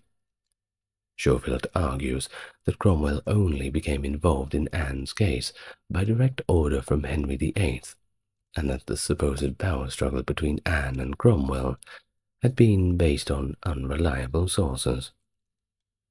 So now, let's talk more about these final days of Anne Boleyn. Well, the events leading up to Anne's arrest begin with the arrest of one Mark Smeaton, who was a musician in her service, who initially denied but later confessed to being her lover, possibly under torture and the promise of freedom. Now, following his confession, other men, including Sir Henry Norris, Sir Francis Weston, and Sir William Brereton, and Anne's own brother, George Boleyn, were arrested on charges of adultery with the Queen and related treasonous acts. Norris, despite being treated with initial kindness by Henry VIII, was arrested during May Day festivities, likely triggered by Smeaton's confession. Of course, he vehemently denied the charges, as did all of the others accused. Now, just quickly, we mentioned that one Mark Smeaton was a musician. Interesting fact, there were a lot of lute players, musicians and the like in medieval times that would, of course, go into courts and entertain. And actually, a few of them were spies. Think about it. The lute player sitting in the corner, hours and hours, the life of the party, providing all the entertainment. Well, as everybody gets drunker and drunker, they begin to talk, and they begin to brag, and they begin to one-up each other on their plans. Well, the lute player just keeps on playing and takes the information in. Of course, he's just there to play music, right? Who would suspect him? Anyway, maybe we'll have a video on medieval spies in the future. That's a good one. Well, back to Anne Boleyn. Of course, the legal proceedings against Anne were, at least by modern standards, completely unjust. The laws of the time were heavily weighted towards the desires of the monarchy, making the outcome a guilty verdict, pretty much 99% a foregone conclusion. This was exemplified in the charges laid against her, which included adultery, incest, and plotting the king's death.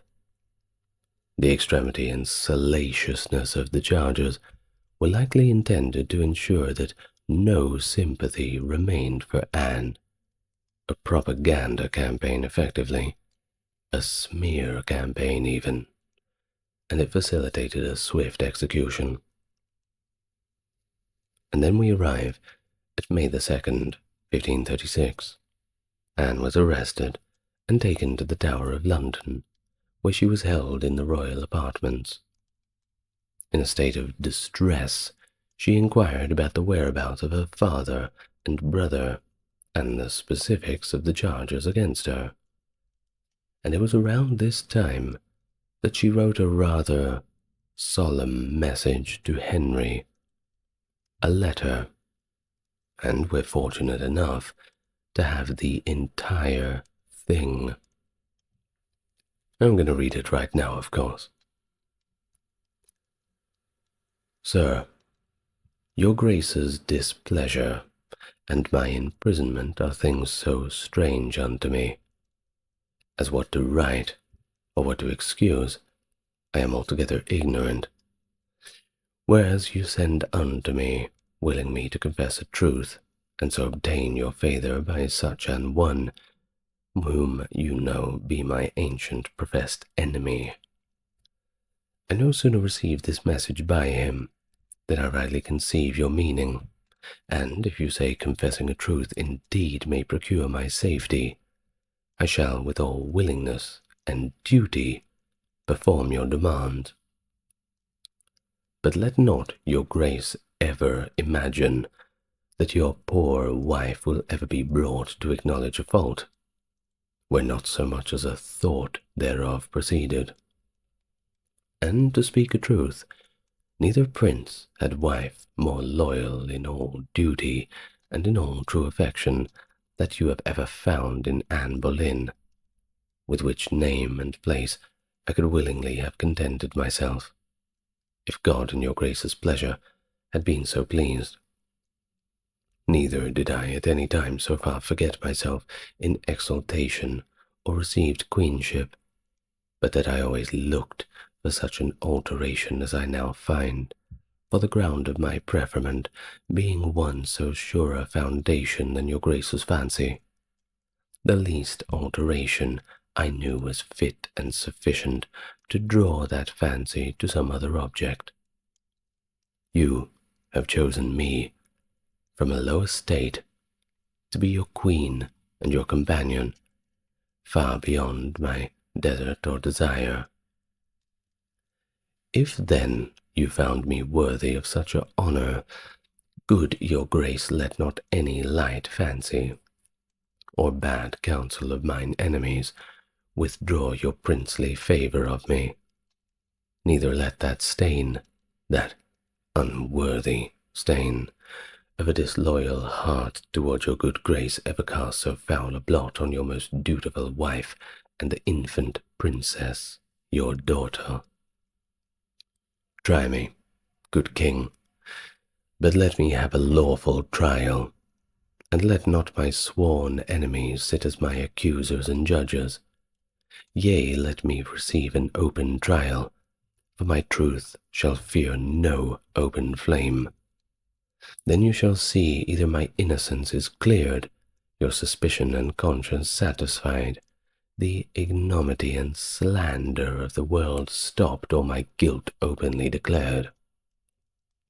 So that, whatsoever God or you may determine of me, your Grace may be freed of an open censure, and mine offence being so lawfully proved, your Grace is at liberty, both before God and man, not only to execute worthy punishment on me as an unlawful wife, but to follow your affection, already settled on that party, for whose sake I am now as I am, whose name I could some good while since have pointed unto you, your grace being not ignorant of my suspicion therein. But if you have already determined of me, and that not only my death, but as infamous slander must bring you enjoying your desired happiness, then I desire of God that he will pardon your great sin therein, and likewise mine enemies the instruments thereof, and that he will not call you to a strict account of your unprincely and cruel usage of me. At his general judgment seat, where both you and myself must shortly appear, and in whose judgment I doubt not whatsoever the world may think of me, mine innocence shall be openly known and sufficiently cleared. My last and my only request shall be, that myself may only bear the burden of your grace's displeasure, and that it may not touch the innocent souls of these poor gentlemen, who, as I understand, are likewise in strait imprisonment for my sake. If I ever find favour in your sight, if ever the name of Anne Boleyn hath been pleasing to your ears, then let me obtain this request, and I will so leave to trouble your grace any further, with mine earnest prayers to the Trinity, to have your grace in his good keeping, and to direct you in all your actions. From my doleful prison in the Tower, this 6th of May, your most loyal and ever faithful wife, Anne Boleyn. Gee, that was a bit sad, wasn't it? I thought so, certainly, if you didn't. Well, Anne Boleyn's final days were marked by both a dignified composure and a tragic poignancy. Following her conviction on charges of adultery, incest, and high treason, a trial that has been widely criticized for its complete lack of evidence, Anne faced her execution with a blend of bravery and resignation. Her trial and the subsequent events show the harsh reality of Tudor politics, where personal vendettas and politics more often than not overshadowed justice. May 12, 1536. Sir Francis Weston, William Brereton, Mark Smeaton, and Sir Henry Norris were tried and, except for Smeaton, who pleaded guilty, possibly under duress, all maintained their innocence. Nevertheless, they were convicted and executed. Just days later, Anne and her brother George Boleyn were tried before a jury of peers, including her former fiancé Henry Percy, who was visibly devastated by the proceedings. The jury found Anne guilty, no surprises there, and Percy's reaction underscored the widespread belief among many that the trial was unjust. The day before her execution, Anne exhibited a calm acceptance of her fate. She met with Sir William Kingston, the constable of the Tower, and expressed a poignant readiness for death, noting wryly that she had a little neck, i.e., it would be easy to cut her head off. Well, her final hours were spent in prayer and reflection, reaffirming her innocence right up to the moment of her death. On the morning of May 19th, 1536, Anne was led to the scaffold erected on the north side of the White Tower. Dressed in a red petticoat and a grey damask gown trimmed with fur, she addressed the gathered crowd with grace, urging them to maintain their loyalty to the king and absolving her accusers. Her speech, as recorded in various accounts, including John Fox's Acts and Monuments, showed her magnanimity, and her subtle insistence on her innocence. The French poet Lancelot de Carle, who was present in London at the time, later wrote a detailed account of the event, capturing the sombre mood of those present and the dignified manner in which Anne addressed the onlookers. Thus, her execution was so profoundly solemn and a dramatic moment, this May 19th, 1536, that it was attended by all of the notable members of the court and the city's officialdom. She composed herself with dignity, removing her ermine mantle and headdress, and tucking her hair under a coif. In a poignant farewell to her weeping ladies-in-waiting, she asked for prayers, and then she knelt down, blindfolded, to meet her fate in the French style of upright kneeling, less common in England, where the block was typically used. She fervently uttered in these last moments, "Jesus, receive my soul. O Lord God, have pity on my soul." The executioner, a skilled swordsman from Saint Omer, was tasked to carry out the beheading with a single stroke, a task he executed with precision, thus sparing Anne from further suffering, a quick death. She was buried in an unmarked grave in the chapel of St. Peter ad Vincula, within the confines of the Tower of London, where her remains were identified during renovations in 1876. The reinterment in 1877 finally provided a marked grave in the chapel, acknowledging her resting place, though controversy and speculation about the identity of the remains, as suggested by some modern historians, regarding a possibility of a mix-up with Catherine Howard, adds a little mystery to the story. All in all, her execution and subsequent treatment of her legacy reflect the turbulent and often brutal nature of Tudor politics, as well as the personal tragedies and vendetta that played out at the highest levels of English royalty. It was a life and a death that marked not only the end of a queen, but also set the stage for significant shifts in England, the effects of which would resonate through the reigns of her daughter, Elizabeth I, and beyond. Well, thank you very much. Jane Seymour, the daughter of Sir John Seymour and Marjorie Wentworth, believed to have been born in Wolfhall, Wiltshire, but the exact date of her birth is unknown.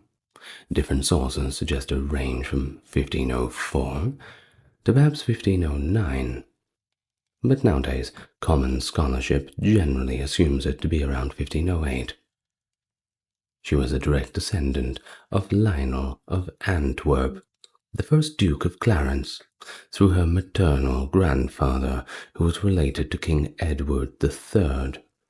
Consequently, Elizabeth and King Henry VIII were fifth cousins. Additionally, she had a common ancestor, Elizabeth Cheney, with both his second and fifth wives, Anne Boleyn and Catherine Howard. Now, Jane possessed a lower level of education compared to Henry's previous wives, Catherine of Aragon and Anne Boleyn.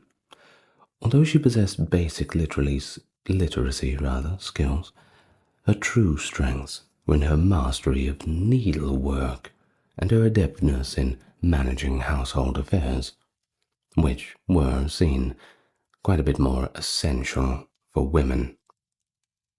According to reports, her needlework was exceptionally exquisite and intricate.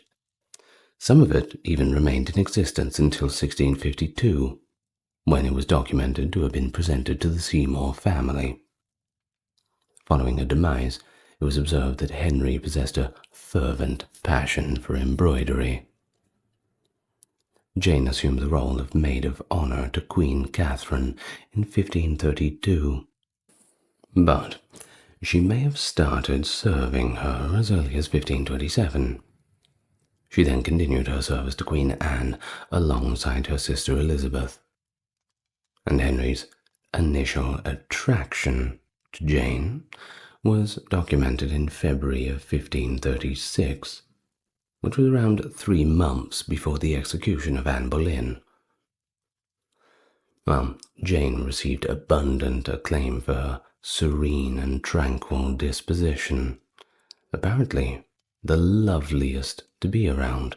Indeed, John Russell described her as the gentlest lady he had ever known, while the imperial ambassador Eustace Chappie, who referred to her as Jane Semmel in his correspondence, called her the Pacific because of her attempts to promote peace at court. Chappie described her as being of average height and having a very pale complexion. He also mentioned that she was not particularly beautiful. But of course, the personality is what counts. Just ask Henry. Well, however, Russell claimed that she was the most beautiful among all of the king's wives. I suppose it's all in the eye of the beholder. Polydore Virgil remarked that she possessed an exceptional allure in terms of both personality and physical attractiveness, but in general she was perceived as timid, kind, virtuous, and all in all uncomplicated.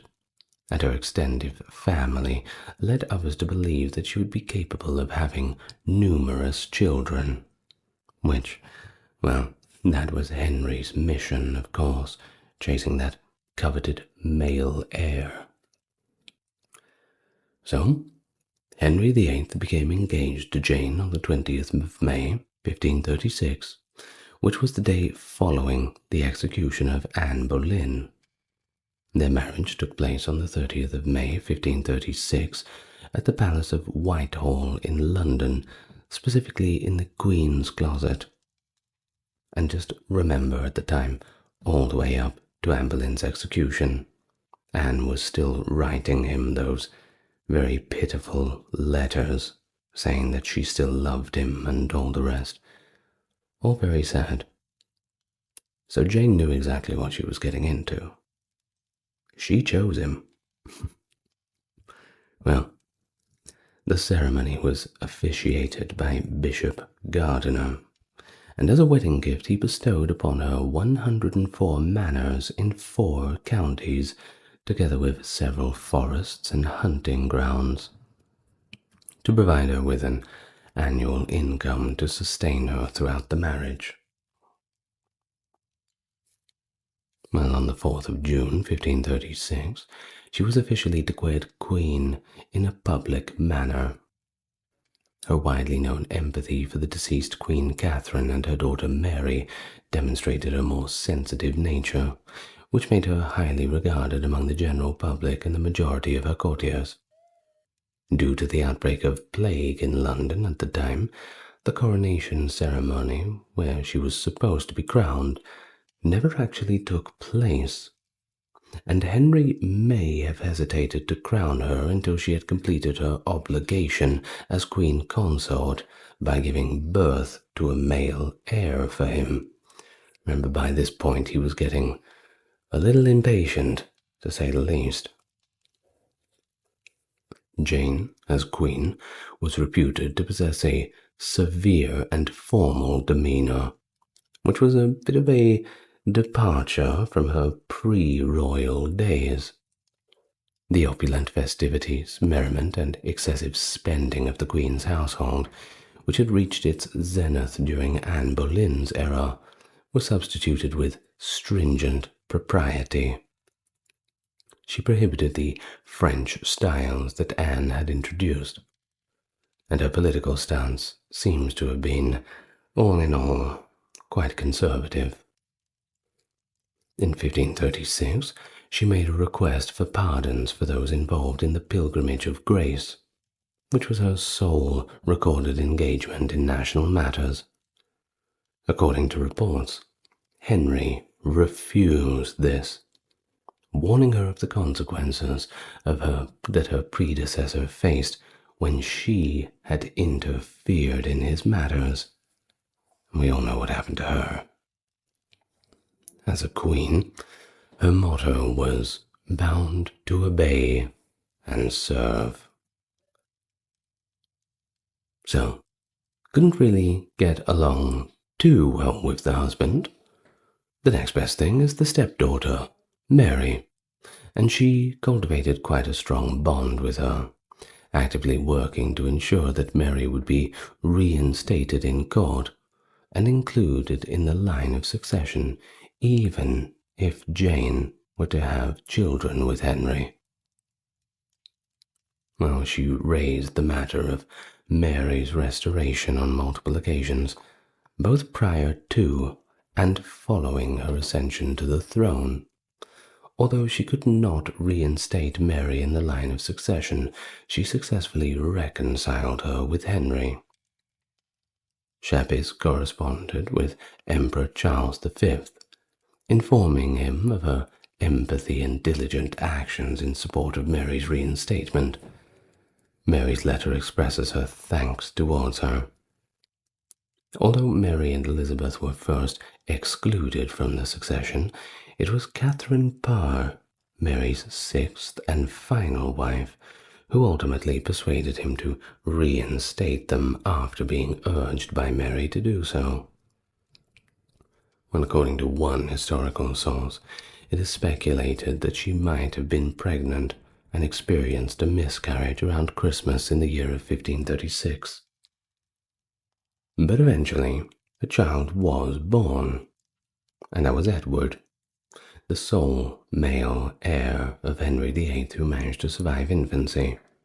Of course, both of his daughters, Mary and Elizabeth, were in attendance in carrying Edward's train during the ceremony. But Jane's labor was arduous, enduring for a duration of 48 hours, likely due to the baby's unfavorable positioning. And, well, she didn't make it.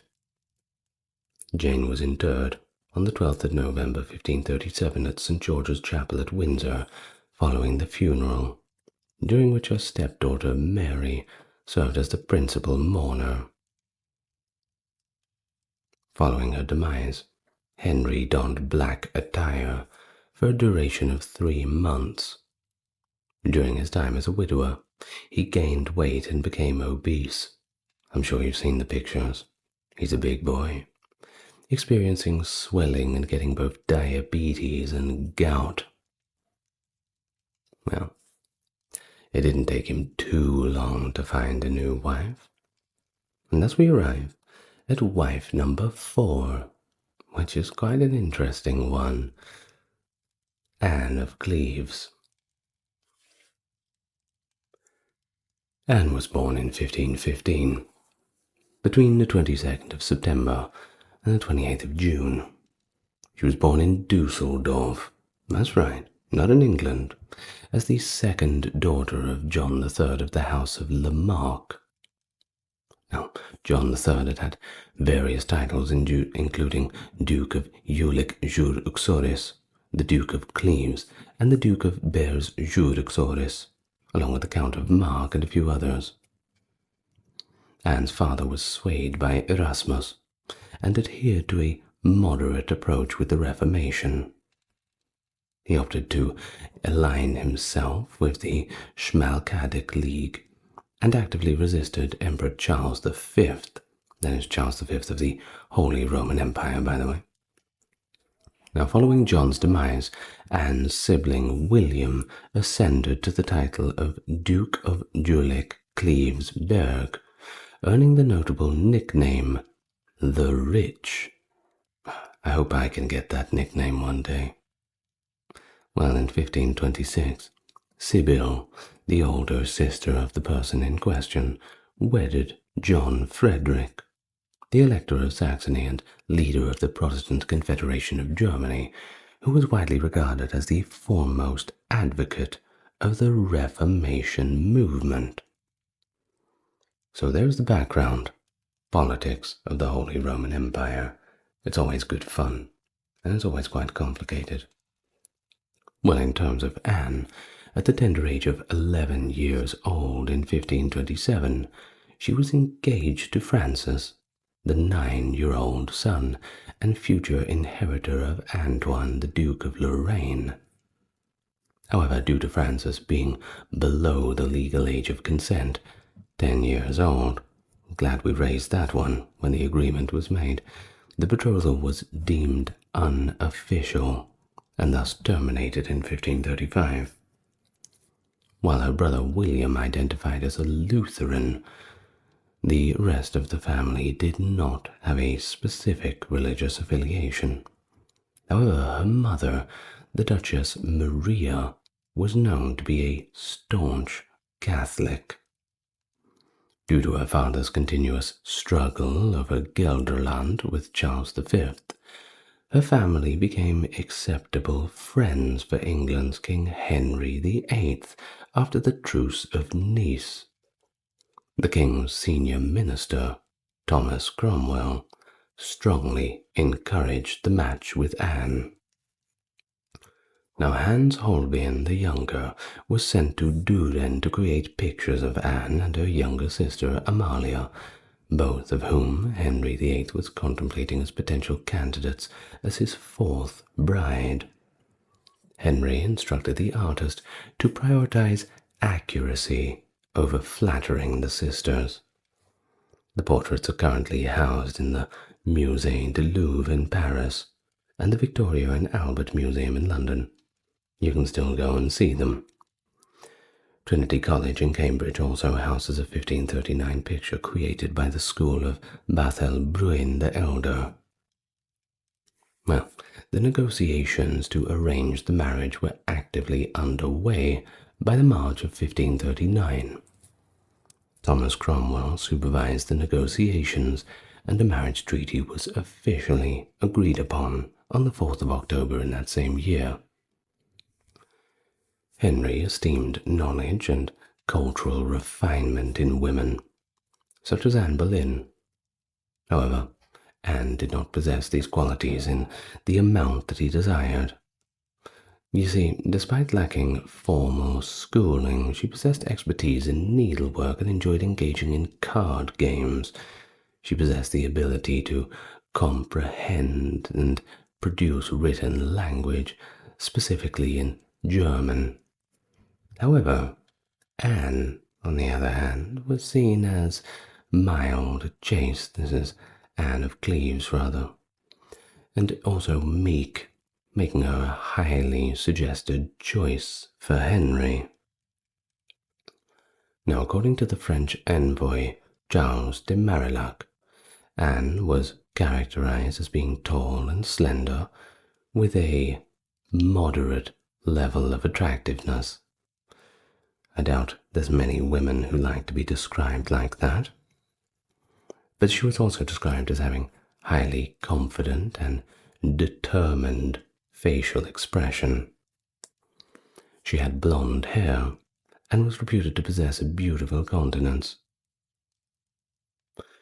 Well, at least by English standards, she had a somber demeanor and appeared older than her actual age. Holbein depicted her with a prominent forehead, eyes that were partially closed, and a chin that came to a point. Now, Anne had originally planned to travel to England alone with her entourage. However, due to the loss of her father, her brother and mother were unable to accompany her. There were apprehensions about the safety of a young and attractive woman, even if she was only moderately attractive, who had never been by sea undertaking such a voyage, particularly during the winter season.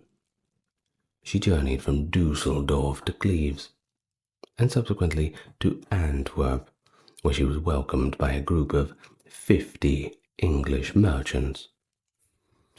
Henry personally encountered her on New Year's Day 1540 at Rochester Abbey in Rochester, while she was travelling from Dover.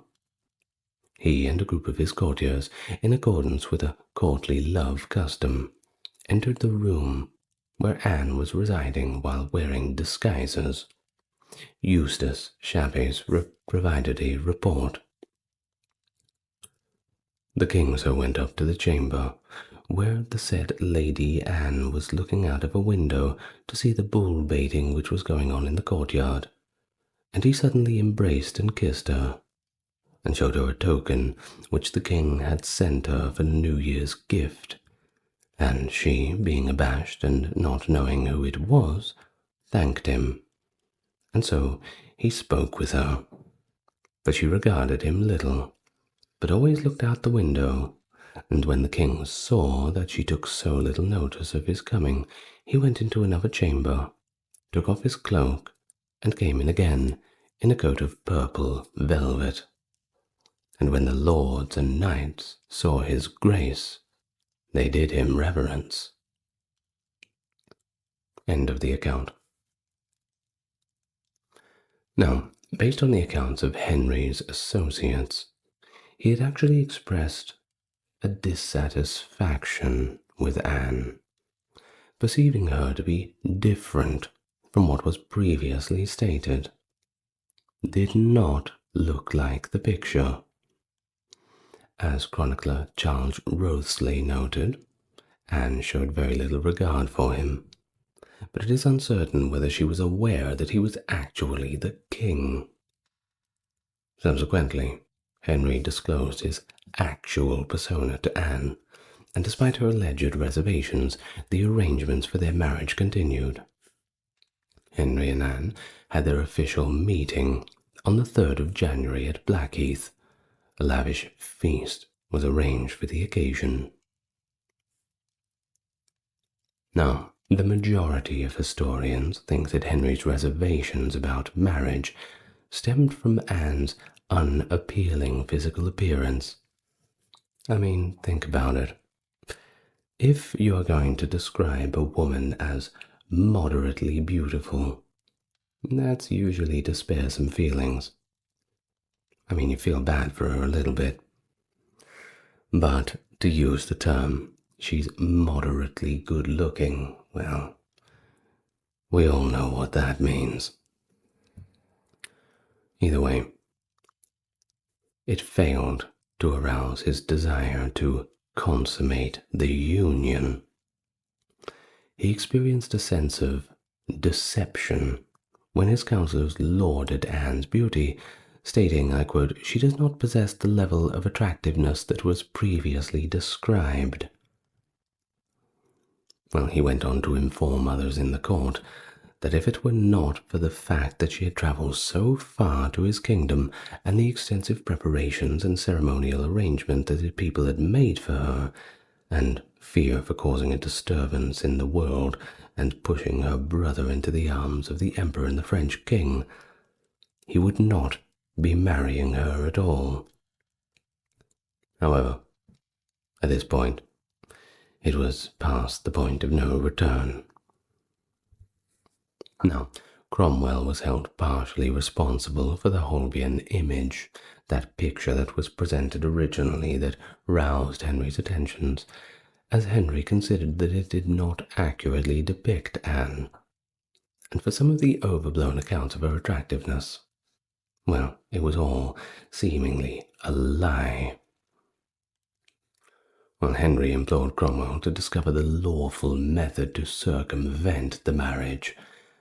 However, at this juncture, accomplishing this task was unattainable without jeopardizing the crucial relationship with the Germans. Of course, I don't think the Germans could see the funny side in it. Well, driven by his intense wrath and fury, the king directed his attention towards Cromwell, a decision he would later come to regret. Well, notwithstanding Henry's explicit reservations, the couple were wedded on the 6th of January 1540 at the regal palace of Placentia in Greenwich, London. Anne's wedding ring bore the inscription, God send me well to keep. Edward Hall reported that she was dressed in a luxurious gown composed of gold fabric, adorned with huge flowers and valuable pearls, designed in the round fashion of the duchy. A circular gown did not have a train. Following the wedding, jousting events took place on the subsequent Sunday. Anne was attired in the English style, with a French hood. Well, the big night was here. The romance was about to begin. However, their wedding night was not triumphant. Henry had disclosed the morning after that he had not consummated the marriage at all, expressing, I quote, "I didn't like her before, but now I like her even less."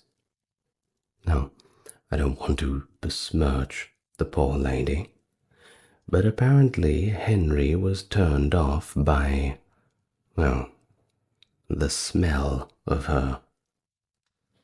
We don't want to go into too much detail, but that was apparently the problem. Apparently it was so off-putting that he quoted that he did not have the courage to go through with it. My God. Well, moving beyond that, Anne was basically ordered to depart from the court on the 24th of June, and on the 6th of July she was notified of her husband's choice to reassess the marriage. Testimonies were obtained from several courtiers and 2 physicians, documenting the king's dissatisfaction with her appearance and the other problems. Henry expressed his disbelief to Thomas Heneage and Anthony Denny on the state of the woman in question. Well, soon after, Anne was requested to give her agreement for an annulment, to which she willingly accepted. Cromwell, who was the driving force behind the marriage, was convicted of treason. The marriage was invalidated on the 12th of July 1540 due to lack of consummation, and of course they found out about that little prior agreement to marry Francis of Lorraine, just tipping the scales a little bit. Well, according to Henry's physician, following the wedding night, Henry claimed that he was not impotent because he had experienced 2 nocturnal emissions during sleep. Well, January 1540, Anne received dower estates to finance her household, which included the manors in Hampshire which were previously owned by Bremore Priory and Southwick Priory. Being the former queen, she was granted a substantial settlement, which included Richmond Palace and Hever Castle, the residence of Henry's former in-laws, the Boleyns. Anne of Cleves House, located in Lewes, East Sussex, is among the numerous buildings owned by Anne of Cleves, despite her never having even resided there. Well, after this, Henry and Anne had a cordial relationship. She held a special position in the king's family and was given the title the king's beloved sister. During her decision to not challenge the annulment, Henry, as a gesture of appreciation, granted her the privilege of being ranked higher than any other women in England, except, of course, for his new wife and daughters. In March 1547, Edward VI's Privy Council requested her relocation from Bletchingley Palace, her customary abode, to Penshurst Palace in order to accommodate Thomas Cowardin, the master of revels. They indicated that Penshurst was closer to Hever, and the relocation was in accordance with the wishes of Henry VIII. On August the 4th, 1553, Anne sent a letter to Mary I to express her congratulations on her marriage to Philip of Spain, and on September the 28th, 1553, Mary departed from St. James's Palace to go to Whitehall, where she was joined by her sister Elizabeth and Anne of Cleves. Anne additionally participated in Mary's coronation procession, and potentially attended her crowning at Westminster Abbey. These are likely to have been her final appearances. However, there is a record of Anne being presented at Westminster Abbey in August of 1554, following the marriage of Mary and Philip.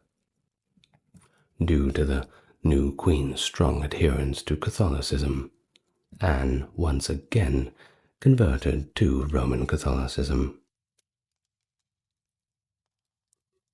Well, upon Anne's declining health, Mary granted her permission to reside in the Chelsea Old Manor, which had previously been inhabited by Henry's final spouse, Catherine Parr, following her remarriage, of course.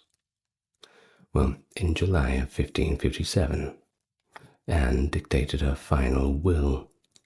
She refers to her sibling spouse, as well as the upcoming Queen Elizabeth, the Duchess of Suffolk, and the Countess of Arundel. She bequeathed a sum of money to her slaves, and requested Mary and Elizabeth hire them for their own families and treat them well. She was widely recognized by all who served her as a very benevolent and even quite a laid-back mistress. And thus, Anne had passed away at Chelsea Old Manor on the 16th of July, 1557. Cancer was the most probable factor contributing to her death. Well, and that is the life of Anne of Cleves. And now we get to the fifth wife of Henry VIII, Catherine Howard. A little bit more detail from now on. Well, Catherine Howard, she was born in 1523. Once again, precise dates uncertain. Well, regrettably, her early upbringing was marred by the often imprudent, to say the least, choices made by her father, Edmund Howard. You see, as the son of a prominent family, Edmund's options were restricted to depending on the benevolence of his wealthier relatives as his own capability to create his path. Regrettably, he exhibited excessive pride and was extravagant with his spending. And we all know what happens when you spend beyond your means. Well, the insult he made towards the king and the subsequent events would progressively deteriorate and gradually entangle him as well as his family in a web that they could simply not get out from. He acquired a compulsive gambling habit that posed a constant risk of being imprisoned for unpaid debts, leading him to flee and hide on several occasions.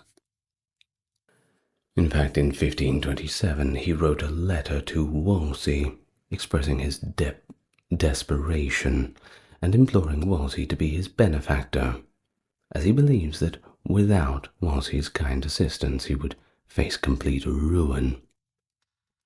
Well, if Cardinal Wolsey had provided assistance to the family in response to that letter, for which there is scant evidence that he did, the cash was received in small and irregular amounts, and would have likely been insufficient. Well, the family experienced their most challenging period between 1524 and 31, which aligns with the birth of the early years of Catherine Howard. This portrayal suggests that the girl is probably neglected, and possibly even unwanted, as her birth implies the need to gather funds for a future dowry. Catherine's early upbringing was characterized by a lack of stability and certainty. which explains why she is frequently described as having limited literacy skills and a genuine lack of education. You see, her father plainly did not prioritize her, especially when it came to her schooling and her future in general. Thus, in 1531, Catherine received assistance indirectly from her cousin, the future Queen, Anne Boleyn, who intervened on her behalf. Well, either as a result of her mother Joyce's demise in 1528, her family's financial difficulties, or Catherine's approaching the age for wardship, Catherine's family was effectively disbanded in 1531, when she was approximately 8 years old. Catherine and her brother Henry were placed under the guardianship of Agnes Howard, their step-grandmother and the Dowager Duchess of Norfolk, while 2 of her older sisters were married off. The Duchess oversaw extensive households at Chesworth House in Horsham, Sussex, and at Norfolk House in Lambeth. These households accommodated numerous staff, and also housed numerous wards, who were mostly the children of impoverished aristocratic relatives. Although it was customary for European nobility to transfer young children to aristocratic houses for education and training, it seems that both Chesworth House and Lambeth had, inadequate supervision. The Dowager Duchess frequently attended court, but had a minimal direct role in the raising of her wards and her young female servants. Now, around 1536, Catherine initiated music instruction with 2 tutors, of which one being Henry Mano, which the Duchess's residence in Horsham. Subsequently, a romantic involvement ensued between them. Now, the precise age of Mano at the time was uncertain. Recent claims on his age suggest that he was in his late 30s, possibly around 36. However, these assertions lack backing from Catherine's biographers. There is evidence suggesting that Mano was still unmarried. Either way, given his background, it would have been extremely uncommon for someone in his position to be unmarried into their late 30s. Well, he entered into matrimony during the late 1530s, maybe 1539. Additionally, there is some indication that he was of the same age as the other 2 individuals employed in the household, including his cousin Edward Waldegrave, who was in his late teens or early 20s from 1536 to 38. Now, the specifics and chronology of this relationship are disputed among contemporary historians. It's been suggested that Catherine became more and more disgusted by Mano's insistence on engaging in sexual activity with her, and was infuriated with his habit of discussing the intimate aspects of their relationship with the household staff. That's a big no-no. You can't do that. Well, during Catherine's adultery investigations when she was King Henry's wife, both Manox and Catherine admitted to engaging in sexual contact, but they denied having actual intercourse. When interrogated, Catherine had stated, under the charming and reasonable influence of Mano, despite being a young girl, she allowed him on several occasions to touch and handle intimate parts of her body, which was neither appropriate for her to allow, nor was it for him to request. Well, Catherine terminated all communication with Mano in 1538, perhaps during the spring season. Contrary to occasional claims, it is not accurate to say that this occurred because she started to increase her time spent at the Dowager Duchess's residence in Lambeth. Lambeth was Manuel's local parish, and it's possible that he got married there, possibly 1538 or 39. Well, soon after, Catherine was chased by Francis Derham, a secretary of the Dowager Duchess, and they purportedly entered into a romantic relationship, referring to each other as husband and wife. Derham also assigned Catherine with additional responsibilities expected of a wife, such as managing his finances during business trips. A significant number of Catherine's roommates, who were part of the Dowager Duchess's maids of honor, were attendants, well aware of the relationship, all of them. Well, however, it came to an end in 1539, when the Dowager Duchess discovered it. However, it's possible that Catherine and Derham separated with the purpose of being married when he came back from Ireland, after consenting to a pre-contract of marriage. Now, if they had, in fact, exchanged vows prior to engaging in sexual intercourse, they would have been regarded rather, as married, at least according to the Church's perspective. Well, Catherine's uncle, the Duke of Norfolk, secured her a position inside the household of the king's fourth wife, Anne of Cleves. As a youthful and appealing lady-in-waiting, Catherine swiftly attracted the attention of several men, including the king himself and Thomas Culpeper. During the initial phase of her tenure at court, before Anne of Cleves arrived, that is, there has been no discussion about her connection between the king and Catherine. Well, either way, he displayed an evident attraction towards her, and even when they were together, they openly engaged in flirtatious behavior. However, it seems that their relationship did not progress beyond that. Upon Anne's arrival, the king's lack of interest in her created a gradual chance for Catherine. Now, what about Thomas Culpeper? Well, up until this point, they had developed a quasi-relationship, but it seems to have not been an intimate one. However, based on later evidence, Culpeper did anticipate that it would soon become so.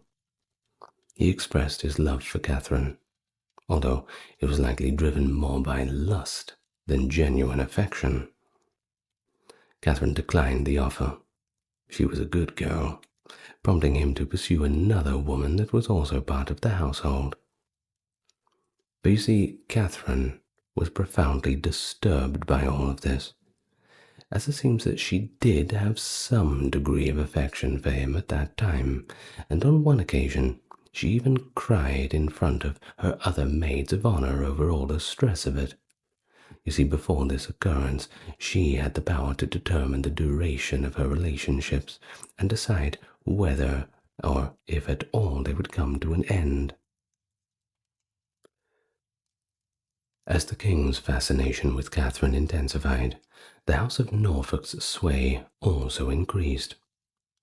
The middle-aged king found her youth, beauty, and liveliness to be quite compelling, stating that he had never encountered a lady quite like her before. On 28th of July, 1540, King Henry and Catherine were wedded by Bishop Bonner of London at Oatlands Palace, coinciding with the day of Cromwell's execution. She was an adolescent, while he was 49 years old. Wow, that sure is something. The marriage was publicly announced on the 8th of August, and religious invocations were recited in the Chapel Royal at Hampton Court Palace. Henry catered to her every need due to her reportedly unpredictable and impulsive behavior. Catherine was youthful, exuberant, and unburdened by worries. Of course, the king, well, he was quite thrilled too. He indulged in an extravagant spending spree to commemorate the marriage, undertaking substantial renovations and enhancements at the Palace of Whitehall. Subsequently, there were more lavish presents given for Christmas at Hampton Court Palace. But during that winter, the king's negative moods intensified, and he became increasingly irascible, partly due to the discomfort caused by his ulcerous legs. Well, he accused the councillors of being deceitful and self-serving individuals, and started to feel remorse for carrying out the execution of Cromwell. Well, following a gloomy and melancholic march, his spirits seemed to have been elevated somewhat during the Easter. Preparations were made to detect any indications of a royal pregnancy. And, well, there was one that was reported on the 15th of April. Well, if it was confirmed, well, the plan was to have her officially crowned. Catherine's potential involvement, however, with Thomas Culpeper, that favoured male courtier of King Henry during the marriage, is suggested by Derham's later evidence. You see, Culpeper was described as a young man who had taken Henry's place in the Queen's heart. During her tenure as a maid of honour to Anne of Cleves, she had actually contemplated entering matrimony with Culpeper instead.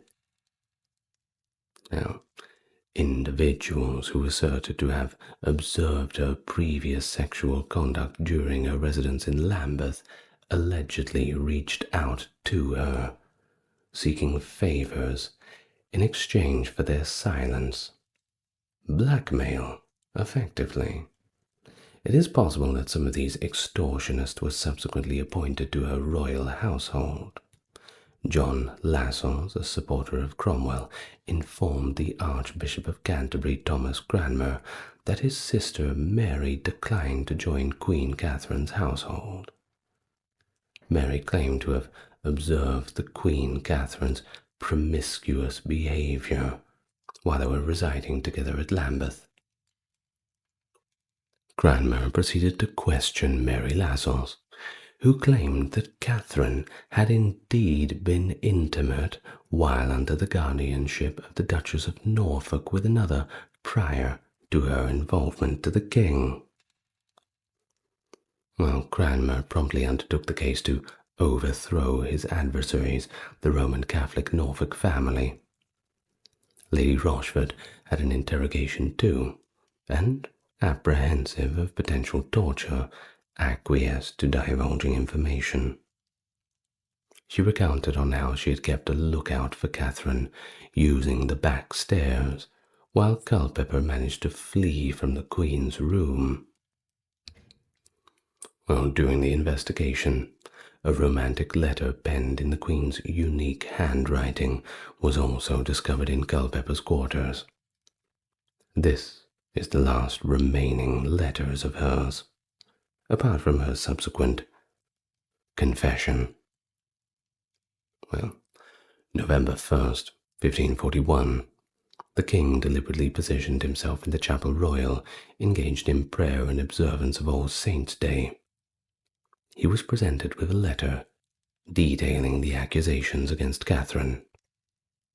On November 7th, 1541, Archbishop Cranmer led a group of advisers to Winchester Palace in Southwark in order to interrogate Mary.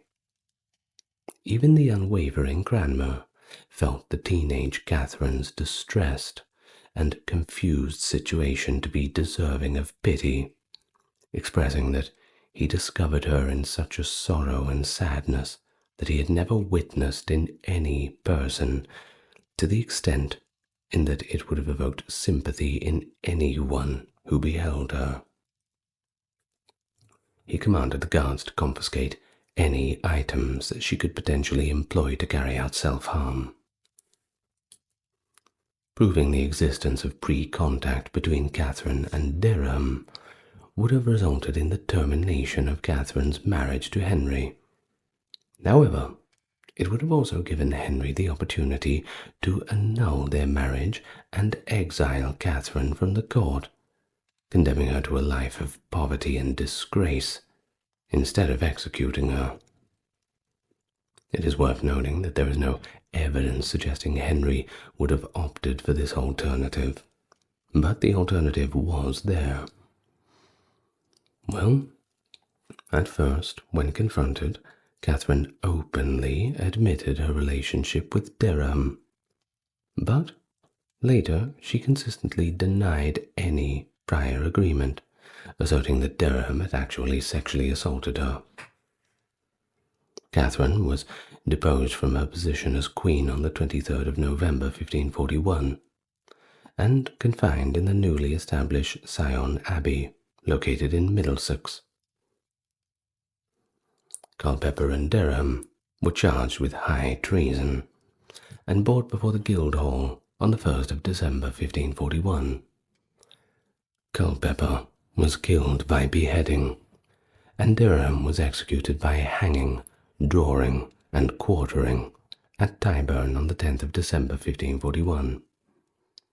As per tradition, their heads were mounted on spikes on London Bridge. A significant number of Catherine's family were likewise apprehended in the Tower, sent to trial, convicted on the offence as concealing treason, and therefore sentenced to lifelong incarceration and confiscation of their possessions. Catherine's status remained uncertain until Parliament enacted a bill of attainder on the 29th of July 1542, which was subsequently approved on the 7th of February 1542. The Royal Assent by Commission Act 1541 established that it was an act of treason punishable by death for a queen consort to withhold information about her past from the monarch within 20 days of their marriage, or to encourage somebody to commit adultery with her. While this action effectively resolved the issue of Catherine's alleged pre-contact and, established her as 100% guilty. But there was no official trial conducted. Well, the writing was on the wall now. Prior to her execution, Catherine is said to have dedicated numerous hours to perfecting the technique of positioning her head on the block, which was provided to her upon her specific demand. She passed away with a certain level of calmness, but appeared pale and filled with fear. Apparently she needed help to ascend up onto the scaffold. Contrary to the popular belief, there is no credible evidence to support her claim that the last words were, "I died a queen, but I would rather have died the wife of Culpeper." I really wish she had have said that, though. Eyewitness accounts instead confirmed that she adhered to rather conventional final words. God forgive me, all that sort of thing. The boring stuff. She sought forgiveness for her sins and acknowledged that she deserved severe punishment for betraying the king, who had always treated her with great kindness. And then the axe came down, and her head rolled off into the little basket. And that was the end of the life of Catherine Howard. And now, the final wife of Henry VIII, Catherine Parr. Born in 1512, the first daughter of Sir Thomas Parr, who unfortunately passed away during her childhood, leading her to develop a strong bond with her mother, Maud Parr, as she matured. Catherine's early education paralleled that of other privileged ladies. but she cultivated an enthusiasm that endured for acquiring knowledge in general. She possessed fluency in French, Latin, which she also engaged in composition of that language, and Italian. Additionally, she commenced the acquisition of the Spanish language, subsequent to assuming the role of queen. Biographer Linda Porter suggests that the account of Catherine expressing her aversion to sewing as a child and proclaiming that her hands were meant for crowns and scepters rather than spindles and needles is most likely to be a later tale made up, apocryphal. But we do know that by the age of 17 in 1529, Catherine entered into marriage with Sir Edward Burrough, who was the grandson of Edward Burrough, the second Baron. Well, prior biographies erroneously state that Catherine had wedded the elder Burgh, but this is not the case. So, after the death of the second Baron Burrough in December of 1528, Sir Thomas Burrough, Catherine's father-in-law, was called to Parliament in 1529 and became the new Baron Burrough. A little complicated, I know. Well, Catherine's initial spouse was in his 20s and potentially suffered from ailing physical conditions. Well, he acted as a trustee for Thomas Giddel and held the position of magistrate. In addition, his father and son obtained a joint patent for the position of steward of the manor of Soke of Kirton in Lindsey, which included survivorship rights. Sir Edward Burrough, the younger, passed away in the spring of 1533, before being able to receive the title of Baron Burrough. So, first husband, away he goes, off to the next world, and after the death of him, Catherine Parr possibly visited the Dowager Lady Strickland, Catherine Neville, who was the widow of Catherine's cousin Sir Walter Strickland, at the Stricklands' ancestral home in Cedar Castle in Westmoreland, which is now in Cumbria. In the summer of 1534, Catherine entered into a second marriage with John Neville, the third Baron Latimer, who was not only her father's second cousin, but also related to Lady Strickland. Catherine's marriage made her the second lady in the Parr family to marry into the peerage. Now on to Latimer, who had been widowed twice, was almost twice Catherine's age, and he already had two children, John and Margaret, from his first marriage to Dorothy de Vere, who was the sister of John de Vere, the first Earl of Oxford. Despite Latimer's financial hardships resulting from his legal pursuit of the Earl of Warwick title alongside his siblings, Catherine now enjoyed the benefits of having her own residence, a noble title, and a husband who holds a prominent position, wielding influence in the northern region. Latimer was an advocate of the Catholic Church, and had objected to the king's initial annulment, his following union with Anne Boleyn, and resulting ecclesiastical implications. During the Lincolnshire Rising, in October of 1536, Catholic insurgents confronted the Latimers at their residence, coercively demanding Latimer's participation in their campaign to restore the connections between England and Rome. Catherine observed her spouse was forcefully pulled away. From October 1536 until April 1537, Catherine resided in solitude, filled with apprehension, while she cared for her stepchildren and faced numerous challenges to ensure her survival. During this period of uncertainty, Catherine's vehement response to the revolt likely reinforced her commitment to the Reformed Church of England.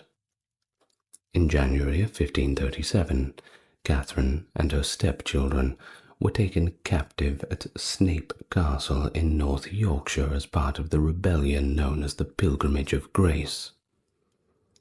The insurgents looted the residence and conveyed a message to Lord Latimer, who was en route from London, stating that unless he promptly returned, they would execute his entire family. Probably best you get back quickly then. Well, upon Latimer's arrival to the castle, he successfully persuaded the rebels to release his family and leave. However, the consequences of this event and the trauma of it all proved to be mentally and emotionally draining for the entire family. I mean, it's certainly hard to forget an event like that, isn't it? Now, on to the King, Henry VIII, and Thomas Cromwell. Well, they received contradictory information regarding Latimer's status, with some reports suggesting he was a captive, while others claimed that he was actually involved in a conspiracy of his own. Now, this is a problem, because being involved in a conspiracy, well, that means that you're a traitor, and you could be convicted of such, resulting in the loss of properties. And Catherine and her stepchildren, well, they would be left without any money. And, well, that's the greatest tragedy of all, isn't it? Well, the monarch personally corresponded with Thomas Howard, the 3rd Duke of Norfolk, urging him to ensure that Latimer would denounce the malefactor Robert Aske and surrender to our leniency. Well, Latimer acquiesced. It is probable that Catherine's brother William Parr and her uncle William Parr, the 1st Baron Parr of Horton, who both opposed the revolt, interfered to save Latimer's life. Well, despite the absence of any formal allegations, Latimer's reputation, which had implications for Catherine, was permanently damaged throughout his lifetime. During the following 7 years, the Latimer family dedicated a significant portion of their time to the southern region. In 1542, the family resided in London, while Latimer participated in the proceedings of Parliament. Catherine paid a visit to her brother, William Parr, who held the title of 1st Marquess of Northampton, and her sister, Anne Parr, who was known as the Countess of Pembroke, while they were all at court. And it was here that Catherine met her eventual 4th husband, Sir Thomas Seymour. The ambience of the court starkly contrasted the rural estates that she was familiar with. Big city girl now, isn't she? Catherine had the opportunity to discover the most recent developments, and not just in matters of religion, but also in less significant worldly matters, like fashion and jewelry. Well, Lord Latimer, he had problems. His health had deteriorated by the winter of 1542. Catherine provided care for her husband until he passed away in 1543. She was designated as the guardian of his daughter Margaret, and entrusted with the responsibility of managing his affairs until the daughter reached adulthood. Latimer granted Catherine a life estate in the manor of Stowe in Northamptonshire, which is located 11 miles away from Horton, along with other holdings. In addition, he left a sum of money to provide financial support for his daughter. If his daughter failed to marry within a period of 5 years, Catherine was entitled to receive an annual allowance from the income to sustain herself. Well, she inherited a substantial fortune after her husband's passing, but with the demise of Lord Latimer, she confronted the prospect of having to relocate back to the northern region. and she didn't like that. Catherine certainly experienced genuine grief for her spouse, as evidenced by her continued possession of a New Testament book with his name written within, which she held until her passing. Catherine capitalized on her late mother's connection with Henry's initial consort, Catherine of Aragon, to re-establish her own bond with the daughter of the former Queen, Lady Mary. By the 16th of February, 1543, Catherine had integrated herself into Mary's household, and it was then that Catherine attracted the attention of the king. Despite initiating a loving relationship with Sir Thomas Seymour, the sibling of the deceased Queen Jane Seymour, she considered it an obligation to prioritize Henry's proposal over his. Bad luck for him, I suppose. Well, Seymour was assigned a position in Brussels as a means of relocating him away from the king's court. Yeah, but maybe it was for the best. Nothing like a change of scenery, especially after a girl dumps you. Well, Catherine wedded Henry VIII on the 12th of July, 1543 at Hampton Court Palace, his 6th wedding. She was the inaugural monarch of England, who also held the title of Queen of Ireland after Henry adopted the designation of King of Ireland. Additionally, she was the 3rd spouse to have his name Catherine, albeit with different spelling in her autographs. You see, she didn't spell it in the normal way. She spelled it Katheryn, perhaps just to distinguish herself from the others. Well, Catherine and her newlywed husband had several shared royal and noble ancestors, which established them as cousins.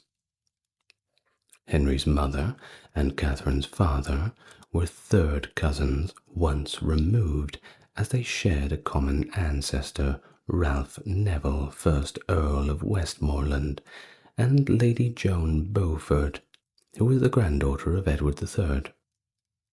Additionally, they were double 4th cousins once removed through their fathers, as they shared common ancestors, Thomas Holland, the 2nd Earl of Kent, and Lady Alice Fitzalan, the granddaughter of Henry, 3rd Earl of Lancaster, as well as John of Gaunt, the 1st Duke of Lancaster, son of Edward III, and Catherine Swynford.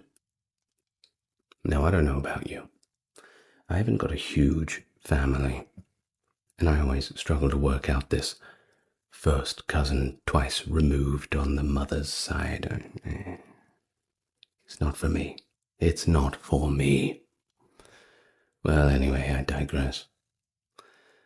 Upon ascending to the throne, Catherine appointed her former stepdaughter, Margaret Neville, as her lady-in-waiting. Additionally, she granted posts in her household to her niece Maud, Lady Lane, and Lady Somerset, the wife of her stepson John. Catherine played a significant role in facilitating the reconciliation between Henry and his daughters from his previous marriages. Additionally, she successfully cultivated a positive rapport with Henry's son, Edward. Upon ascending to the throne, Catherine appointed her uncle, Lord Parr of Horton, as her Lord Chamberlain. Parr's psalms or prayers extracted from the Holy Scriptures were published by the royal printer on April 25th, 1544. The translation of a Latin work by Bishop John Fisher circa 1525 was published anonymously and reissued on the 18th of April 1544. But Fisher was executed in 1535 due to his refusal to accept the oath of supremacy. Consequently, his name is absent from the title page. Now, Parr's publication emerged concurrently with the completion of war preparations, and it functioned as a potent instrument of wartime propaganda aimed at assisting Henry in his military campaign against France and Scotland by invoking the prayers of his subjects. The collection consists of 17 psalms, if we're going to use that terminology, primarily centered around vanquishing adversaries. It finishes with a prayer for the king, adopted from a prayer for the Holy Roman Emperor by George VIII, and a prayer for men to say entering into battle, which is a translated version of a prayer by Erasmus. Parr purchased premium gift editions of the books that were printed on vellum and distributed among the court. The deluxe edition of the book contains notes made by Henry VIII himself, and the 9th psalm was written to existing music by Thomas Tallis and was probably performed during a special wartime service at St. Paul's Cathedral on the 22nd of May 1544. Parr's prayer for the king had significant posthumous impact.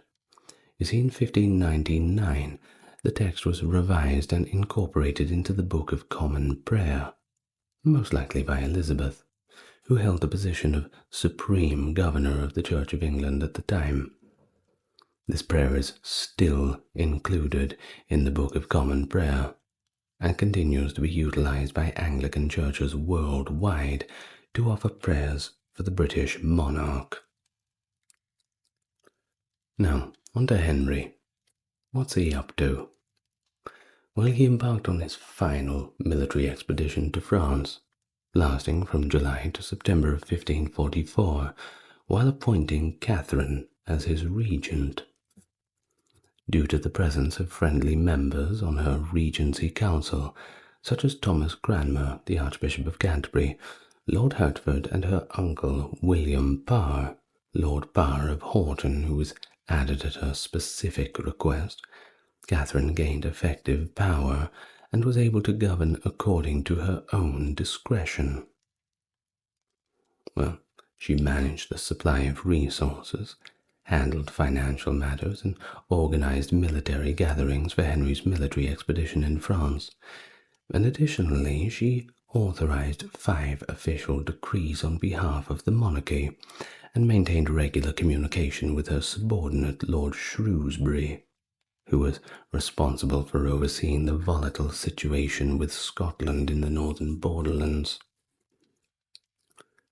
Her actions as regent, together with her strong character, dignity, and subsequent religious beliefs, are said to have had a significant impact on her stepdaughter, Lady Elizabeth, who would, of course, eventually become Elizabeth I of England.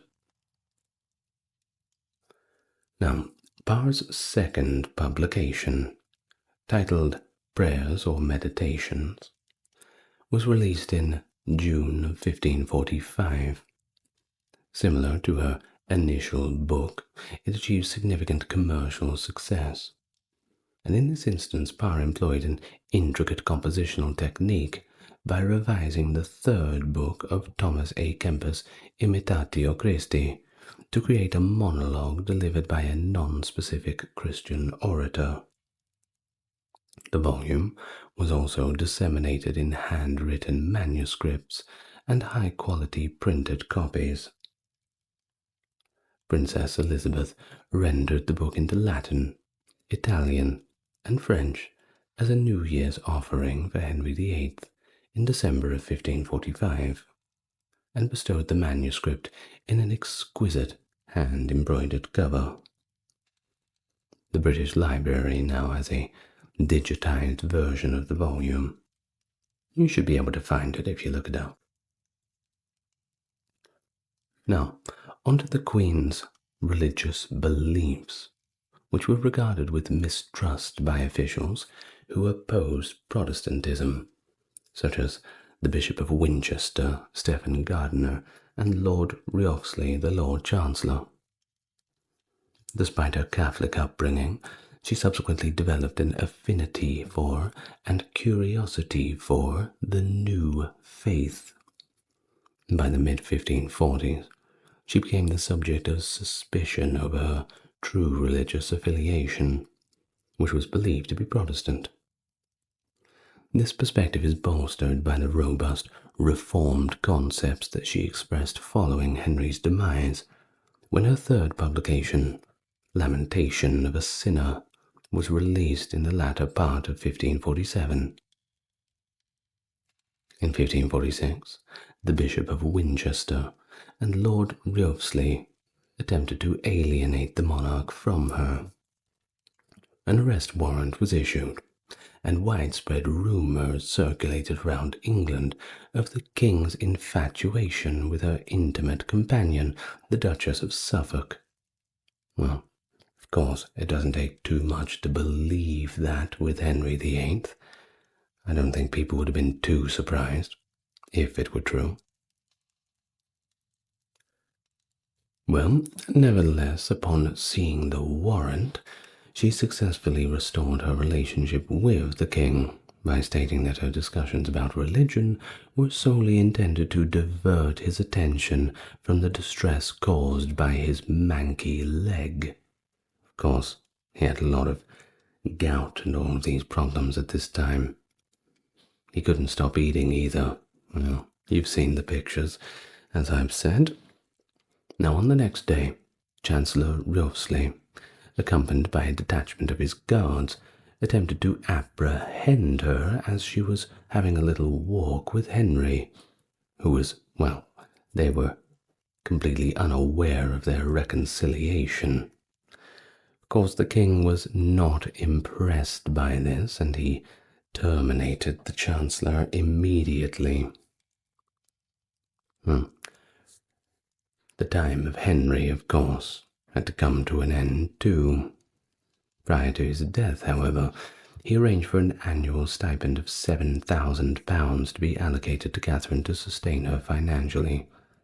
He additionally commented that following his demise, Catherine, despite becoming a Queen Dowager, should be accorded the same level of reverence as a reigning Queen of England. If he was still alive, that is.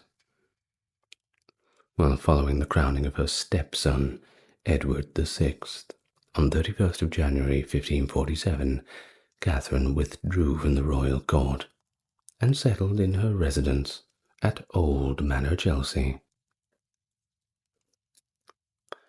Well, it was during this period that Catherine started experiencing conflicts with her brother-in-law, Edward Seymour, who held the title of First Duke of Somerset. Similar to Thomas, Edward held the position of the king's uncle and also served as the Lord Protector. A rivalry emerged between Catherine and her previous lady-in-waiting, Anne Seymour, the Duchess of Somerset, primarily centered around Catherine's extensive collection of jewelry.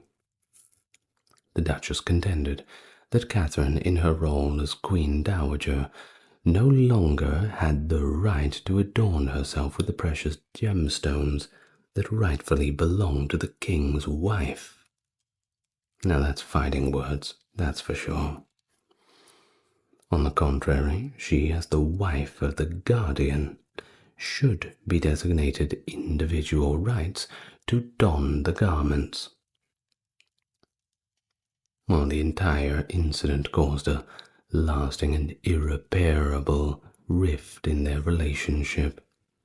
Additionally, the relationship between the two Seymour brothers deteriorated further due to Thomas perceiving the dispute as a direct assault on his social status by his brother.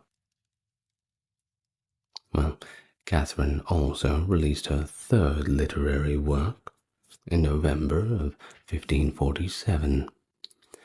The book advocated the Protestant doctrines of justification through faith alone, which the Catholic Church considered to be heretical.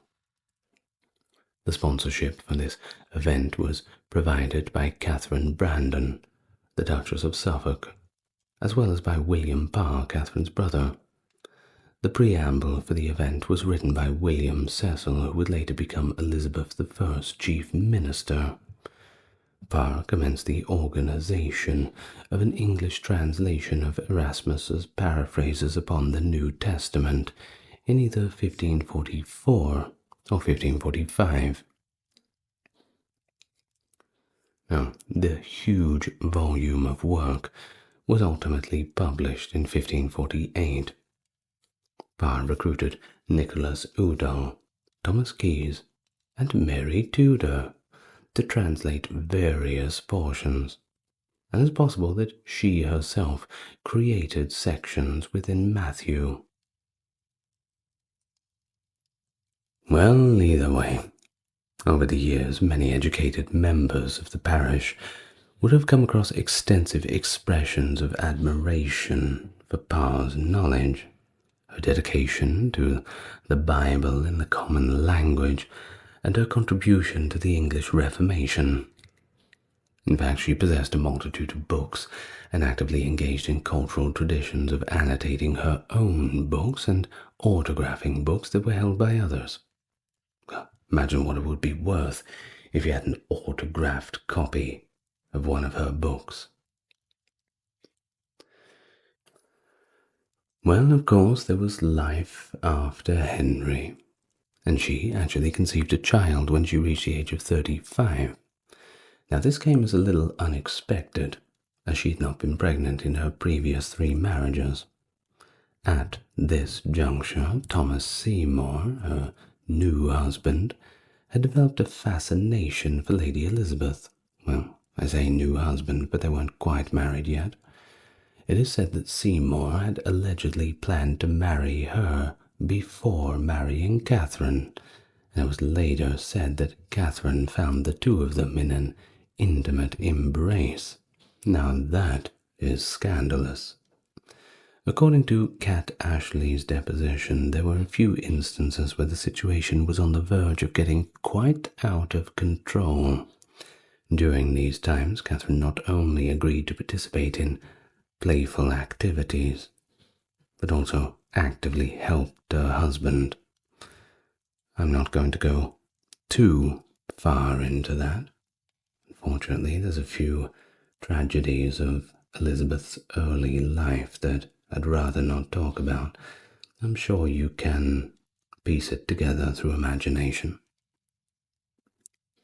Well, Elizabeth was sent away in May of 1548 to reside with Sir Anthony Denny's household at Cheshunt, and from then on she never had the opportunity to see her stepmother again, although they did maintain correspondence. Upon departing Chelsea, Elizabeth promptly penned a letter to both the Queen and Seymour, a letter that exhibits quite a form of regret. After Catherine's death and Seymour's detention for another attempt to marry Lady Elizabeth, Cat Ashley, who had acquired a romantic interest in Seymour while she was at Chelsea, urged the Lady Elizabeth to cooperate with him. At one juncture, she even expressed her belief that Elizabeth would have been fortunate to have a spouse of Seymour's caliber. She informed Lady Elizabeth that Seymour had disclosed his desire to marry her before Catherine. Well, following Catherine's demise, Ashley fervently urged Elizabeth to compose a letter to Seymour expressing her sympathies, aiming to console him in grief, as he would perceive great benevolence in such an act. In June 1548, Catherine relocated to Sudley Castle in Gloucestershire, escorted by Lady Jane Grey. The Dowager Queen pledged to furnish her with schooling. Catherine would spend the final months of her pregnancy and the last summer of her life in that location.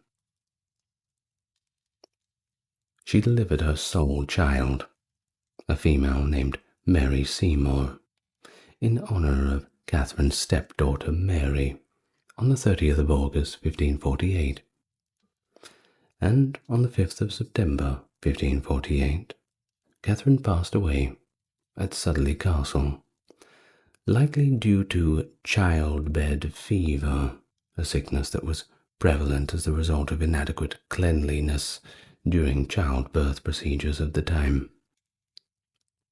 The funeral of Catherine took place on the 7th of September 1548.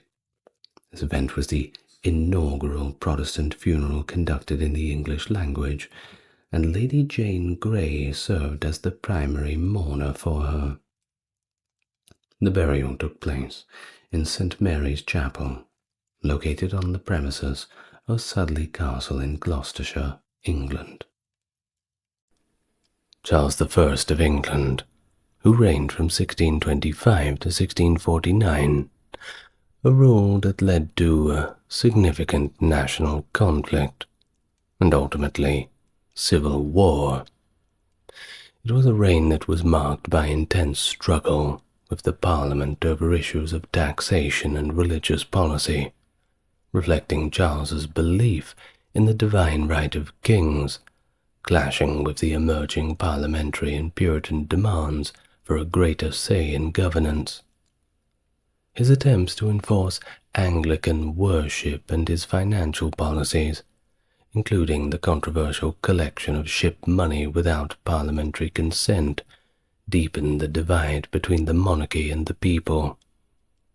These tensions culminated in the battles of the English Civil War, leading to his capture, trial, and execution for treason. The first and only English monarch to meet such a fate, at least as of 2024. Well, hello and welcome to the channel. If you are coming back, great to see you again. And for those whose first time to the channel, well, it's good to meet you. Supporting the channel is as easy as enjoying the channel, and you're already doing that. But you're 2 clicks away from the like and subscribe. That really helps me out. Further to that, take a look in the video description. You'll find lots of delicious merchandise and all the rest. But first, let's get nice and relaxed, and we can talk about Charles I of England. A rather interesting life. Let's begin. November 19th, 1600. Charles was born in Dunfermline Palace, Fife, the second son of King James VI of Scotland and Anne of Denmark. His was a birth that was followed by Protestant baptism at the Chapel Royal of Holyrood Palace in Edinburgh on 23rd of December 1600, where he was anointed with the titles of Duke of Albany, Marquess of Ormond, Earl of Ross, and Lord Ardmanoch. The ceremony, led by David Lindsay, the Bishop of Ross, marked his formal entry into the lineage of Scottish royalty. And thus his early years began, and they weren't easy, always in the shadow of frail health, which delayed his relocation to England following his father's ascension as James I of England in the year 1603, after the death of Queen Elizabeth I. Initially he was left in Scotland, under the guidance of Lord Phoebe. Charles only joined his family in England in the mid-July of 1604, having gained enough strength to finally make the journey. In England, under care of Elizabeth, Lady Carey, measures were taken to strengthen his weak ankles, and although his physical health did improve, Charles struggled with a stammer that persisted throughout his life. In January of 1605, Charles received the traditional titles of Duke of York and Knight of the Bath, accorded to the English monarch's second son. His education, managed by one Thomas Murray, was of course broad, the typical gamut of a noble education covering classics, languages, mathematics, and a good deal of religion, culminating in his induction as a Knight of the Garter in 1611. Well, despite excelling in horse riding, fencing, and marksmanship, Charles was often in the shadow of his elder brother, the Prince of Wales, Henry Frederick. Well, not for too long, at least. Henry Frederick's untimely death in November of 1612, at the ripe old age of 18 years old, too young if you ask me, thrust Charles into the role of heir apparent. Remember, he was the second son. Well, this solidified by his creation as Prince of Wales and Earl of Chester in November 1616. The period also saw his sister Elizabeth married to Frederick V, Elector Palatine. Frederick's election as king by the Bohemian Diet in 1619, amid Ferdinand of Austria's rise as the Holy Roman Emperor, ignited the 30 Years' War, a conflict steeped in religious divisions, pulling England into a broader dispute in Europe that really had not much to do with them in the beginning. Well, video on the 30 Years' War, when I get around to it. Well, during these times, King James I aimed to secure peace through the proposed marriage of Prince Charles to Maria Ana of Spain. That was Ferdinand's niece, known as the Spanish Match.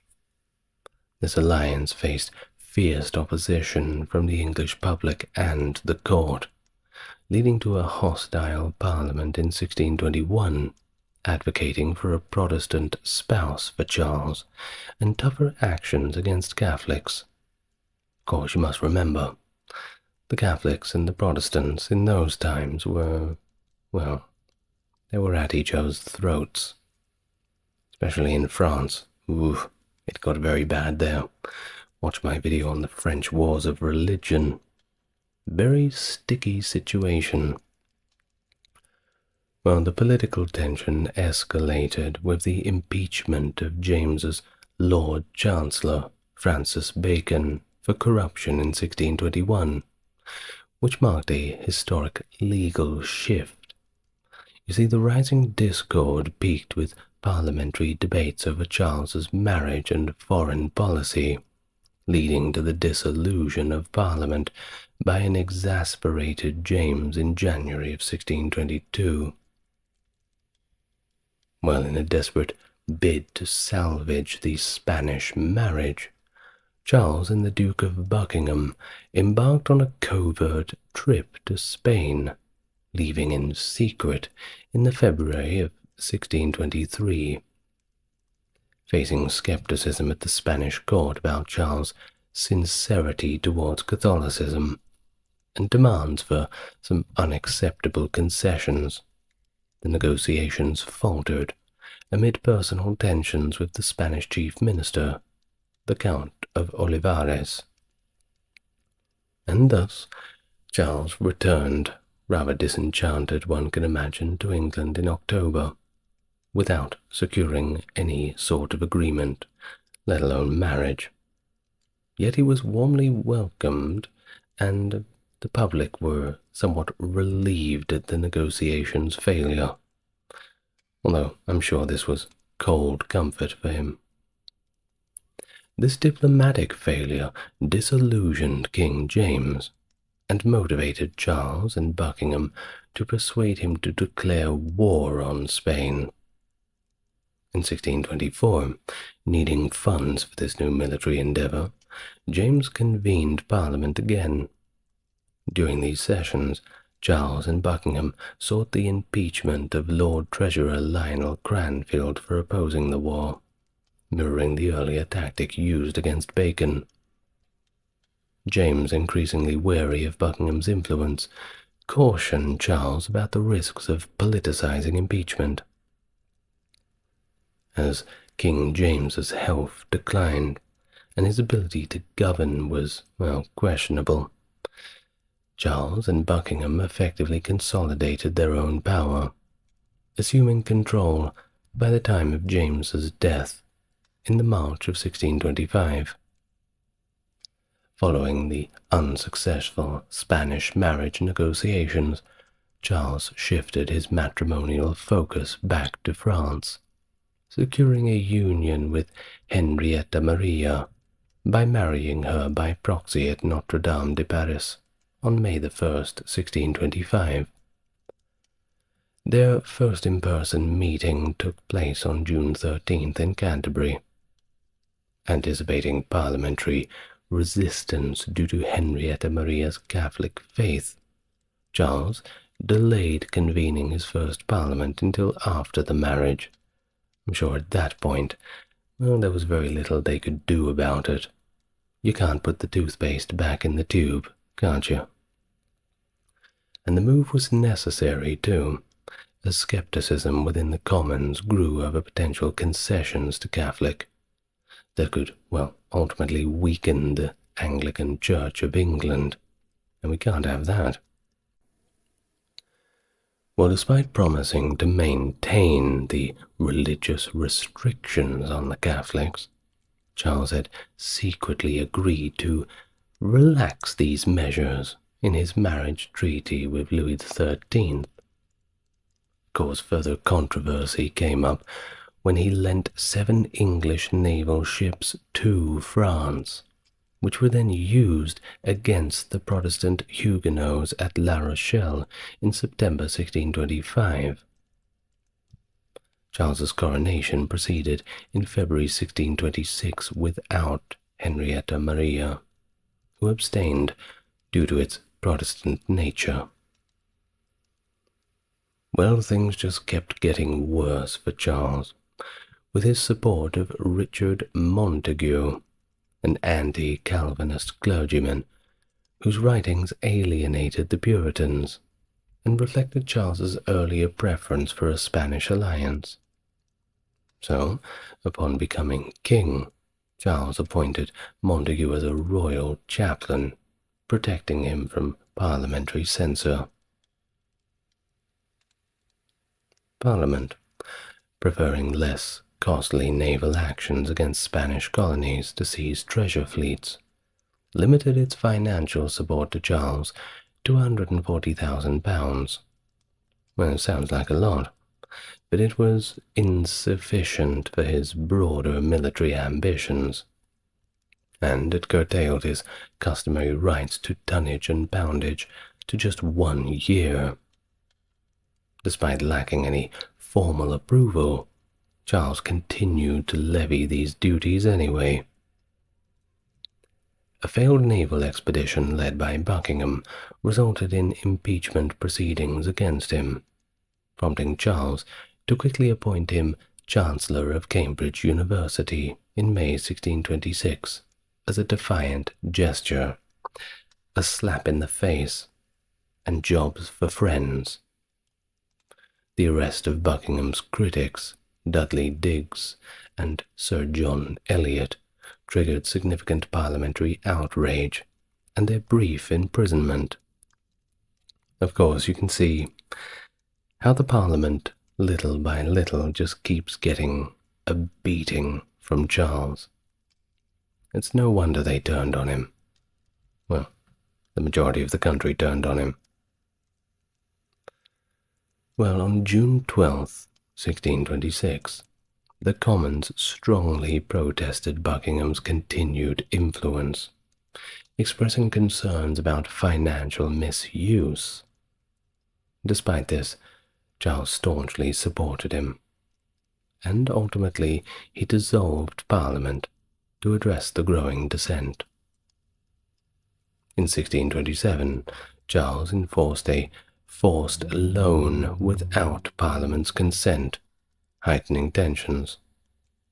The 5 Knights case that November reinforced the king's right to imprison dissenters without trial, escalating the discontent. In response, Parliament drafted the Petition of Right in March of 1628, which Charles reluctantly accepted in June, insisting on his right to tax and impose martial law. But soon after, he prorogued Parliament and continued to collect customs independently. Now Buckingham, he was certainly in the crosshairs of a lot of people, and it didn't take long for somebody to get to him. Buckingham's assassination on August 23, 1628, of course left Charles deeply grieved, and showed once again the divide between the court and the public. Following his advisor's death, Charles and Henrietta Maria's bond only strengthened, particularly as she neared her first pregnancy, enhancing their public image as a virtuous and stable family. January of 1629, Parliament finally reconvened, and it quickly sparked controversy when the MP John Rawle's goods were seized for not paying disputed taxes, directly challenging Petition of Right. Tensions boiled over again on March the 2nd, when Parliament members detained the Speaker, passing motions against Catholicism and unauthorized taxes. Well, Charles was not impressed, to say the least, and frustrated, he dissolved Parliament again, gathered up 9 of the leaders, and threw them all in prison, rallying public support for their cause. With Buckingham gone and unable to secure parliamentary funding for wars, Charles sought peace with France and Spain. Now this initiated an 11-year period of personal rule, where he governed without Parliament and struggled financially due to inherited deficits from Elizabeth and James, compounded by Buckingham's costly military endeavours. Despite England's low taxation, at least relative to Europe, or the other European mainland countries, lacking regular excise or direct taxes in particular, Charles sought to increase revenue without Parliament by reviving the ancient distraint of knighthood law, imposing fines on those who had not been knighted at his coronation, applying the law retroactively to boost the treasury. Well, there was quite a few people who had not been knighted, so of course this was going to raise quite a good bit of coin. He also expanded the traditional wartime levy of ship money to peacetime, and across all of England, arguing for its legality. This tax, directed to the treasury of the Navy, generated substantial annual revenues, between £150,000 and £200,000, between 1634 and 38, though it started to decline thereafter. Despite its financial success, ship money faced increasing unpopularity and resistance, highlighted by the landmark case against John Hampden in 1637–38, who was actually prosecuted for non-payment. The tax was narrowly upheld by a 7-5 decision among England's 12 common law judges, but this did very little to dampen the growing public dissent. Now, in this quest for additional revenue, wherever he could get it, Charles also controversially granted monopolies, such as the notorious Popish soap, which involved Catholic backers and generated around 100,000 annually by the late 1630s. Despite being completely illegal under existing statutes, These monopolies further fueled public dissatisfaction with his fiscal policies. He just kept making poor choice after poor choice. He also attempted to maximize income by reasserting ancient boundaries around royal forests in England, fining those encroaching on these lands and selling them for development. This policy led to the Western Rising and other local unrest as communities resisted the loss of common lands and rights. Well, even with all these new taxes, fines, and fees, by mid-1640, Charles was still facing severe financial difficulties. His attempts to secure funds from the City of London and abroad had completely failed, which led him to seize £130,000 in silver bullion from the Tower of London in July, promising 8% interest upon repayment. Further financial strains emerged when the East India Company refused to give him a loan, prompting Lord Cottington to forcibly sell the company's stock of pepper and spices for just £60,000, well below the market value, also promising repayment with interest, 8%, the going rate. Well, these very desperate measures, panicked at that, did very little to alleviate the fiscal crisis, or repair commercial relations, which, well, I don't think you could really repair the relations after that. Amidst all of the struggle, the rise of the Arminian theology during Charles' reign added more fuel to the fire, emphasizing clerical authority and individual choice in salvation.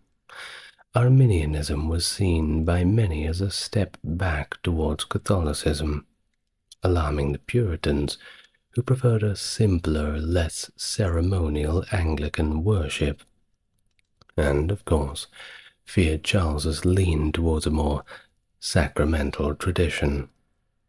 And, of course, that whole individual choice, well, we can't have that now, can't we? So in 1633, winding it back a little bit, Charles had appointed William Laud as the Archbishop of Canterbury, initiating strict reforms to unify religious practices across England, and these reforms included rigorously enforcing the Book of Common Prayer, redesigning church interiors to highlight the sacrament of the altar, and suppressing nonconformist preachers. They also reissued the Declaration of Sports, allowing secular activities on Sundays, which the Puritans, of course, did not like. Additionally, the Feoffees for Impropriations, a Puritan group influencing church appointments, was disbanded. Laud used the Court of High Commission and the Star Chamber to harshly punish dissenters, notably William Prynne, Henry Burton, and John Bastwick in 1637, who were summarily pilloried, whipped and mutilated, and then locked up for life. Of course, the public once again did not like this, but neither did the upper-class gentry. People have friends in high places.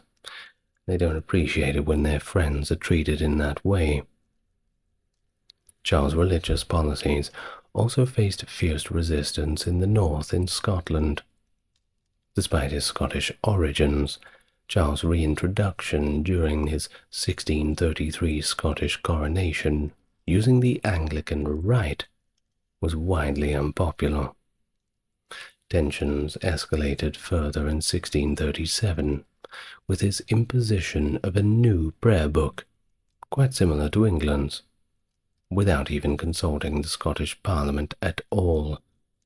He didn't ask anybody about it, and it was seen as an Anglicanization of Scottish worship and sparked widespread protests.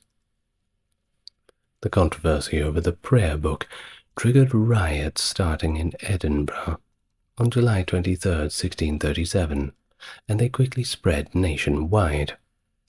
Opposition crystallized around the National Covenant, which defended Scotland's reformed religion and rejected unsanctioned religious changes, championing Scottish religious autonomy. The crisis peaked when the General Assembly of the Church of Scotland met in November 1638, decisively rejecting the new prayer book and episcopal governance in favor of a Presbyterian system led by elders and deacons who actually knew what they were doing, signaling a move towards religious self-governance. In fact, really, it was a move they were pushed to take. Now, Charles's attempt to assert control led to the Bishops' Wars, beginning with the First Bishops' War in 1639. He raised an army independently and stationed them at Berwick-upon-Tweed, but he hesitated to confront the better-equipped Covenanters. The ensuing Treaty of Berwick forced him to relinquish control of Scottish fortresses and dissolve the Covenanters' government, but also required him to summon the Scottish Parliament and Church Assembly. While all of this combined with failed efforts to secure Spanish funds and a frankly humiliating naval defeat at the Battle of the Downs at the hands of the Dutch, added more financial and diplomatic pressures. In response to mounting pressures and the need for funds for yet another military campaign, Charles summoned both the English and Irish parliaments in early 1640. While the Irish Parliament agreed to a substantial subsidy and to raise their own significant army, the English Parliament was, well, a little bit of a problem. Poor electoral results for court candidates and subsequent negotiation deadlocks led to the dissolution of the short Parliament in May 1640, leaving Charles without the necessary funds, let alone political support. By this time, the Earl of Strafford, appointed Lord Deputy of Ireland in 1632, had become Charles I's chief adviser, alongside Archbishop Laud. Together, they implemented a policy known as Thorough, aimed at centralizing royal power and suppressing local opposition. Despite initial criticisms, Strafford, influenced by the Duke of Buckingham since 1628, significantly shaped the king's administration with his partnership with Laud. The dismissal of the English Short Parliament empowered the Scottish, when it asserted that it could govern its parliament without royal consent, completely independent. Leave us alone, basically. Kind of like saying, not only do we not need you, but we also don't want you. Well, in August 1640, capitalizing on this momentum, the Covenanter army advanced deep into Northumberland, England. With the king's commander-in-chief, Lord Northumberland, well, he was sick, incapacitated by illness, and also Stafford was debilitated by gout and dysentery. Charles and Strafford had no choice but to personally lead the English forces. However, the Scots, well, this wasn't their first time. Many of them were seasoned by fighting in the 30 Years' War, and they demonstrated superior morale, and overall they were just better fighters. They also had better training, and they quickly overcame the English resistance, seizing Newcastle upon Tyne at the Battle of Newburn. Now, faced with increasing calls for Parliament, Charles convened a great council of peers in York on the 24th of September 1640. He informed this council of his plans to summon a parliament in November and sought interim funding to continue the military efforts against the Scots. That's right. He needed more money. It becomes a running trend that the only time that Charles wants to speak to the Parliament is either to arrest them, torture them, or rob them. Well, the council, of course, advised peace, and had led to the Treaty of Ripon in October of 1640. Of course, this treaty was, well, kind of one-sided. It rather humiliatingly allowed the Scots to occupy Northumberland and Durham, and required the English to pay £850 daily until a final agreement was established, mandating the recall of the English Parliament to secure the necessary funds. In response, Charles summoned what would be known as the Long Parliament in November 1640. However, the elections were unfavourable to the king, with over 350 of the 493 members of the Commons opposing him. That's not a good result, isn't it?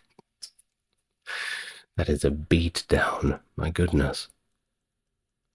Well, the convening of the Long Parliament on November the 3rd, 1640, marked the beginning of a formidable challenge for Charles.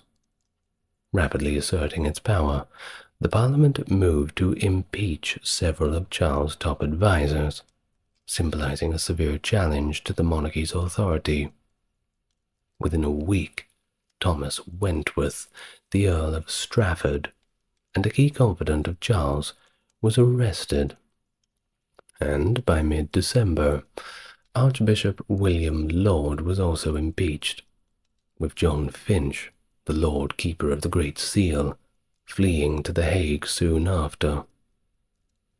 Amidst this upheaval, Parliament passed the Triennial Act, compelling its own summoning every 3 years, regardless of what the king had to say about it, effectively a limit on royal power. And this act was strategically tied to a subsidy bill, crucial for funding the government, to which Charles only consented reluctantly to in February 1641, and he only did so because of pressing financial needs. The trial of Strafford for high treason began on the 22nd of March 1641, spearheaded by John Pym, a staunch opponent of the king's policies. But the prosecution faltered, particularly when it could not conclusively prove the allegations, leaked by Sir Henry Vane, that Strafford had intended to use the Irish army to subdue royal opposition in England. As the case weakened, Pym decided to shift up his tactics, pushing through a bill of attainder that sidestepped normal legal processes to secure Strafford's condemnation and execution. Caught in a political storm of sorts, Charles had reassured Strafford with the promise that his life would not be jeopardized, stating, "Upon the word of a king, you shall not suffer in life, honor, or fortune." Yet the bill's passage increasingly depended on the king's approval, which he initially was reluctant to grant, of course. The situation was exacerbated by an attempted coup involving royalist army officers, increasing the parliamentary pressure on Charles. Ultimately, the Bill of Attainder was approved by the Commons on April the 20th and by the Lords on May the 2nd, despite significant opposition. Now, amidst the unrest and fearing for his family's safety, Charles felt compelled to assent to the bill on the 9th of May. leading to Strafford's execution 3 days later, which I'm sure at the time he would have been kicking and screaming, "But the king said, but the king promised." Feel a little bad for him, I suppose. Now, additionally, Charles agreed to an unprecedented act that prevented Parliament from being dissolved without its own consent. This period saw significant legislative changes, for example, the abolition of the ship money, the dismantling of the Star Chamber in the High Commission, and reforms in taxation practices through the Tonnage and Poundage Act. While Charles made these concessions in England, he aimed to stabilize his rule in Scotland by finalizing the terms of the bishops' wars during a visit from August to November of 1641, consenting to the establishment of Presbyterianism. Surely there's a Presbyterian church in your town. Well, I suppose that depends where you're listening from. However, his efforts were undermined by an attempted royalist coup in Scotland, known as the Incident, a very creative name, which further eroded his credibility and trustworthiness, as if it couldn't be eroded any more at this point. In Ireland, the social and political landscape was as complex as ever, with distinct groups such as the Gaelic Irish, the Old English, and the New English, each harboring their own sets of unique issues and grievances. Strafford's administration had improved the Irish economy and increased tax revenues, through stringent measures, of course, including the formation of a large and loyal Catholic army. However, his policies also exacerbated tensions by undermining the Irish Parliament, alienating Catholics through land confiscations for Protestant settlements of all things, and promoting Laudian Anglicanism, which clashed with Presbyterianism, thereby deepening the discontent among all segments of society. There wasn't any space that was not touched by a poor decision. Well, Strafford's impeachment in 1640 had profound repercussions for Irish politics, serving as the catalyst for unity among the Gaelic Irish, Old English, and New English against the policies enforced under his governance.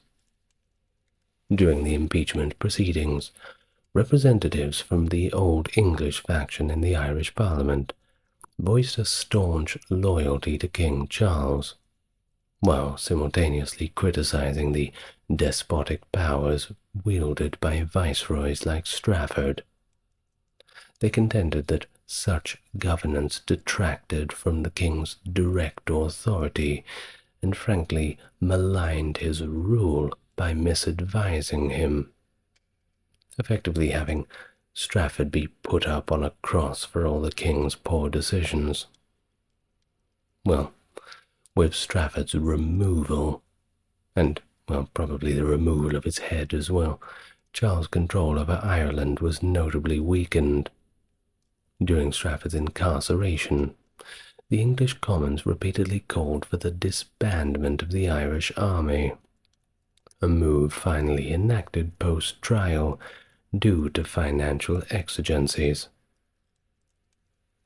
Further exacerbating tensions were the ongoing land disputes, especially regarding the Ulster plantation, which saw lands taken from native Catholics and given to Protestant settlers. Additionally, attempts to subordinate the Irish Parliament to the English legislature fueled growing discontent. Of course, there's nothing more unjust than going into somebody else's country and taking their things, especially when it's you settling yourself on land that doesn't belong to you. Tends to ruffle a few feathers.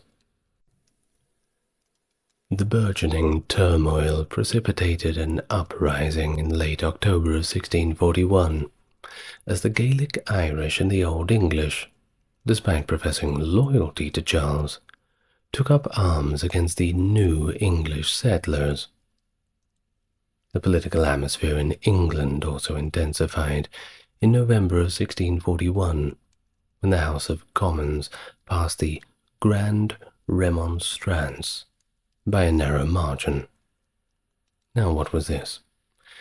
Well, the document listed grievances against Charles's administration, a big long list of them, and insinuated a pervasive Catholic conspiracy implicating even the unknowing king. And actually, this vote was rather close, 159 to 148, which reveals deep divisions, and the Lords were particularly unreceptive, weary of allegations that seemed to impugn their integrity as well. As the Irish rebellion unfolded, panic spread throughout England, fueled by alarmist pamphlets depicting horrific acts committed by the native Irish against the new English settlers, designed to frighten. Well, these accounts stirred fears of a wider papist conspiracy, undermining Charles' authority and further tarnishing his public image. Parliament's dwindling trust in Charles was evident when he sought funds to suppress this Irish rebellion, prompting concerns that any raised funds might later be used against the Parliament itself. In response, John Pym introduced the Militia Bill to transfer control of the military from the King to the Parliament itself.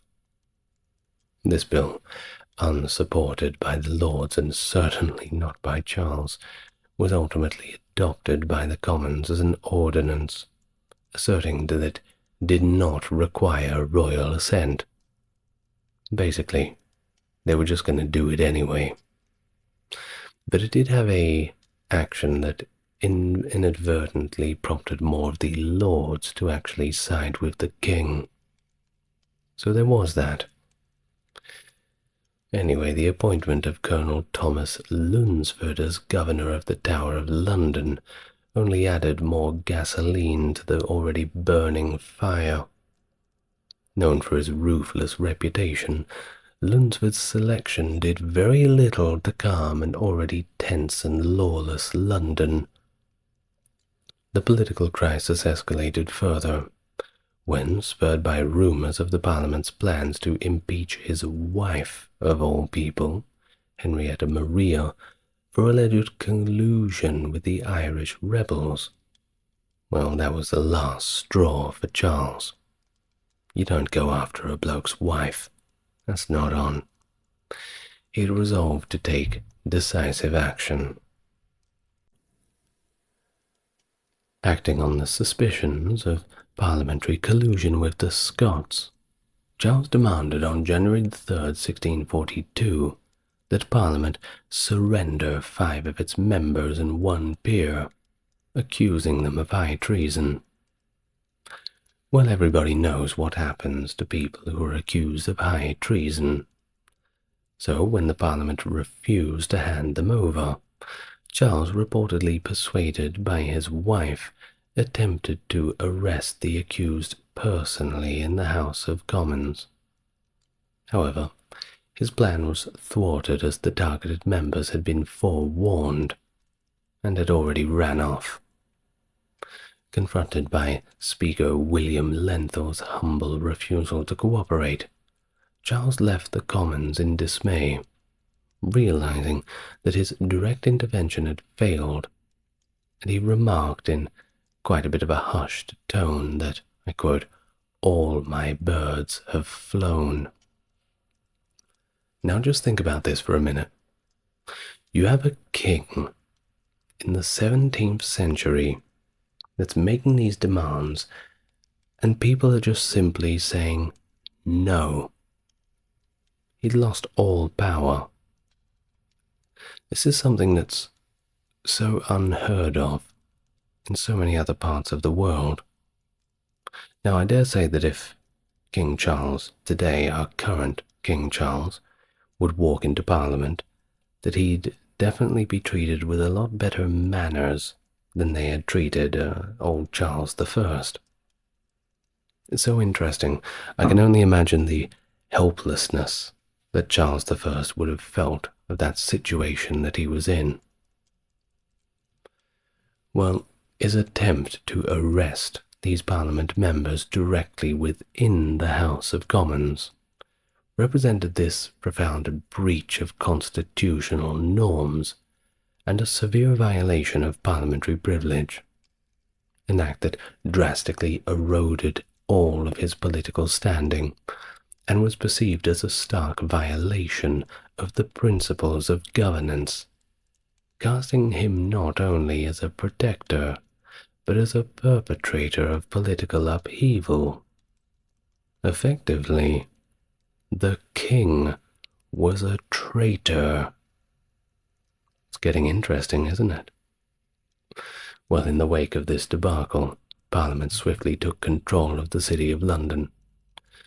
Feeling increasingly isolated and vulnerable, Charles left the capital on the 10th of January for Hampton Court Palace, and then relocated to Windsor Castle shortly thereafter. With his position weakening, Charles ventured north in February, after ensuring the safety of his wife and eldest daughter, who were sent abroad for their protection. His efforts to secure the military arsenal at Hull were once again rebuffed in April by the city's parliamentary governor, Sir John Hotham, who denied him entry. This marked a significant strategic defeat and personal embarrassment for Charles. As 1642 unfolded, the descent into armed conflict seemed completely unavoidable. It was going to happen, no matter what they did. Charles relied on the traditional commission of an array to raise an army, while the Parliament enlisted volunteers and fortified its own positions. Well, it came to a head in Charles raising the royal standard in Nottingham on August the 22nd, which was symbolically a declaration of war. His influence was felt in the Midlands, Wales, the West Country, and northern England, with Oxford serving as his military headquarters. Parliament maintained control over strategic regions including London, the southeast, East Anglia, and crucially, the big one, the English Navy. Well, the first major battle occurred at Edgehill on October the 23rd, 1642. Here, a strategic rift between Prince Rupert of the Rhine, Charles's nephew, by the way, and the royalist commander Lord Lindsay came to the fore. Now, Charles sided with Rupert's more aggressive tactics, very heavy-handed, leading to Lindsay's resignation, and Charles basically assuming a more direct leadership role, supported of course by Lord Forth. Although Rupert's cavalry initially overwhelmed the parliamentary lines, their pursuit of spoils from the enemy's baggage train, their greed, cost them the opportunity to decisively defeat the opposing forces. They were too busy trying to get some coin. Meanwhile, Lindsay, relegated to a lesser role, was mortally wounded and ended up succumbing to his injuries, deprived of adequate medical attention. And when I say adequate medical attention, I mean 17th century medical attention, which is of course far from adequate. Well, the battle ended inconclusively, under the cover of night. Both sides claimed partial victory, but it was clear that there was no decisive outcome. But then there was I suppose we can say, the emotional impact of Edgehill, which was profound for Charles, who expressed a deep grief over the events. Heeding caution over Rupert's counsel for a rapid advance on London, Charles regrouped and moved towards the capital on the 3rd of November, seizing Brentford in the process. Despite his military advances, he faced formidable resistance at Turnham Green on the outskirts of London. Outnumbered, Charles was compelled to order a retreat, withdrawing back to Oxford, where he spent the winter fortifying the city and bracing for continued conflict as peace negotiations faltered, and by April had completely dissolved. Throughout the mid-1640s, the war went back and forth. It saw fluctuating fortunes. Henrietta Maria returned to Britain, actually, in February 1643, and she stayed there for about 17 months. During this period, Prince Rupert secured a crucial victory by capturing Bristol in July of 1643. Charles then led a siege on Gloucester, which was ultimately thwarted by heavy rains and the timely arrival of a parliamentary relief force. Forced to abandon the siege, Charles retreated back to Sudley Castle. As the parliamentary forces returned towards London, Charles pursued them, leading to another clash, albeit an indecisive one, at Newbury on September the 20th, echoing that old stalemate of Edgehill, where dusk, the downing of the sun, once again brought an end to the hostilities, both sides going back, rather tired and without a clear victor. A wasted day. Well, in January of 1644, Charles convened what became known as the Oxford Parliament, attended by about 40 peers and 118 Commons members. It lasted until about March 1645. Despite majority support from the peers and significant backing from Commons members, Charles found this assembly ineffective, privately criticizing it as a mongrel in letters to his wife. Throughout 1644, he oversaw operations in southern England, while Rupert moved north to relieve the besieged Newark and York, who were having a, tough time of it, to say the least. Charles did manage to win the Battle of Cropredy Bridge in late June, but the Royalists were soon after defeated at Marston Moor. Later, he managed to encircle and disarm the parliamentary army led by the Earl of Essex. And as winter approached, he fought in the indecisive Second Battle of Newbury. But a decisive battle had to come, and it eventually did. The Battle of Naseby occurred on June 14, 1645. Initially, Rupert's cavalry disrupted the flanks of Parliament's New Model army, but the Royalists were eventually driven back. In fact, a misunderstanding on the battle, caused by Lord Carnwath pulling Charles from the front, led to a perceived retreat, resulting in a catastrophic collapse of the Royalist lines.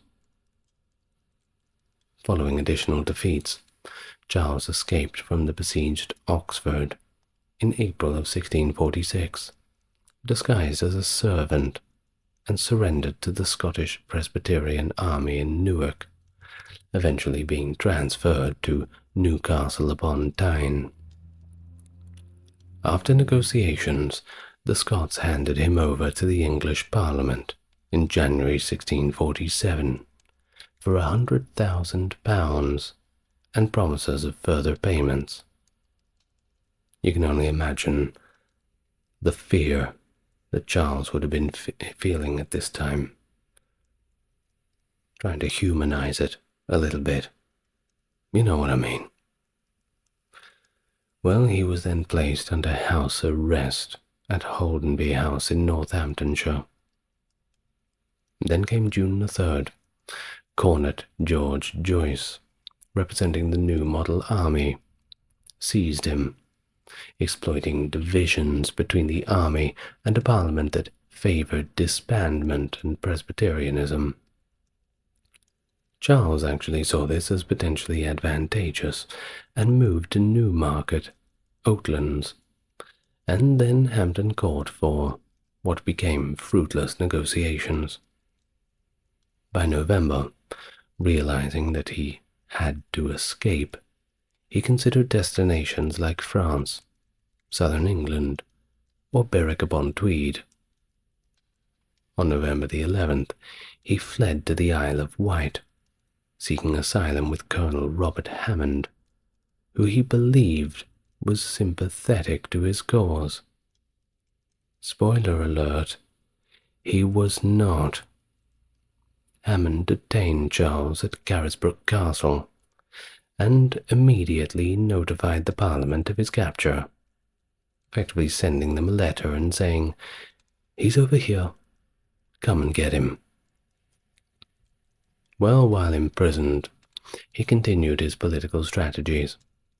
In a significant shift on December 26, 1647, he signed the Engagement Treaty with the Scots, promising to establish Presbyterianism in England for 3 years in exchange for Scottish military support to reinstate him. This agreement sparked the Second Civil War in May of 1648, with Royalists revolting and Scots entering England as planned. However, the Scots didn't get very far. The New Model Army of the Parliament swiftly suppressed these efforts, defeating uprisings across Kent, Essex, Cumberland, South Wales, and notably overcoming the Scots at the Battle of Preston, dashing the Royalist hopes in August of 1648. After these defeats, Charles resumed negotiations at Newport, Isle of Wight. While Parliament voted on December 5, 1648 to continue discussions, Oliver Cromwell and the army halted further talks, labelling Charles as a tyrant. Military control was solidified when Colonel Thomas Pride executed Pride's purge on December 6th and 7th, ousting MPs sympathetic to Charles, leading to the formation of the Rump Parliament. By the end of 1648, Charles was moved to Hurst Castle, then Windsor Castle, and in January 1649, the Rump Commons indicted him for treason, a charge rejected by the House of Lords. Well, the Chief Justices of England also declared that this indictment was completely unlawful, opposing the idea of trying a king. In all fairness, it was a pretty novel idea for the time. Well, the Rump Commons was unfazed, and they legislated independently, establishing a special court for Charles' trial and declaring it an act without needing royal approval. And thus the trial began on January 20th, 1649 in Westminster Hall, overseen by John Bradshaw, with John Cook as prosecutor. Charles faced accusations of abusing royal power for personal gain, constituting treason against England. The prosecution charged that he had waged war against the Parliament and all of its people, maintaining his rule to the complete detriment of the liberty of the nation, justice, and peace. The indictment blamed Charles for the war's destruction and all of its deaths, which was, by the way, about 300,000, 6% of the population, introducing an early notion of what we know as command responsibility. Thus, during his trial's first 3 days, he consistently refused to plead, challenging the court's authority by questioning, and I quote, "I would know by what power I am called hither, by what lawful authority." He argued that no earthly court had jurisdiction over a monarch. After all, God put him there in the first place. Try to prove that one wrong. He asserted that his right to rule was divinely sanctioned and supported by England's long-standing legal traditions, so you can't do anything, no. He also claimed that his trial was propelled by military force rather than legitimate legal authority, asserting its unlawfulness and stating, this is his quote from the trial, "No earthly power can justly call me, who is your king in question, as a delinquent. This day's proceedings cannot be warranted by God's laws. The authority of obedience unto kings is clearly warranted, and strictly commanded in both the Old and New Testament.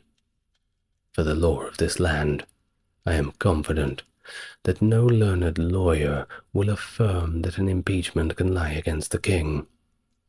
The higher house is totally excluded, and as for the House of Commons, it is too well known that the major part of them are detained or deterred from sitting. The arms I took up were only to defend the fundamental laws of this kingdom." Well, nobody was buying that. In response, the court argued against the doctrine that the king could do no wrong, proposing instead that the King of England was not a person, but an office, and like any other office, it's bound by the laws of the land. And that seems fair, don't you think? Well, by the end of the 3rd day, Charles was removed from the courtroom. Over the next 2 days, the court heard testimonies from over 30 witnesses against him. And then, on January 26th, Charles was condemned to death. On the following day, he was declared guilty and sentenced to be executed by beheading, described as a tyrant, a traitor, a murderer, and a public enemy. January 30th, 1649. Charles was executed. They cut his head off. Now, the day before, he had a poignant farewell with his children, Elizabeth and Henry. To ensure he did not appear to shake from the cold and be perceived as fearful, he wore 2 shirts during his execution. After all, it was January, pretty cold in England. From St. James's Palace, Charles was led to the execution scaffold outside the banqueting house in Whitehall, which was of course heavily guarded. His final words expressed regret over the execution of Strafford and his desires for his subjects' liberty, emphasizing the distinction between the roles of a subject and a sovereign. At approximately 2 p.m., after a final prayer, Charles positioned himself on the block and signaled the executioner by stretching out his hands. His execution was carried out swiftly, with a single stroke. An observer, Philip Henry, described the reaction from the crowd as a rather deep moan, as he quotes, "as I never heard before, and desire I may never hear again." Now, at the time, there was a rather grim and macabre tradition. Some onlookers soaked their handkerchiefs in his blood as souvenirs of the momentous event. I'm not sure if we have any of those surviving handkerchiefs, But my word, if we did, could you imagine what they would go for at auction? I'm sure if they still have the body of Charles, then they could do a DNA match-up to prove that it was real, surely. That's something to have on the coffee table, isn't it? Well, the identity of Charles's executioner is, well, that's a matter of debate in itself. Initially, the commissioners sought one Richard Brandon, who was London's common hangman, offering a significant sum of £200 to perform the execution. Despite initially refusing, possibly due to the moral weight of the task or fear of retribution, rumors persist that he may have relented under the threat of death. However, there are other figures, such as George Joyce, William Hullett, and one Hugh Peters, who have also been suggested as possible executioners. Either way, the expertise with which the execution was conducted, resulting in a single clean strike, as later confirmed during an 1813 examination of the king's remains at Windsor, implies that the deed was done by someone very skilled in the art of beheading. Well, following the execution, it was typical for the severed head of the traitor to be raised before the crowd with the proclamation, "Behold the head of a traitor." But in Charles's case, well, these words were notably absent. Maybe because the executioner feared recognition through his voice. Either way, the day after his execution, Charles' head was reattached to his body, which was then embalmed and placed within a lead coffin. Despite the customary honor of a burial at Westminster Abbey, Charles did not get the privilege, leading to his body being secretly transported to Windsor on the night of February 7th. He was interred in a quiet ceremony on February 9th, 1649, in the Henry VIII vault, actually, with St. George's Chapel at Windsor Castle, resting beside the coffins of Henry VIII and his third wife, Jane Seymour. There were plans for an elaborate royal mausoleum in Hyde Park, envisioned by his son Charles II, but they were never realized, which leaves the most modest resting place in Windsor as his final abode. Why don't you go say hello to him? He's still there, waiting for you. Reigning from 924 to 939 AD, Athelstan is often regarded as the first true king of England. His ascension marked a significant turning point in English history, as he effectively unified the various Anglo-Saxon kingdoms for the first time under a single ruler. His military skill was highlighted by his famous victory at the Battle of Brunanburh in 937, cementing his control over Northumbria and earning him recognition from lesser kingdoms in Britain and beyond, extending as far as Scotland and even Wales. His was a reign that also saw advancements in law, culture, administration, and included the increased production of coinage and the promotion of learning and religious reform. Thus, Athelstan's efforts to consolidate and enhance the power of the monarchy laid foundational elements for a more recognizable and unified English state, setting up future developments in medieval English governance and identity. Welcome to the channel, my friend. If you're coming here for the first time, great to meet you, and those coming back, great to have you again.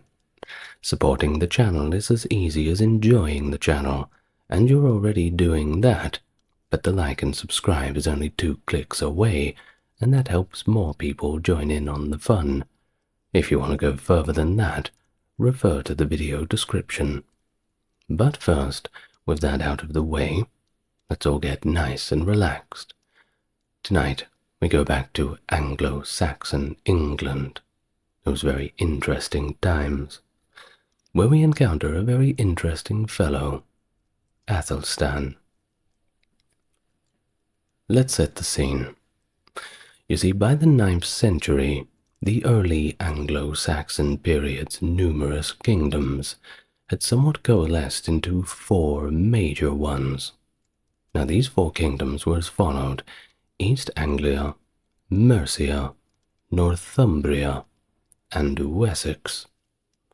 Now of these kingdoms, Mercia was the preeminent one in southern England during the 8th century. However, by the time the 9th century clicked over, Wessex ascended under the leadership of Egbert, who was actually the great-great-grandfather of Athelstan. But this period, however, was not a very nice one for England at all. It was marked by increased Viking hostilities, climaxing with the invasion of the Great Heathen Army in 865, which sounds as bad as it is. Very cool name for an army, though. Now, the Vikings had overrun much of England by 878, you see, including East Anglia, Northumbria, and Mercia. And Wessex, well, they nearly conquered that. They got quite close, until a very pivotal victory at the Battle of Edington under Alfred the Great. I have a full video on him if you want to go and watch it, but let's continue on first. Now, Alfred's triumph led to a division of territories, with western Mercia returning to Anglo-Saxon control, and eastern Mercia, well, they fell under this Viking rule. In the 890s, Alfred, alongside his son Edward and Ethelred, Lord of the Mercians, repelled even more Viking attacks, though they were all quite costly battles for both sides. Ethelred, who was married to Alfred's daughter, Aethelflaed, managed English Mercia under Alfred and continued until his death in 899, when Edward ascended the throne. Now, things remained relatively stable until 909, 10 years later, when Edward decided to orchestrate a raid into Northumbria. The retaliation by Northumbrian Danes in 910 was met with defeat at the Battle of Tettenhall. Upon Ethelred's death in 911, Aethelflaed took over Mercian rule. She and Edward managed to achieve significant victories, reclaiming Viking-held territories in Mercia and East Anglia, until her death some 7 years later, in the year 918. Edward then deposed her daughter, Aethfewin, unifying Mercia directly under his rule. Edward's death in 924, however, left a dominion that encompassed all of England south of the Humber River. Meanwhile, the Kingdom of York was under the rule of the Viking king Sidric, with Ealdred maintaining Anglo-Saxon presence in the northern parts of Northumbria. As for Scotland, well, that was largely under Constantine II's rule, except for the southwest, which was governed by the British Kingdom of Strathclyde. And Wales? Well, that was a little bit more complicated.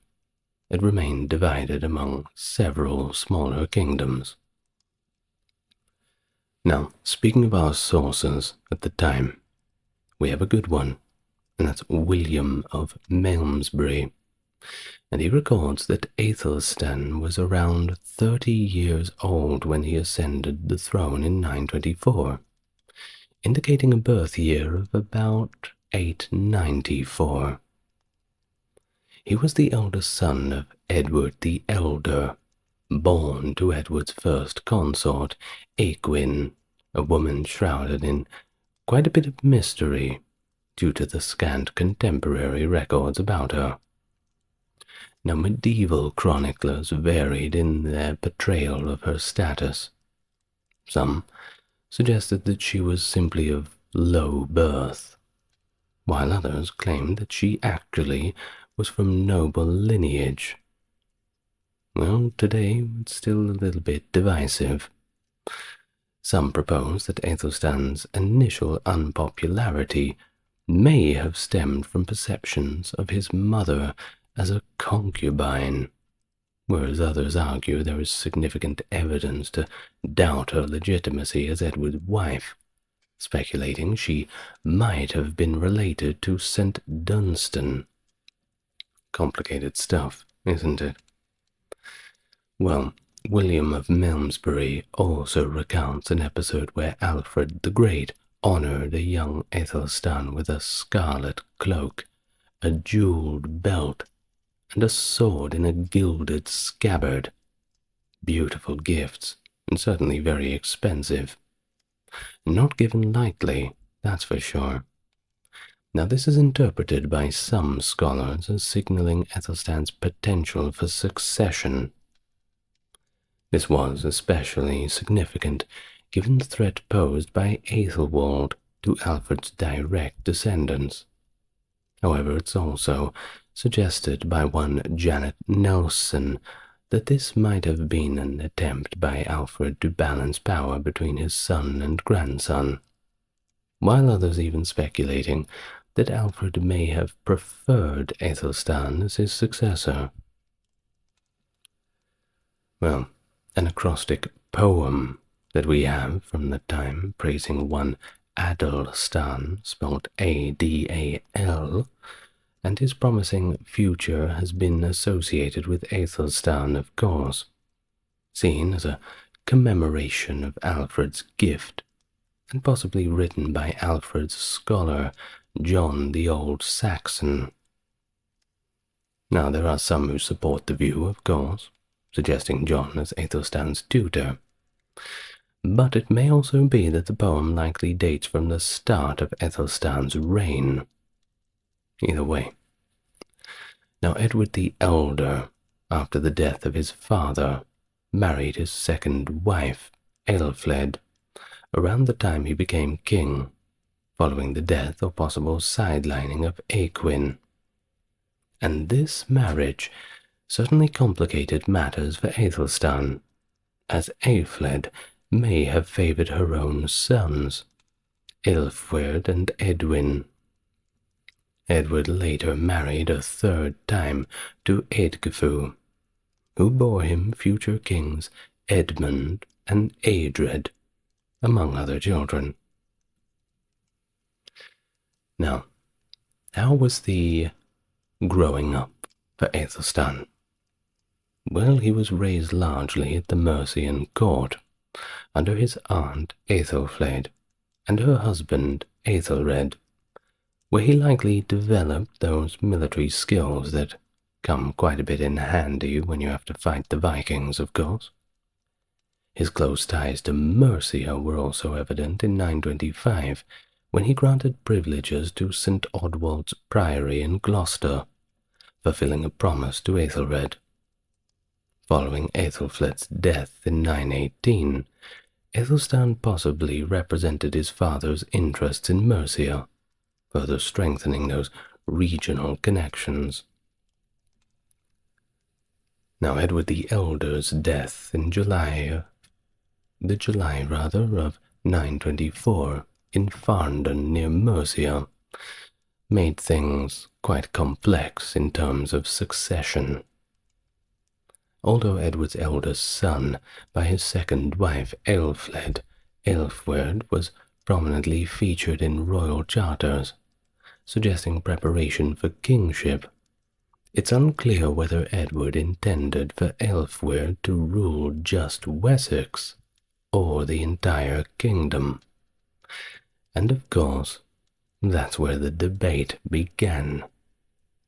Edward's actions in 918, including removing Aethelflaed's daughter Aelfwine from power in Mercia, might have been a preparatory strike for Athelstan's eventual rule there, set the scene for him so he can shoehorn him into power. Well, at the time of Edward's death, Athelstan, being in Mercia, quickly secured support as king there, while Aelfweard was possibly recognized in Wessex. However, Aelfweard did not last too long. In fact, he died 16 days later, which made the succession even more complicated. Now, in Wessex there was a bit of resistance to Athelstan, particularly in Winchester, where Aelfweard was buried. Initially, Athelstan's rule seemed confined to the region of Mercia, as a 925 Derbyshire land charter that we have, witnessed only by Mercian bishops, indicates his authority was not yet acknowledged beyond Mercia. Now, a few modern historians have speculated that Athelstan might have vowed to remain unmarried and childless to secure his position, reflecting a kind of political prudence. In contrast, one historian, Sarah Foote, attributes his unmarried status more to a personal choice. After all, he was quite devout. Religious chastity was certainly up there on the list. Well, we finally get to the coronation of Athelstan, which was September the 4th, 925. He was coronated in Kingston upon Thames. Now, upon Thames basically means on the River Thames. So it's a way that they name their towns in England. Now, that was a location strategically between Wessex and Mercia, and it symbolized the unity that he sought. A halfway point, a little bit from column A and column B. Now, the ceremony was led by Archbishop Athelm of Canterbury, possibly introduced a new coronation rite that replaced traditional helmets with a crown and incorporated elements of West Frankish liturgy, marking a significant shift in royal ceremonies, and of course influencing subsequent European rites. Post-coronation, resistance to Athelstan's rule continued. Not everybody was keen to get on board with this new ruler. Once more we have from William of Malmesbury, who recounts a conspiracy by a noble named Alfred to blind Athelstan, a move motivated by claims of illegitimacy, and of course intended to disqualify him from kingship without resorting to murder. Well, let's be honest. If you're going to do that and you get caught blinding the potential king, you're going to be put up on the rack anyway. You may as well finish the job. I don't really understand the logic behind that. Well, his choice. Either way, the exact motives behind the plot, whether they'd be personal ambition, or perhaps on behalf of Athelstan's half-brother Edwin, well, that's another matter of speculation. Now, back in Winchester, signs of discord persisted on and on. Bishop Frithestan of Winchester was notably absent from Athelstan's coronation, and abstained from signing Athelstan's charters until 928. When he did begin witnessing charters, his name was positioned lower than his seniority would traditionally suggest, sort of shoved to the side. Of course, another indication of the ongoing tensions. Now, 933. Athelstan's half-brother Edwin died in a shipwreck off the North Sea. Edwin's cousin, Adolf, the Count of Boulogne, transported his body for burial at St. Bertin's Abbey in St. Omer. Folcuin, the abbey's annalist, mistakenly believed Edwin had been king and speculated that he fled England due to all of the problems and strife. He recorded that Athelstan sent offerings to the abbey for Edwin and welcomed its monks warmly on their visit to England in 944, though he was mistaken about Athelstan being alive at the time.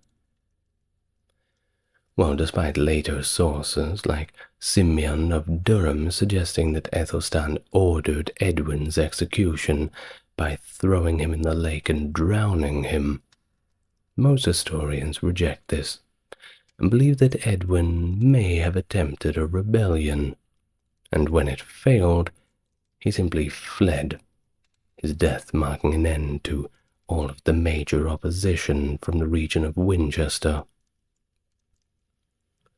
Well, after conquering the Danish-held territories of East Mercia and East Anglia with the support of Aethelflaed and her husband Aethelred, Edward the Elder's death created a power vacuum. The Viking kingdom of York, under Danish King Sihtric, remained independent from English control, for now. Well, in January 926, Aethelstan strategically arranged his sister's marriage to Sihtric, forming a non-aggression pact. That was just the way things were done. Traditional marriage, a little too traditional.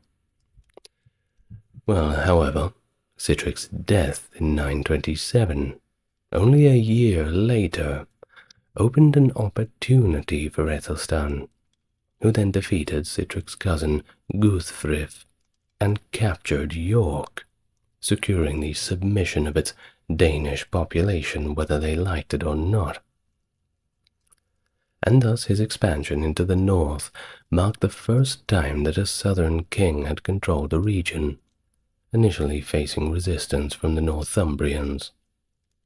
By July 12, 927, at Aymont near Penrith, he had secured the allegiance of several northern and western rulers, leading to 7 years of much welcome peace.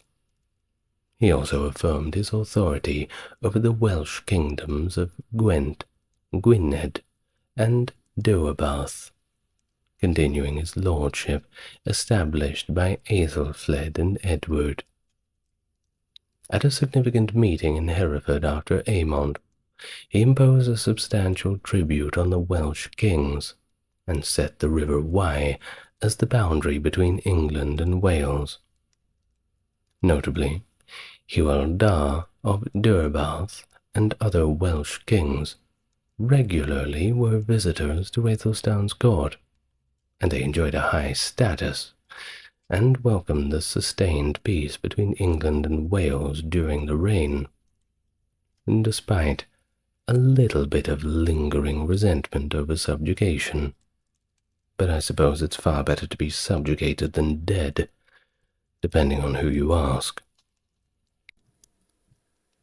Well, once more William of Malmesbury chimes in to suggest that Aethelstan expelled the Cornish from Exeter and fortified the city, setting the river Tamar as Cornwall's boundary. However, this is once again debated by historians such as Thomas Charles Edwards and John Davies, who view it as improbable or perhaps indicative of suppressing a revolt. Aethelstan further integrated Cornwall by establishing a new bishopric, maintaining the region's distinct culture and language. And thus his reign is recognized as the beginning of we may call it an imperial phase in English kingship, lasting all the way from 925 to 975, during which the Anglo-Saxon people were united as much as they could be, and he was acknowledged as the overlord of Britain. The period saw rulers from Wales and Scotland participating in English assemblies and signing their charters. Now, to secure his rule in Northumbria, as that was the difficult spot, Athelstan sought the favour of the local aristocracy by donating gifts to the ministers of Beverley, Chester-le-Street, and York, showing once again his commitment to Christianity, proving that he was a good boy in the eyes of the church, and everybody likes that. Well, he also gained the large territory of Amunderness in Lancashire, which he gifted to the Archbishop of York, boosting the Archbishop's role as his chief representative in the region.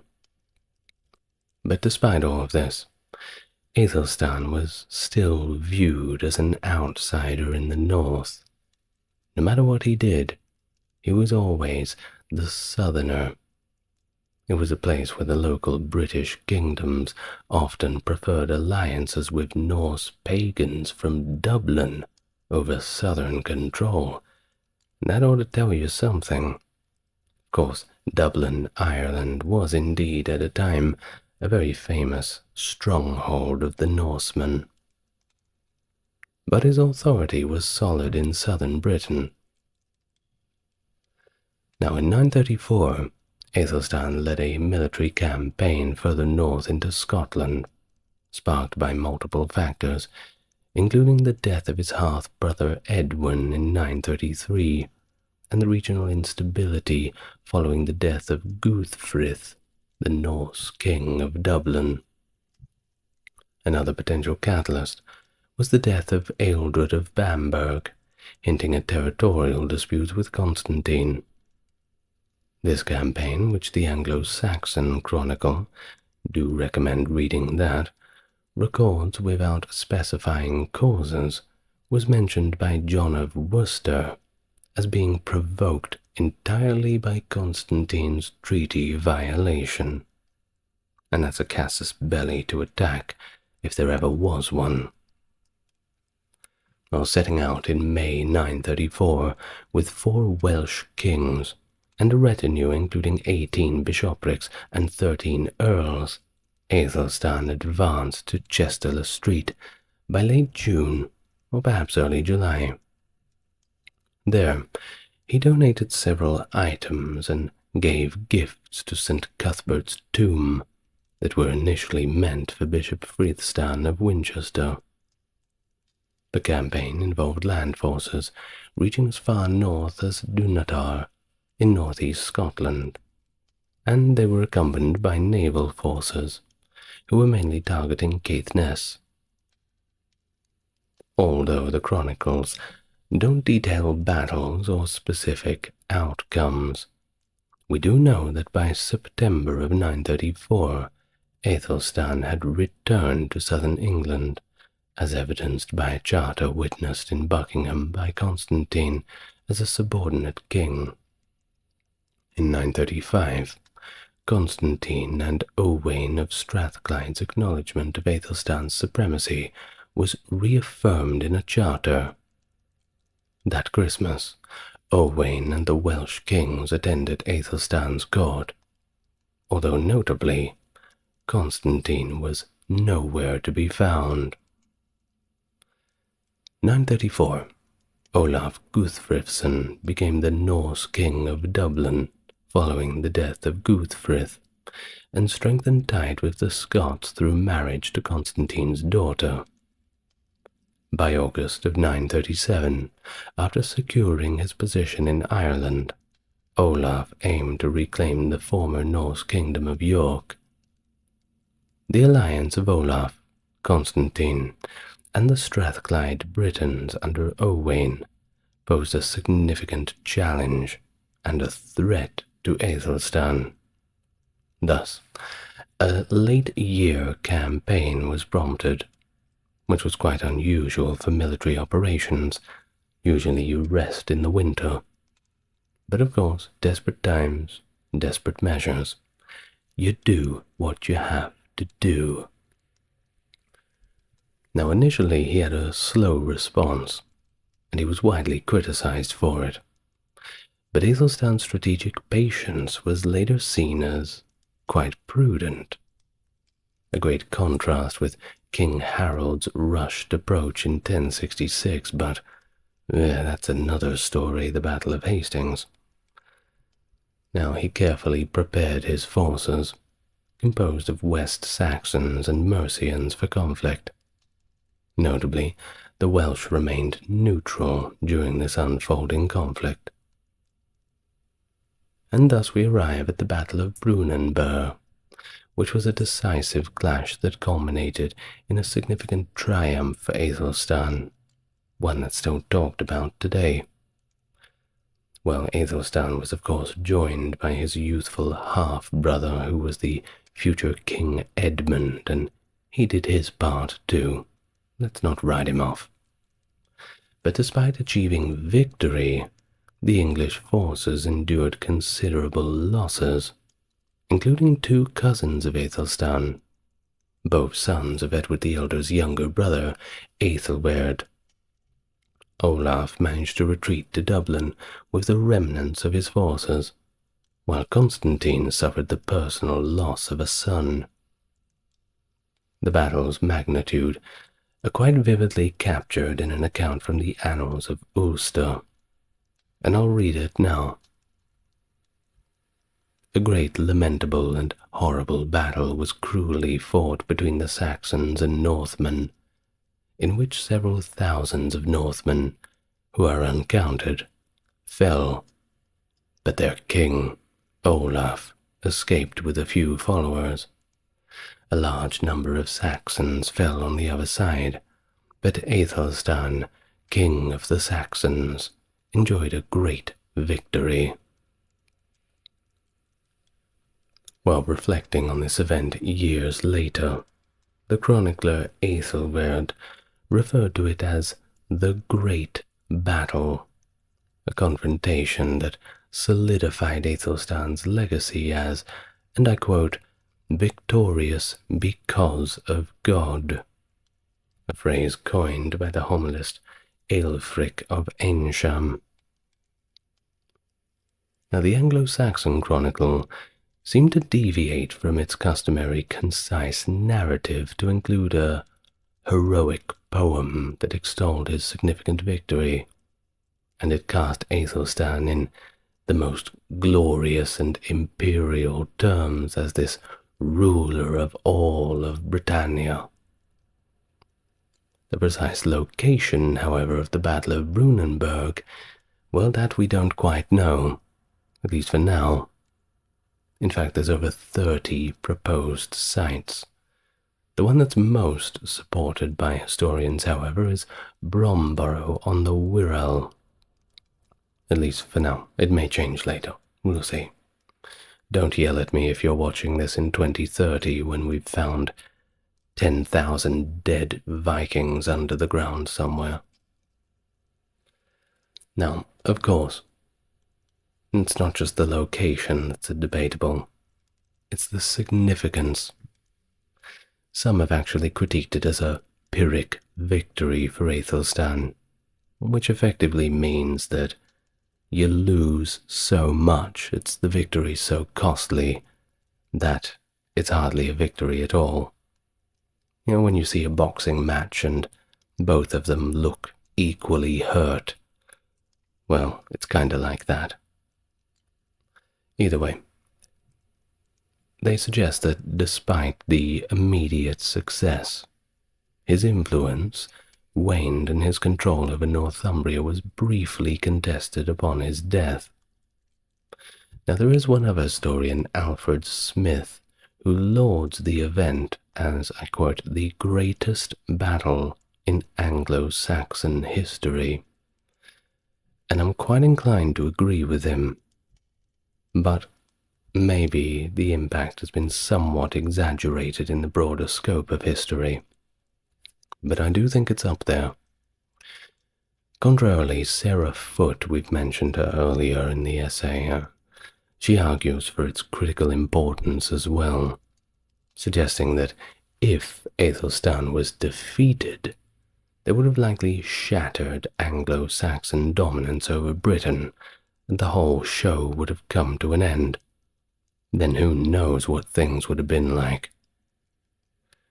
Well, in the 9th century in general, Anglo-Saxon governance relied heavily on what was called ealdormen, who held the highest lay status beneath the king, the second in command. Think of it like that. Initially, each ealdorman managed just one shire within Wessex, but by the mid-10th century, their dominions had expanded significantly. This expansion, likely initiated by Athelstan to better administer his enlarged kingdom, saw ealdormen overseeing broader territories. Among these ealdormen was one also named Athelstan, who governed East Anglia, the largest and wealthiest province in England at the time. And in fact, his considerable power earned him quite an interesting nickname, Athelstan the Half-King. Well, it's more of a king than I will be. Well, many ealdormen of this period had Scandinavian names too, because of course, well, it suggests that they were political successors of the earls who had commanded Danish forces under Edward the Elder. Athelstan retained these leaders, of course, integrating them instead of getting rid of them, having them join into his system of local governance as representatives across the regions that they formerly commanded. Beneath the ealdormen were the reeves, local noble landowners tasked with overseeing towns or royal estates. Now, in general, the early medieval period, the roles of the church and state were, well, the church was the state. To an extent, they were quite intertwined. Lay officials like the reeves collaborated quite closely with ecclesiastical leaders, including diocesan bishops and local abbots. These church figures also played significant roles in the king's councils, showing again the integrated nature of religious and secular authority in governance during the era. Now, as the first ruler to unify all the Anglo-Saxon peoples, Athelstan established a centralized governance system, enhancing administrative structures inherited from those before him, but this time with a more increased and broad royal oversight. And this just goes to show during 928 and 935, when scribe Athelstan A exclusively produced detailed charters that included precise dates, locations, and extensive witness lists, showing the king's direct control over bureaucratic functions. After this period, the complexity of charters seemed to have been reduced, indicating the scribe's unique influence on their detail. Athelstan's governance also centered around the King's Council, or the Witan as it was called. Unlike predecessors who had travelled extensively, Athelstan primarily stayed in Wessex, managing his realm by summoning influential figures to his councils quite regularly, doing checkups when he needed to. These larger and more inclusive assemblies featured bishops, ealdormen, thanes, and magnates, effectively reducing regional isolation and fostering national unity.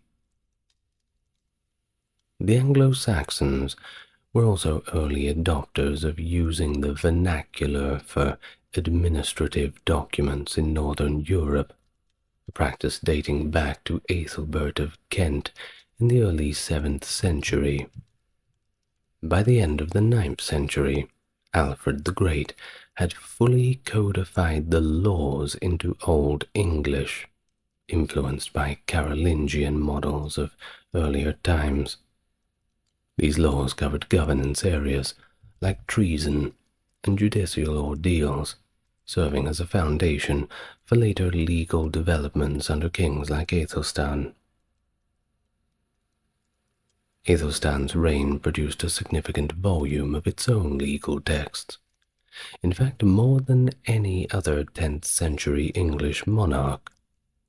These included his tithe edict and the Ordinance on Charities, along with other codes established at royal councils. Local legal texts from London and Kent, and possibly the Dunsat regulations, also date from his era. Now, if there was one problem at the time of Athelstan, it was robbery. It was everywhere.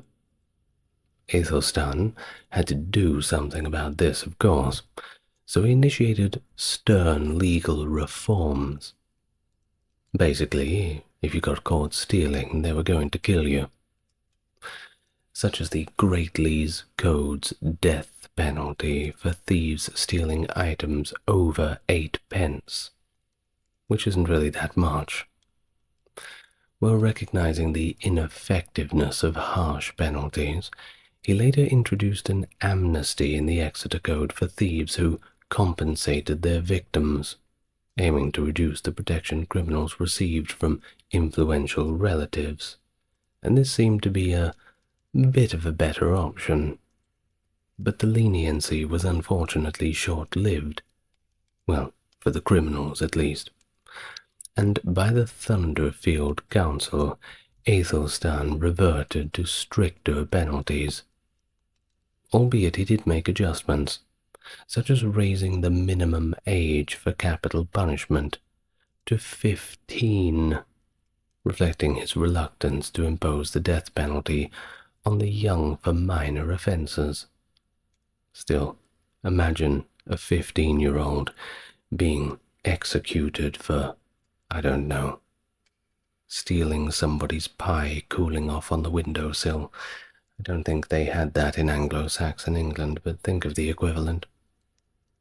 Well, during his reign, Athelstan also introduced the system of tithing, and that's a collective responsibility model, of sorts, I suppose, where groups of 10 or more ensured local peace, a precursor to the frank pledge system of later times.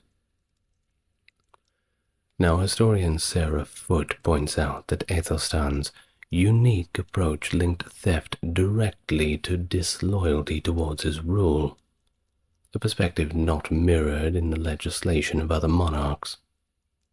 His focus on theft in particular and its root causes was indicative of his broader commitment to maintaining order and loyalty across the lands. But there is a bit of a divide on the efficacy and coherence of his legal efforts. There are critiques of his laws as having a gulf dividing its exalted aspirations from the spasmodic impact, as Patrick Warmold says, describing the legislative output as somewhat chaotic and, moreover, ineffective. Conversely, there's others such as Simon Keynes, who laud the laws of Athelstan, especially the Greatly Code, as, quote, an impressive piece of legislation that underscored the king's resolve to uphold social order despite the challenges of governing a restive populace.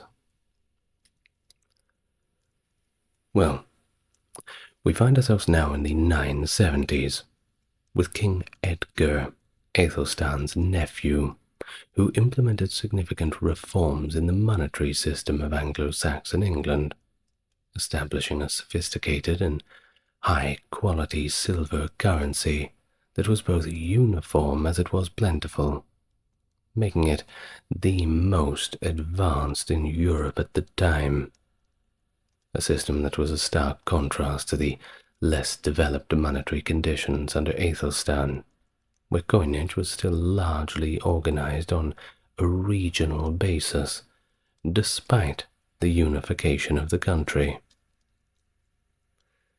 Now we've mentioned the Greatly Code, which is credited to Athelstan, which mandated a unified coinage throughout his domain, echoing an earlier decree from his father's era that applied mainly to southern towns like London and Kent. Initially, various coin styles circulated within Athelstan's realm. However, after his conquest of York and securing allegiance from other British kings, he introduced the circumscription cross coinage. This new coin bore the inscription Rex Totius Britanniae, or King of all Britain, and it was minted in Wessex, English Mercia, and York under the title Rex Saxorum, which I'm pretty sure you can guess what that means. King of the Saxons. Oh, and by the way, this coinage did not extend to East Anglia or the Danelaw. If you don't know what the Danelaw is, watch my video on the Vikings in England. You'll find out. Now, by the early 930s, as we go back in time a little bit, Athelstan issued the crowned bust type of coin, featuring him with a crown for the first time. And this design was rampant across all regions, except for Mercia, where coins continued to lack the portrait of a ruler. What does that mean? Well, it would suggest a diminishing goodwill towards Athelstan in the area where he was raised, nonetheless. Well, during his reign, the integration of church and state in Anglo-Saxon England, of course, deepened. As we've noted, he was exceedingly pious. Well, this trend was especially pronounced after Edward the Elder annexed Mercia, elevating the Archbishopric of Canterbury's influence. Athelstan's victories further extended this influence, placing the Northern Church under Southern control for the first time. Athelstan's court also nurtured future ecclesiastical leaders, pivotal in the Benedictine monastic reform under King Edgar. Dunstan and Aethelward, key reform figures, began their ecclesiastical careers right there in Athelstan's court, with Aethelwald spending significant time at the royal palace, gaining knowledge from the king's wise men, as his biographer Wulfstan recounts. Additionally, Oda, later Archbishop of Canterbury, initially served as Bishop of Ramsbury, appointed directly by Athelstan. Now, he was also renowned for collecting religious relics. Athelstan valued them, as noted by the abbot of St. Samson in Dol, as more than an earthly treasure. And his contributions extended beyond relics. He was a generous benefactor of manuscripts to churches and monasteries. Among his notable commissions was the Lives of Cuthbert by Bede for the community at Chester-le-Street, featuring the earliest known manuscript portrait of an English king. And his religious influence also extended abroad, fostering ties with continental churches. This was exemplified when Kenwald, a royal priest who later became Bishop of Worcester, escorted two of Athelstan's half-sisters to the Saxon court for a marriage alliance with the future Holy Roman Emperor Otto. Zenwald's subsequent tour of German monasteries, where he distributed gifts from Athelstan and secured commitments for prayers, strengthened the cultural and religious bonds between Saxony and England. and these ties were further cemented by the frequent correspondence and exchanges that spread the ideas about monastic reform from the continent to England. Now, among the eminent intellectuals of Athelstan's court was Israel the grammarian, possibly of Breton origin, known for his scholarly contributions. Alongside a Frankish colleague, Israel created Gospel Dice, a board game presented to Irish Bishop Dubh Ince, showing the intellectual and cultural exchanges prevalent at Athelstan's court. Such interactions also showed the king's significant role in laying the groundwork for the English monastic reform that flourished later. While few prose narratives from Athelstan's era have survived, the period was rich in its poetry, including the epic poem Brunanburh.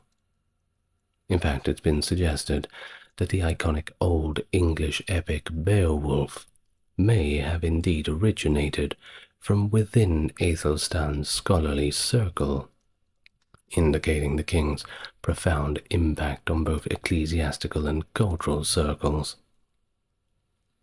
And his court revived a complex and ornate style of Latin writing too, reminiscent of West Saxon scholar Eldhelm, and influenced by early 10th century French monasticism.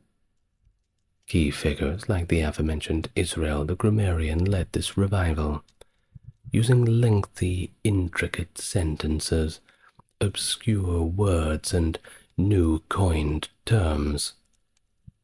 All perfectly cromulent, I'm sure.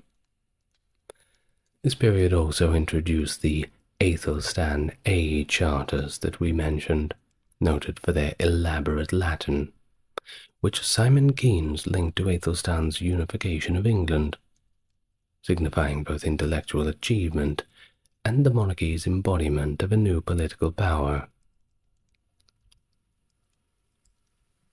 Now, debate exists over Athelstan's use of titles like Rex Totius Britanniae, King of all Britain, on his coins and charters. Some view these as overreaching, while others argue that they were fitting and reflected the broad hegemony that he had. Athelstan's court maintained connections also with the Carolingian dynasty, with ties reinforced through marriages and traditions. In fact, his coronation included Carolingian anointment rituals, and his coinage introduced that crowned bust design, which was originally Carolingian iconography, a novel portrayal in Anglo-Saxon minting. He also received considerable praise abroad. French chronicler Flodoard called him, I quote, the king from overseas, and the Annals of Ulster described him as the pillar of the dignity of the Western world. It's quite a review, isn't it? Modern historians also laud him.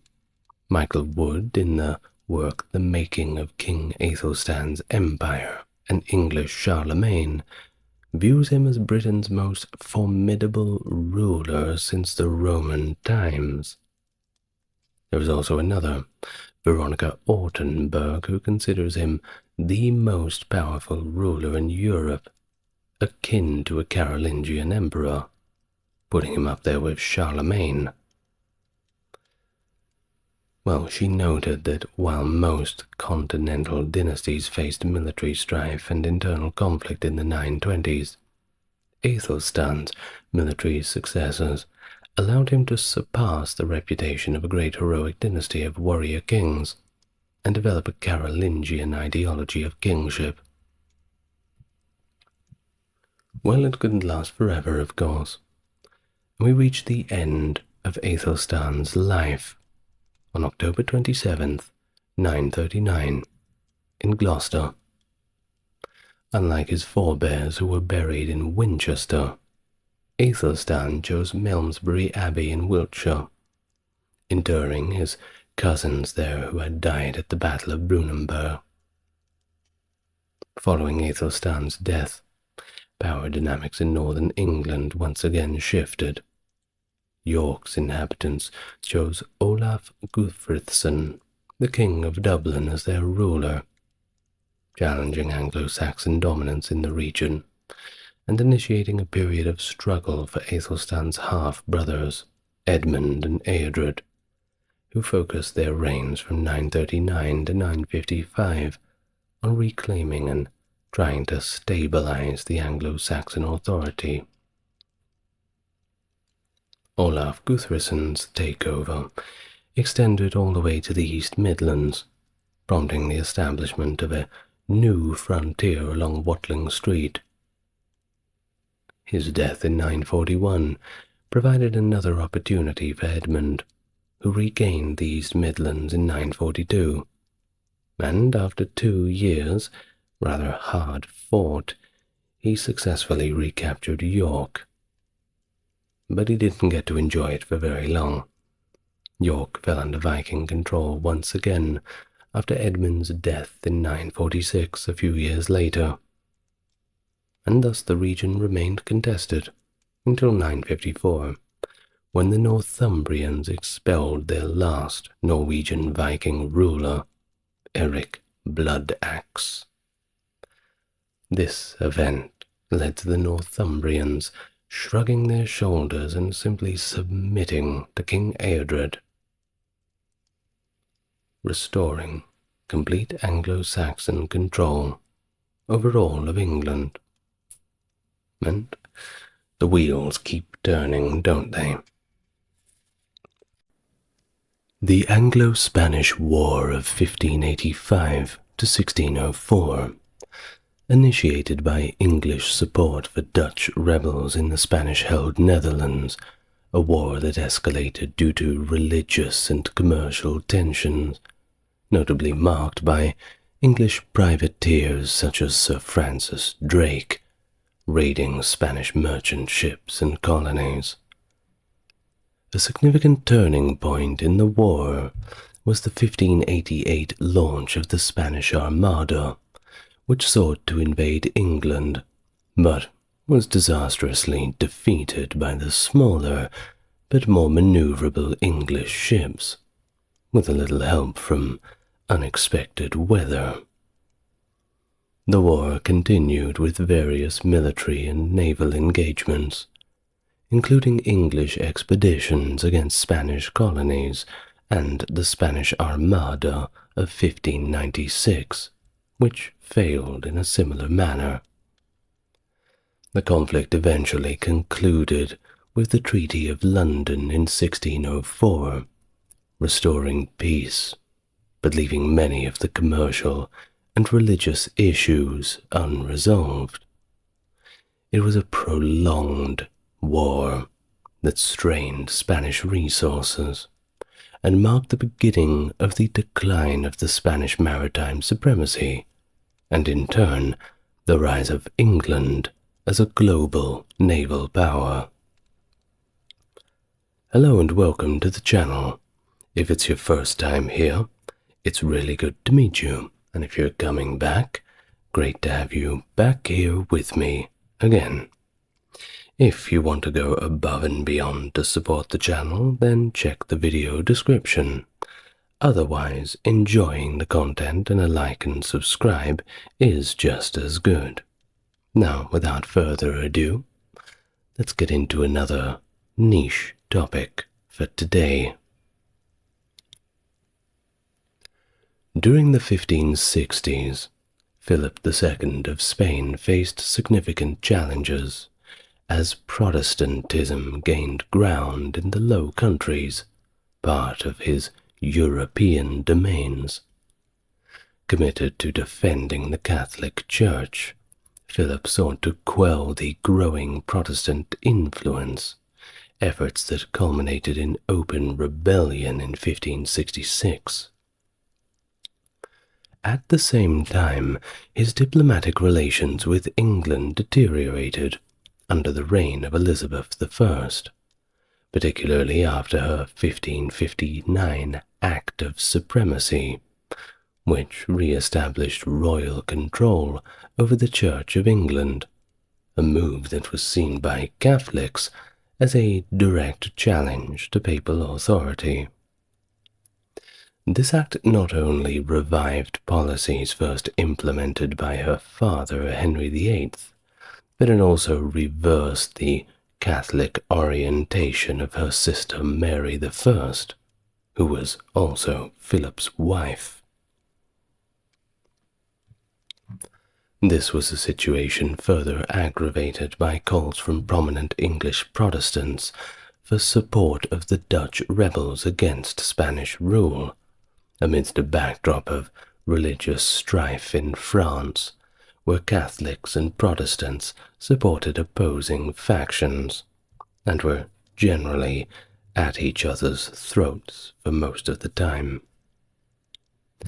This period of religious and political turmoil was of course compounded by commercial disputes, notably the activities of English sailors such as Sir John Hawkins, whose ventures into the West Indies beginning in 1562 were deemed by Spain as smuggling.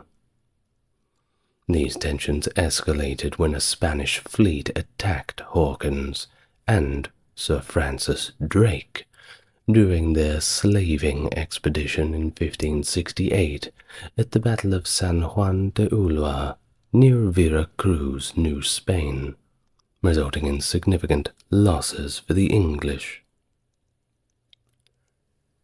The souring relations between England and Spain continued to worsen in 1569, when the English detained several Spanish treasure ships intended to support Spanish forces in the Netherlands.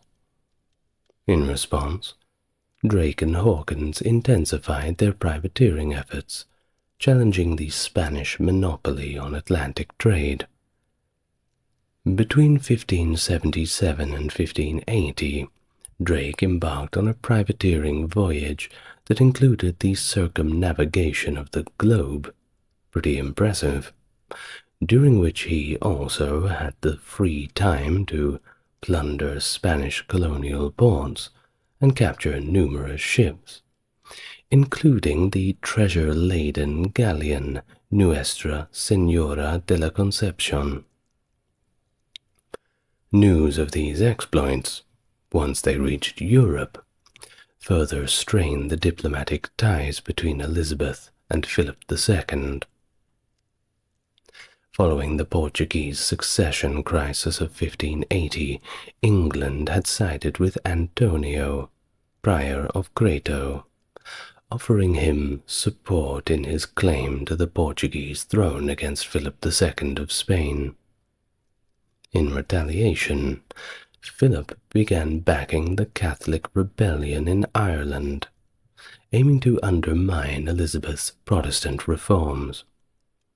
Both monarchs' efforts to meddle in foreign affairs, however, eventually faltered. In 1584, Philip sought to strengthen his position by signing the Treaty of Joinville with the Catholic League of France, committing to suppress the Protestant Huguenots in the French Wars of Religion. Full video on that already for those who are interested. Meanwhile, the political landscape in the Spanish Netherlands was becoming increasingly volatile.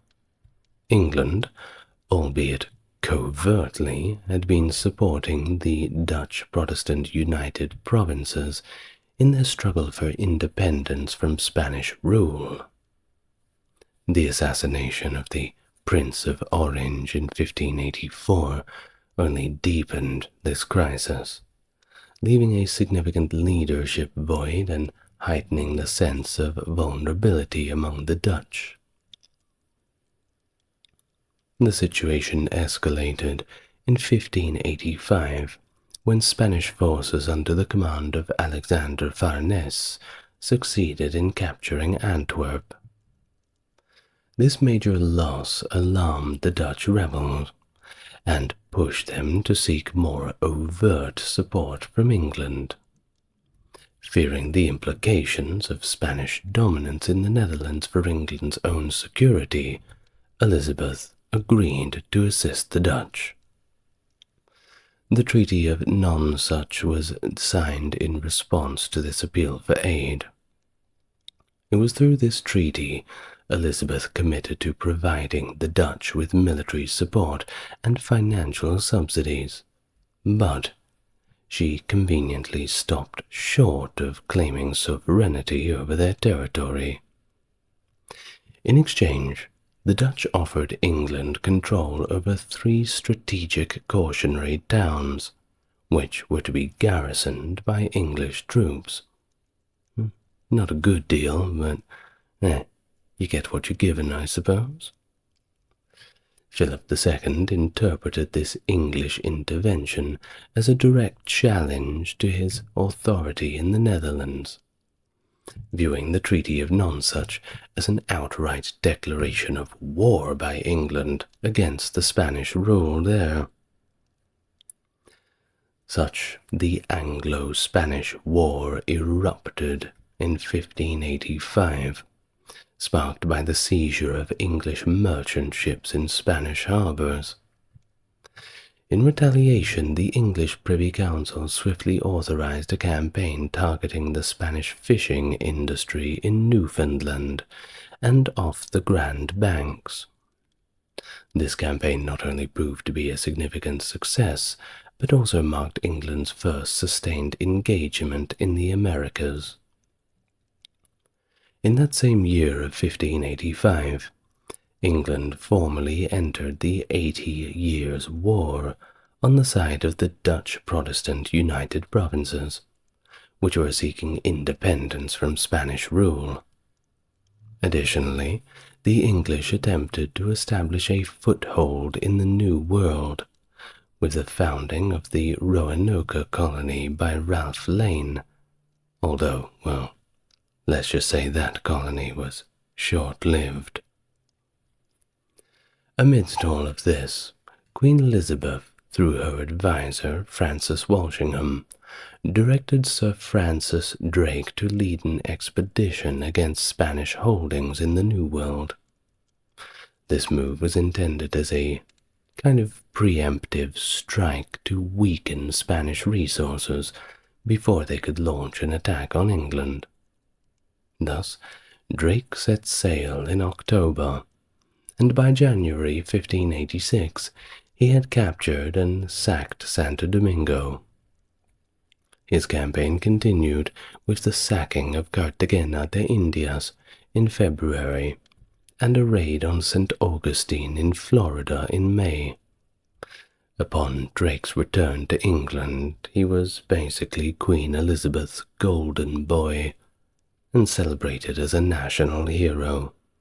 There's a reason why he's Sir Francis Drake and not just Francis Drake. Well, conversely, these actions in Spain were a lot less popular. They further motivated King Philip to consider a full-scale invasion of England. Meanwhile, Thomas Cavendish embarked on his own maritime venture in July of 1586 with 3 ships, aiming to disrupt Spanish interests in South America. Cavendish's expedition was notably destructive. He raided 3 Spanish settlements and captured or destroyed 13 ships, including the Santa Ana, a treasure galleon carrying a vast haul that became the richest prize ever captured by the English. Not bad for a day's work, that's for sure. Cavendish's successful circumnavigation of the globe, which he completed in September of 1588, added to the era's dramatic episodes of maritime adventures and conflict, showing the escalating tensions and hostility, but also that spirit of the pioneers during this period. Well, Robert Dudley in that same year, 1585, was dispatched to the United Provinces with a dignitary party and subsequently accepted the offered governorship. This move incited the fury of Queen Elizabeth I, who had explicitly stated she did not desire any sovereignty over the Dutch. Well, at the time, an English mercenary army had been engaged in the conflict from the onset, under the seasoned leadership of Sir John Norreys. Despite their combined efforts, Leicester and Norreys found themselves commanding a force that was both undermanned and, perhaps worse, underfunded, struggling against one of the most formidable militaries in Europe led by Alexander Farnese, the Duke of Parma. The situation got even worse during the frighteningly named Siege of Grave the following year, when Dudley attempted to relieve the town. However, the Dutch garrison commander, Van Hemert, surrendered the town to the Spanish. Dudley was understandably enraged by the unexpected loss and ordered the execution of Van Hemert, a decision that more understandably shocked and dismayed the Dutch. While following this incident, the English forces did manage to achieve some military success, capturing Axel in July and Doesburg in August. However, Dudley's poor diplomatic relations with the Dutch exacerbated the situation. He was not the best at making friends, and that whole execution of Van Hemert certainly left a bad taste in a lot of Dutch mouths. Overall, his political and military standing was beginning to crumble away. Further setbacks occurred outside Zutphen, where an English force was defeated, and the esteemed poet Philip Sidney was mortally wounded, dealing a significant blow to the English morale. But, of course, it kept getting worse, with the betrayals of Zutphen and Deventer by Catholic turncoats William Stanley and Rowland York, further tarnishing Leicester's reputation. While the subsequent siege and the capture of Sluis, which housed a largely English garrison by the Duke of Parma in June of 1587, after the Dutch refused to aid in its relief, led to intense mutual recriminations between Leicester and the States General. Realizing the gravity of his failing position, Leicester requested to be recalled. He resigned from his post as governor, leaving his tenure marked by military and political failures that ultimately led to his financial ruin. Not a very good retirement fund. Poor old Earl of Leicester. Certainly eating lots of porridge in his old age. Good for digestion, though. Well, following his departure, the Dutch turned to the Prince of Orange's son, Count Maurice of Nassau, electing him as the stadtholder and governor. Meanwhile, Peregrine Bertie took command of the English forces in the Netherlands.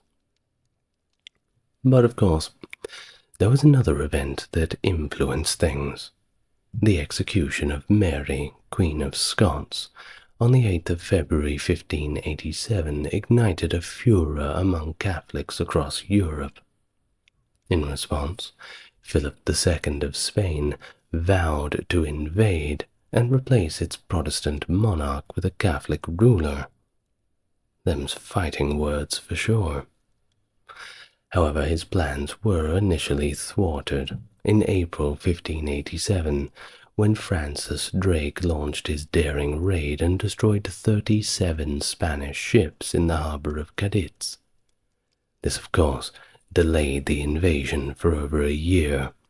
Lots of repairs to be done. Well, by July 29th of that same year, Philip had secured papal authority to overthrow the excommunicated Queen Elizabeth and install a ruler of his choosing. To fund this massive endeavor, he amassed a fleet of about 130 ships, staffed by over 8,050 sailors, almost 19,000 soldiers, over 2,000 rowers, and supported by crusade taxes and a promised subsidy from Pope Sixtus V, should they land on English soil. That was the important part. Well, on May 28, 1588, the Spanish Armada, led by the Duke of Medina Sidonia, set sail for the Netherlands to gather additional forces. As the Armada navigated the English Channel, it encountered relentless attacks from the English Navy, commanded by Charles Howard, the first Earl of Nottingham, and of course, the most popular man in Spain, Francis Drake, their old friend, paying them a visit again, this time with the home ground advantage. These engagements stretched from Plymouth to Portland, and then to the Solent, effectively preventing the Spanish from anchoring in any English harbours. Forced to retreat back to Calais, the Spanish fleet anchored in a defensive crescent formation. Taking advantage of this, the English launched fire ships into the Spanish formation, causing chaos and forcing the Armada to break ranks and scatter. The subsequent Battle of Gravelines saw the English navy inflict significant damage, compelling the Armada to flee north into stormy seas around Scotland. As the beleaguered fleet made its way back to Spain and suffered further devastation from severe storms and shipwrecks off the coast of Ireland, with many lives lost to disease and the elements. Philip II's invasion plans ultimately foundered due to a combination of adverse weather, strategic missteps, and the effective defensive maneuvers of the English and their Dutch allies. The debacle of the Armada not only provided invaluable naval experience to the English seafarers, but also bolstered the Protestant morale, widely seen as a divine endorsement of their cause. After all, how else would have they won? Well, in the next year, 1589, under command of good old Francis Drake again, and his friend John Norris, an English counter-armada was prepared with three primary objectives: to destroy the damaged Spanish Atlantic fleet being repaired in northern Spain, to incite a rebellion in Lisbon, Portugal, and install Dom Antonio as king, and of course to seize the Azores for a permanent base to intercept the Spanish treasure fleet. The treasure was the important part. However, the mission deviated significantly from its initial goals, largely because it operated as a joint stock company. Drake, with investors to satisfy, prioritized plunder over strategic military objectives because, of course, you have to keep the shareholders happy. Ooh, I can hardly say it. Well, he initiated the campaign with a surprise attack on Coruña on May the 4th, capturing the lower town and seizing several merchant ships. Despite a modest victory at Puente del Burgo by Norris, the English were repelled with heavy losses when they assaulted the citadel, and some of their ships were captured by the Spanish naval forces, and I'm sure the shareholders will not like that. While failing to secure Coruña, the fleet then set sail for Lisbon, landing on May the 26th. Poor organization, a lack of siege weaponry, and starvation hindered their efforts, and the anticipated uprising by the Portuguese supporters of Crato did not occur. Well, with Portuguese and Spanish reinforcements arriving, the English were forced to retreat, suffering severe losses from disease and starvation as they headed further north.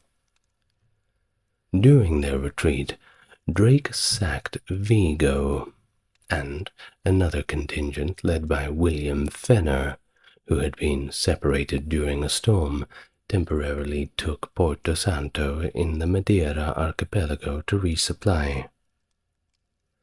Drake also attempted to reach the Azores, but was thwarted by adverse winds.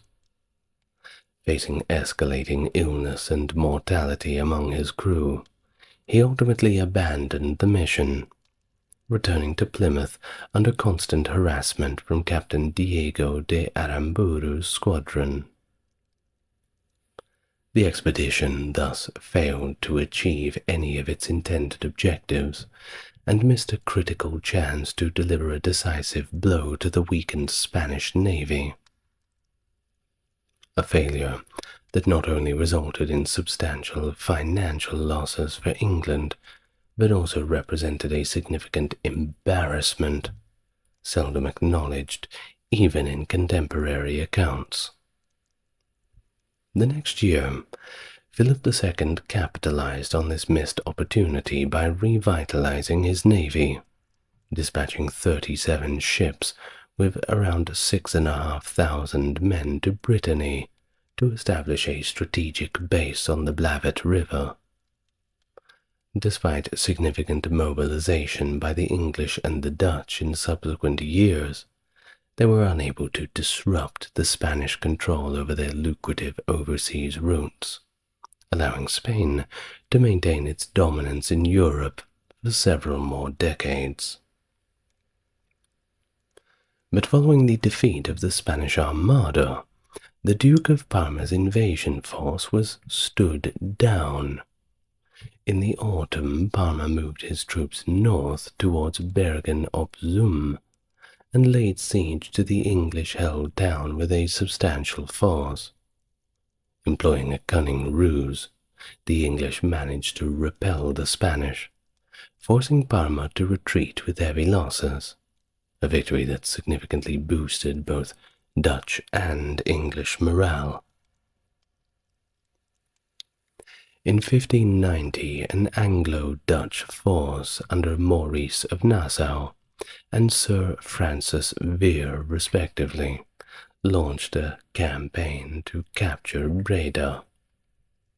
In a notable operation, a small assault force concealed in a peat barge executed a surprise attack that led to the successful capture of the city. This victory was particularly significant, as Spanish forces were heavily committed in France supporting the Catholic League and in the Low Countries. This diversion allowed Maurice to initiate what would be known as the 10 glorious years of gradual Dutch reconquest. The retaking of Zutphen and Deventer soon followed, restoring English prestige that had been tarnished by earlier betrayals. A decisive victory over the Spanish at Nodensburg in 1591 further bolstered a new confidence in the Anglo-Dutch army, which by then comprised nearly half of the Dutch forces.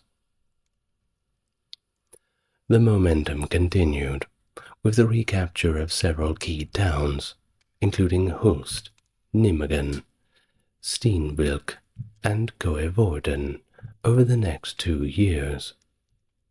In 1593, a Spanish attempt to recapture Coevorden was thwarted when Anglo-Dutch forces under Maurice and Vere successfully relieved the town in the spring of 1594. The capture of Groningen in the summer of that year forced the Spanish out of the northern provinces, leading to the full restoration of the 7 provinces. With these successes, a very happy Queen Elizabeth renewed the treaty with the Dutch states in 1595, maintaining the English troop presence at about 4,000, financed by the Dutch with the Crown's expenses to be repaid in installments until peace was concluded. However, the campaign faced setbacks in 1595, when Maurice failed to prevent the fall of Huy, and later attempts to capture Groll and Rheinberg were thwarted by Spanish forces under the veteran Cristobal de Mondragon. The withdrawal of English and Scottish troops for an expedition to Cadiz temporarily weakened Maurice's campaign efforts, allowing the Spanish to recapture Hulst and leading to a prolonged stalemate. By 1597, Spanish fiscal difficulties and distractions in France provided an opening. The Anglo-Dutch forces achieved a significant victory at the Battle of Turnhout, where a Spanish force was surprised and routed. Capitalizing on the Spanish preoccupation with the siege of Amiens in France, Maurice launched a successful summer offensive, capturing Rheinberg, Grunlo, and several other key cities. This series of victories enabled the recapture of most of the 7 northern provinces of the Netherlands, establishing a formidable barrier along the Rhine River and solidifying Dutch control over their territory. Now, let's just wind it back a little bit for some context to the 1580s and allow us to talk a little bit about privateering and naval warfare in general at that time, and then we'll wheel back to the 1590s and early 1600s as we go along. In November of 1588, following the defeat of the Spanish Armada, Philip II ordered the construction of 21 new galleons to bolster his naval capacity. These vessels, 12 of which were built in the Cantabrian ports, are notably named the 12 Apostles, which is, yes, a very cool name for the ships, but it also reflected a significant enhancement in size and firepower. Additional ships were constructed in Portugal, Gibraltar, and Vinaròs, and were all swiftly put into service. Subsequently, Philip established a robust naval base in Brittany, enhancing his military reach against England. This base not only posed a direct threat, but also facilitated a sophisticated convoy system and an enhanced intelligence network that significantly improved the protection of the Spanish treasure fleet from English naval attacks in the 1590s. One of the notable confrontations during this period occurred near the Azores in 1591, where an English squadron led by Effingham was repulsed, and the English flagship, HMS Revenge, was captured by the Spanish after fierce resistance by its captain, Sir Richard Grenville. On the English side, the merchant privateers, often called Elizabeth's sea dogs, experienced fluctuating success. In the 3 years following the Armada's defeat, these privateers captured over 300 Spanish prizes, amassing declared spoils of war worth more than £400,000 of the day's money. Notable figures such as the Earl of Cumberland and Sir Walter Raleigh backed or even led these profitable expeditions. For instance, Cumberland's ventures included the profitable Azores voyage in 1589, and alongside Raleigh and Martin Frobisher, he participated in one of the war's most lucrative naval expeditions off Flores Island in 1592. During this expedition, the English fleet captured the large Portuguese carrack Madre de Dios, yielding treasures nearly half the size of England's annual royal revenue, providing Elizabeth with a 20-fold return on her investment. The success of these raids ignited enthusiasm among the English for such profitable endeavors. Raleigh's own expedition in 1595 to explore the Orinoco River aimed at finding the mythical city of El Dorado, and although the expedition plundered the Spanish settlement of Trinidad, the wealth that Raleigh reported was exaggerated. This period also saw the Preston Somers expedition, which achieved the daring capture of Caracas through an overland assault. Prominent London merchants like John Watts funded many of these expeditions, including James Lancaster's highly profitable raid on Recife and Olinda in Portuguese Brazil. In retaliation, the Spanish monarchy employed privateers from Dunkirk to disrupt English shipping, striking back against the English privateers and causing significant damage to English maritime interests. These actions underlined the ongoing maritime conflict between Spain and England, marked by both nations' efforts to outmaneuver each other on the high seas. Christopher Newport emerged as one of the most successful English privateers during this period, with significant financial backing from John Watts. In 1590, Newport set out to raid the Spanish West Indies, and despite losing his right arm in battle where he defeated an armed Spanish convoy, he continued his privateering efforts with remarkable success. Of course, everybody from that day onwards underestimated him. They thought he was completely harmless. Well, the blockade of western Cuba in 1591 was notably the most effective English privateering adventure of the war. Newport followed this with another triumphant expedition to Hispaniola on the Bay of Honduras the next year. However, the 1595-96 expedition, which also involved Drake and Hawkins, ended in disaster. Both commanders died of disease, and the English suffered substantial losses, despite having achieved some minor military victories. In August 1595, the Spanish naval force led by Carlos de Amasquita launched a raid from Brittany, landing in Cornwall, where they burned Penzance and surrounding villages. This incursion showed the ongoing vulnerability of the English coastal defences, not as strong as they should have been. While the following year in 1596 an Anglo-Dutch expedition under the Earl of Essex, one of Elizabeth's favourite boys, sacked Cadiz.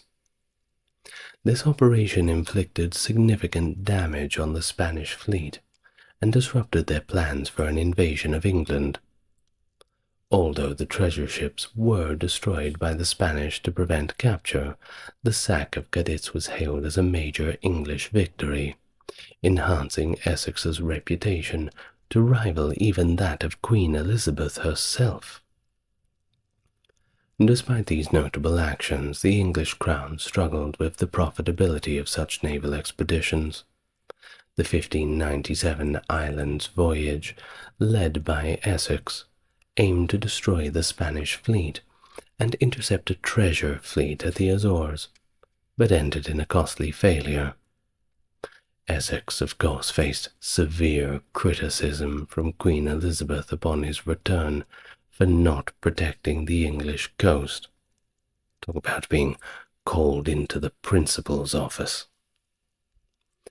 Well, the Anglo Spanish War also placed a heavy strain on the English treasury, of course. Yet it proved lucrative for many of those English privateers. Certainly easy to slip a few doubloons into your pockets.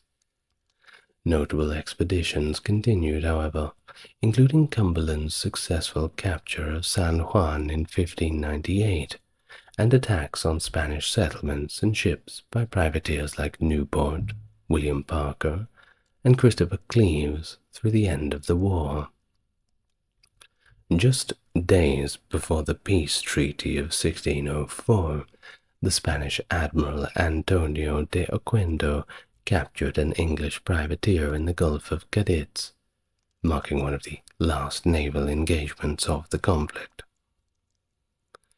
Well, throughout the war, the English corsairs significantly disrupted Spanish and Portuguese merchant activities, capturing nearly 1,000 Spanish prizes by the war's end. But despite this, the Spanish managed to protect their vital treasure fleets through an effective convoy system. The war inadvertently fostered a shift in commercial maritime activities, with much Spanish and Portuguese trade carried out on Dutch and English ships, intensifying competition and altering the dynamics of European maritime commerce. In the winter of 1598-99, Spanish forces under Francisco Mendoza retook Rheinberg and Moers during a campaign that highlighted the ongoing Spanish effort to maintain control in the region. However, Mendoza's subsequent attempt to capture Bommelerwaard was thwarted by Dutch and English forces, led by Maurice of Nassau. The failure at Zaltbommel not only led to Mendoza's retreat, but also triggered chaos within the Spanish ranks, including mutinies and desertions. In response to the disarray within the Spanish army, the Dutch Senate, led by Johan van Oldenbarnevelt, decided to shift the focal point of the war to Catholic-dominated Flanders in 1599. Despite English tensions between Maurice and van Oldenbarnevelt, a sizable contingent of the English army, under Francis Vere, joined the Dutch campaign. Using Ostend as their base, which was still under Dutch control, their strategic goal was to capture the privateer stronghold of Dunkirk. In 1600, the Anglo-Dutch forces advanced towards Dunkirk and achieved a rare pitched battle victory against the Spanish Tercio-led army at the Battle of Newport, with the English playing a significant role. However, internal disputes within the Dutch command shifted priorities towards taking Spanish-occupied cities elsewhere in the Republic, leading to the abandonment of the immediate plan to capture Dunkirk. Maurice's forces withdrew, leaving Vere the command at Ostend in anticipation of a Spanish siege. Thus the siege of Ostend began while Maurice launched an offensive along the Rhine frontier in the summer of 1600, successfully retaking Rheinberg and Moers from the Spanish. In 1602 at Ostend, Vere repelled a major Spanish frontal assault organized by Archduke Albert, resulting in heavy losses for the Spanish. Meanwhile, Maurice continued his military campaigns, successfully retaking Grave, although Vere was severely wounded during this siege. In mid-1604, an attempt by the Dutch and English to relieve Ostend resulted instead in the besieging and capture of the inland port of Sluis. Shortly afterwards, the garrison at Ostend capitulated after nearly 4 years of siege, marking a costly Pyrrhic victory for the Spanish, who suffered significant losses. The French wars of religion and simultaneous conflicts in the Low Countries and against England strained Spain's resources significantly. In 1590, the Spanish landed a substantial force in Brittany to support the French Catholic League, driving out English and Huguenot troops from much of the region. However, the tide began to turn when Henry IV of France converted to Catholicism in 1593, a move that garnered him broad support and facilitated his coronation in Paris the following year, following his unsuccessful siege of the city in 1590. In 1594, Anglo-French forces managed to thwart Spanish plans to use Brest as a launching point for an invasion of England by capturing Fort Crozon. The formation of the Triple Alliance in 1596 between France, England, and the Dutch Republic marked a significant diplomatic shift. This alliance led Elizabeth I to send an additional 2,000 troops to France after the Spanish had captured Calais. The Anglo-French forces under Henry IV recaptured Amiens in September of 1597, reversing a series of Spanish military successes and halting their advances. Initial peace talks had begun even before the recapture of Amiens, and the French Catholic League's support was waning as Henry IV consolidated power following his conversion and subsequent military victories. Exhausted by prolonged conflicts and facing financial ruin, Philip withdrew his support for the League and recognized Henry's legitimacy, leading to the Peace of Vervins in the May of 1598, which ended the last of the religious civil wars in France, as well as the Spanish intervention. Simultaneously, in Ireland, the 9 Years' War erupted in 1594 as Ulster Lords Hugh O'Neill and Red Hugh O'Donnell rebelled against English rule, sporadically supported by the Spanish here and there. The conflict drained English resources and was compounded by 2 failed Spanish Armada attempts in 1596 and 97, both thwarted by severe weather. In 1601, a final Spanish Armada was dispatched to assist the Irish rebels, but only half the fleet reached Ireland due to another storm. Of course, England living up to its reputation for its beautiful weather. While the troops that did land were besieged by English forces in the town of Kinsale.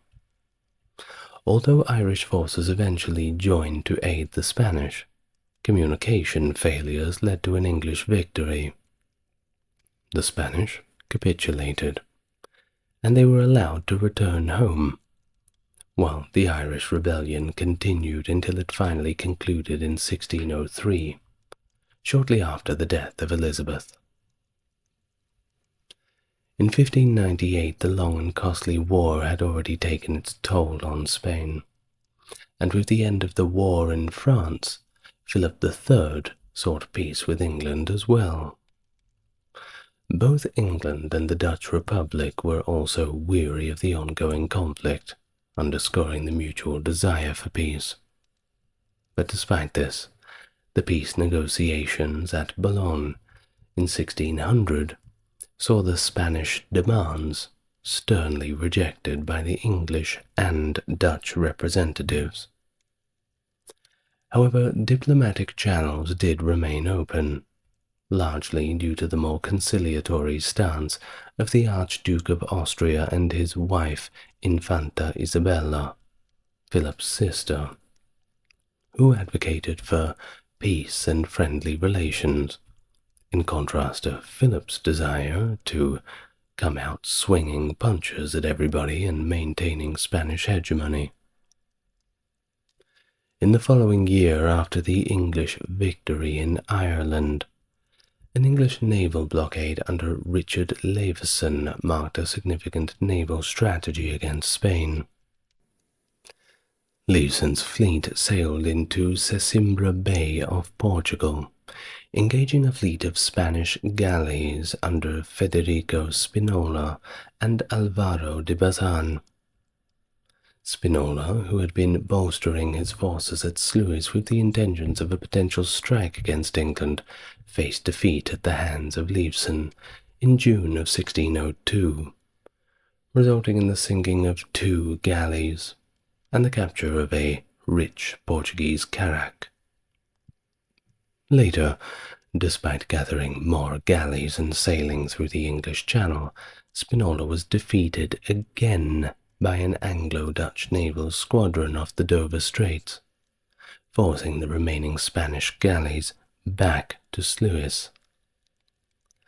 These naval defeats effectively halted further Spanish naval operations against England for the duration of the war, shifting Spain's focus away from an invasion of England to the ongoing siege of Ostend.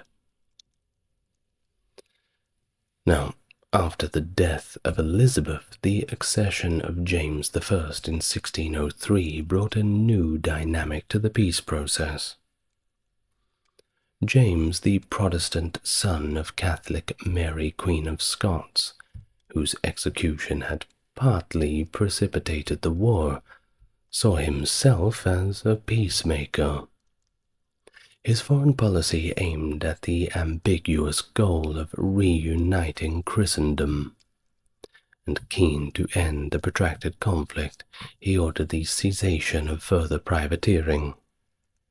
In response, Philip III sent a Spanish-Flemish commission, led by Juan de Tassis, to London to negotiate the end of the war.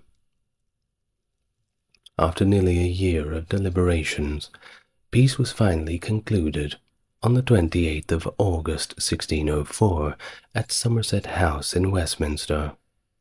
The treaty allowed for the continuation of military actions at Ostend and Sluis until the end of those campaigns, marking a pragmatic approach to winding down the war. This peace treaty not only ended the long-standing conflict between Spain and England, but also reflected a significant shift in European diplomatic relations at the start of the 17th century. The Treaty of London in 1604 marked a significant turning point in European diplomacy, restoring the status quo between Spain and England and concluding a long and exhaustive conflict. The treaty's terms were favorable to both nations, reflecting mutual necessities and strategic interests. No one at this point was trying to take from the other's pocket, as both of their pockets were pretty empty.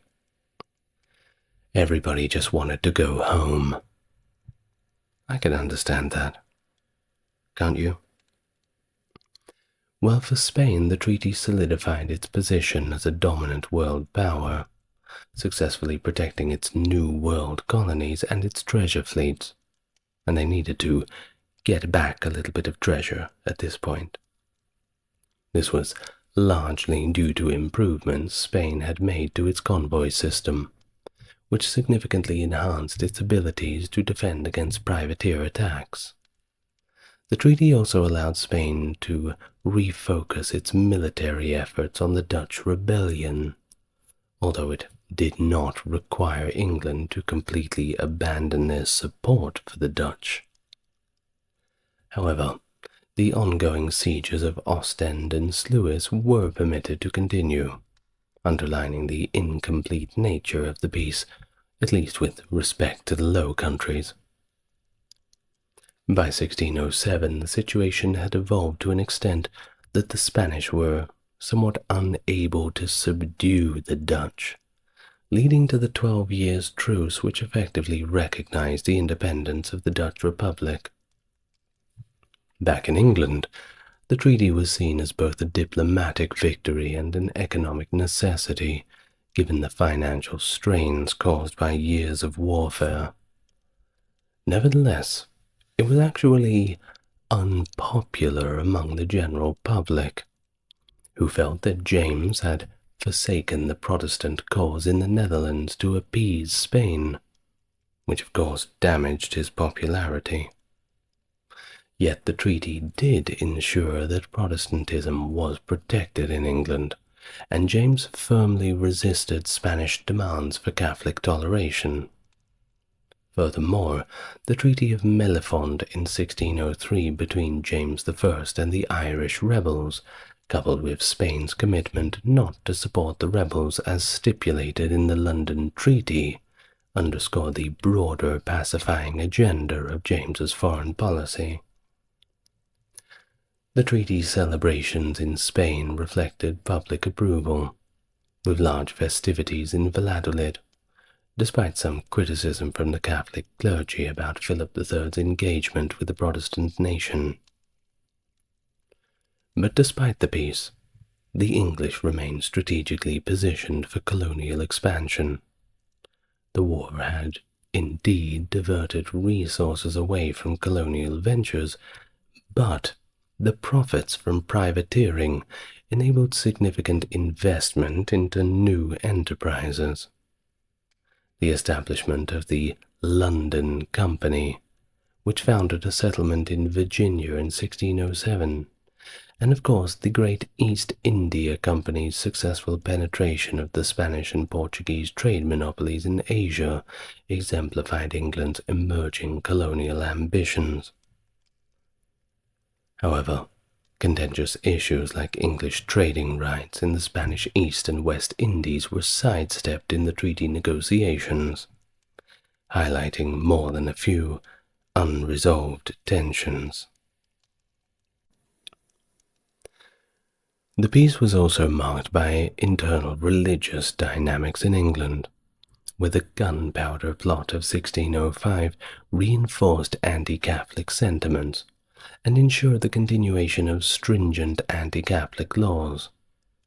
This incident effectively dispelled any lingering fears that peace with Spain could lead to increased Catholic influence in England. Thus, the Treaty of London and the end of the war not only concluded a protracted period of chaotic warfare, but also set the stage for the shifting power dynamic in Europe, with both Spain and England recalibrating their domestic and colonial strategies in this rapidly changing world. Of course, it only lasted until 1625, when new conflicts emerged. But hey, everyone's gotta do something with their time, don't they? Well, you've reached the end of the video. Wowee, the Anglo Spanish War. Didn't we have fun? Well, I'd like to thank my top-tier patrons, Britt, Charles, Stark Factory, JC, Jeffrey, Wendy, and Tim. Thank you very much, dear people. If you would like to support the channel, well, you've already done it because you've watched the video. Of course, if you want to do even more, have a look in the description, but if you don't want to do that, just promise me you'll get a good 8 hours sleep, and when you wake up, you'll drink plenty of water. Good night, everyone. Lots of love. See you tomorrow.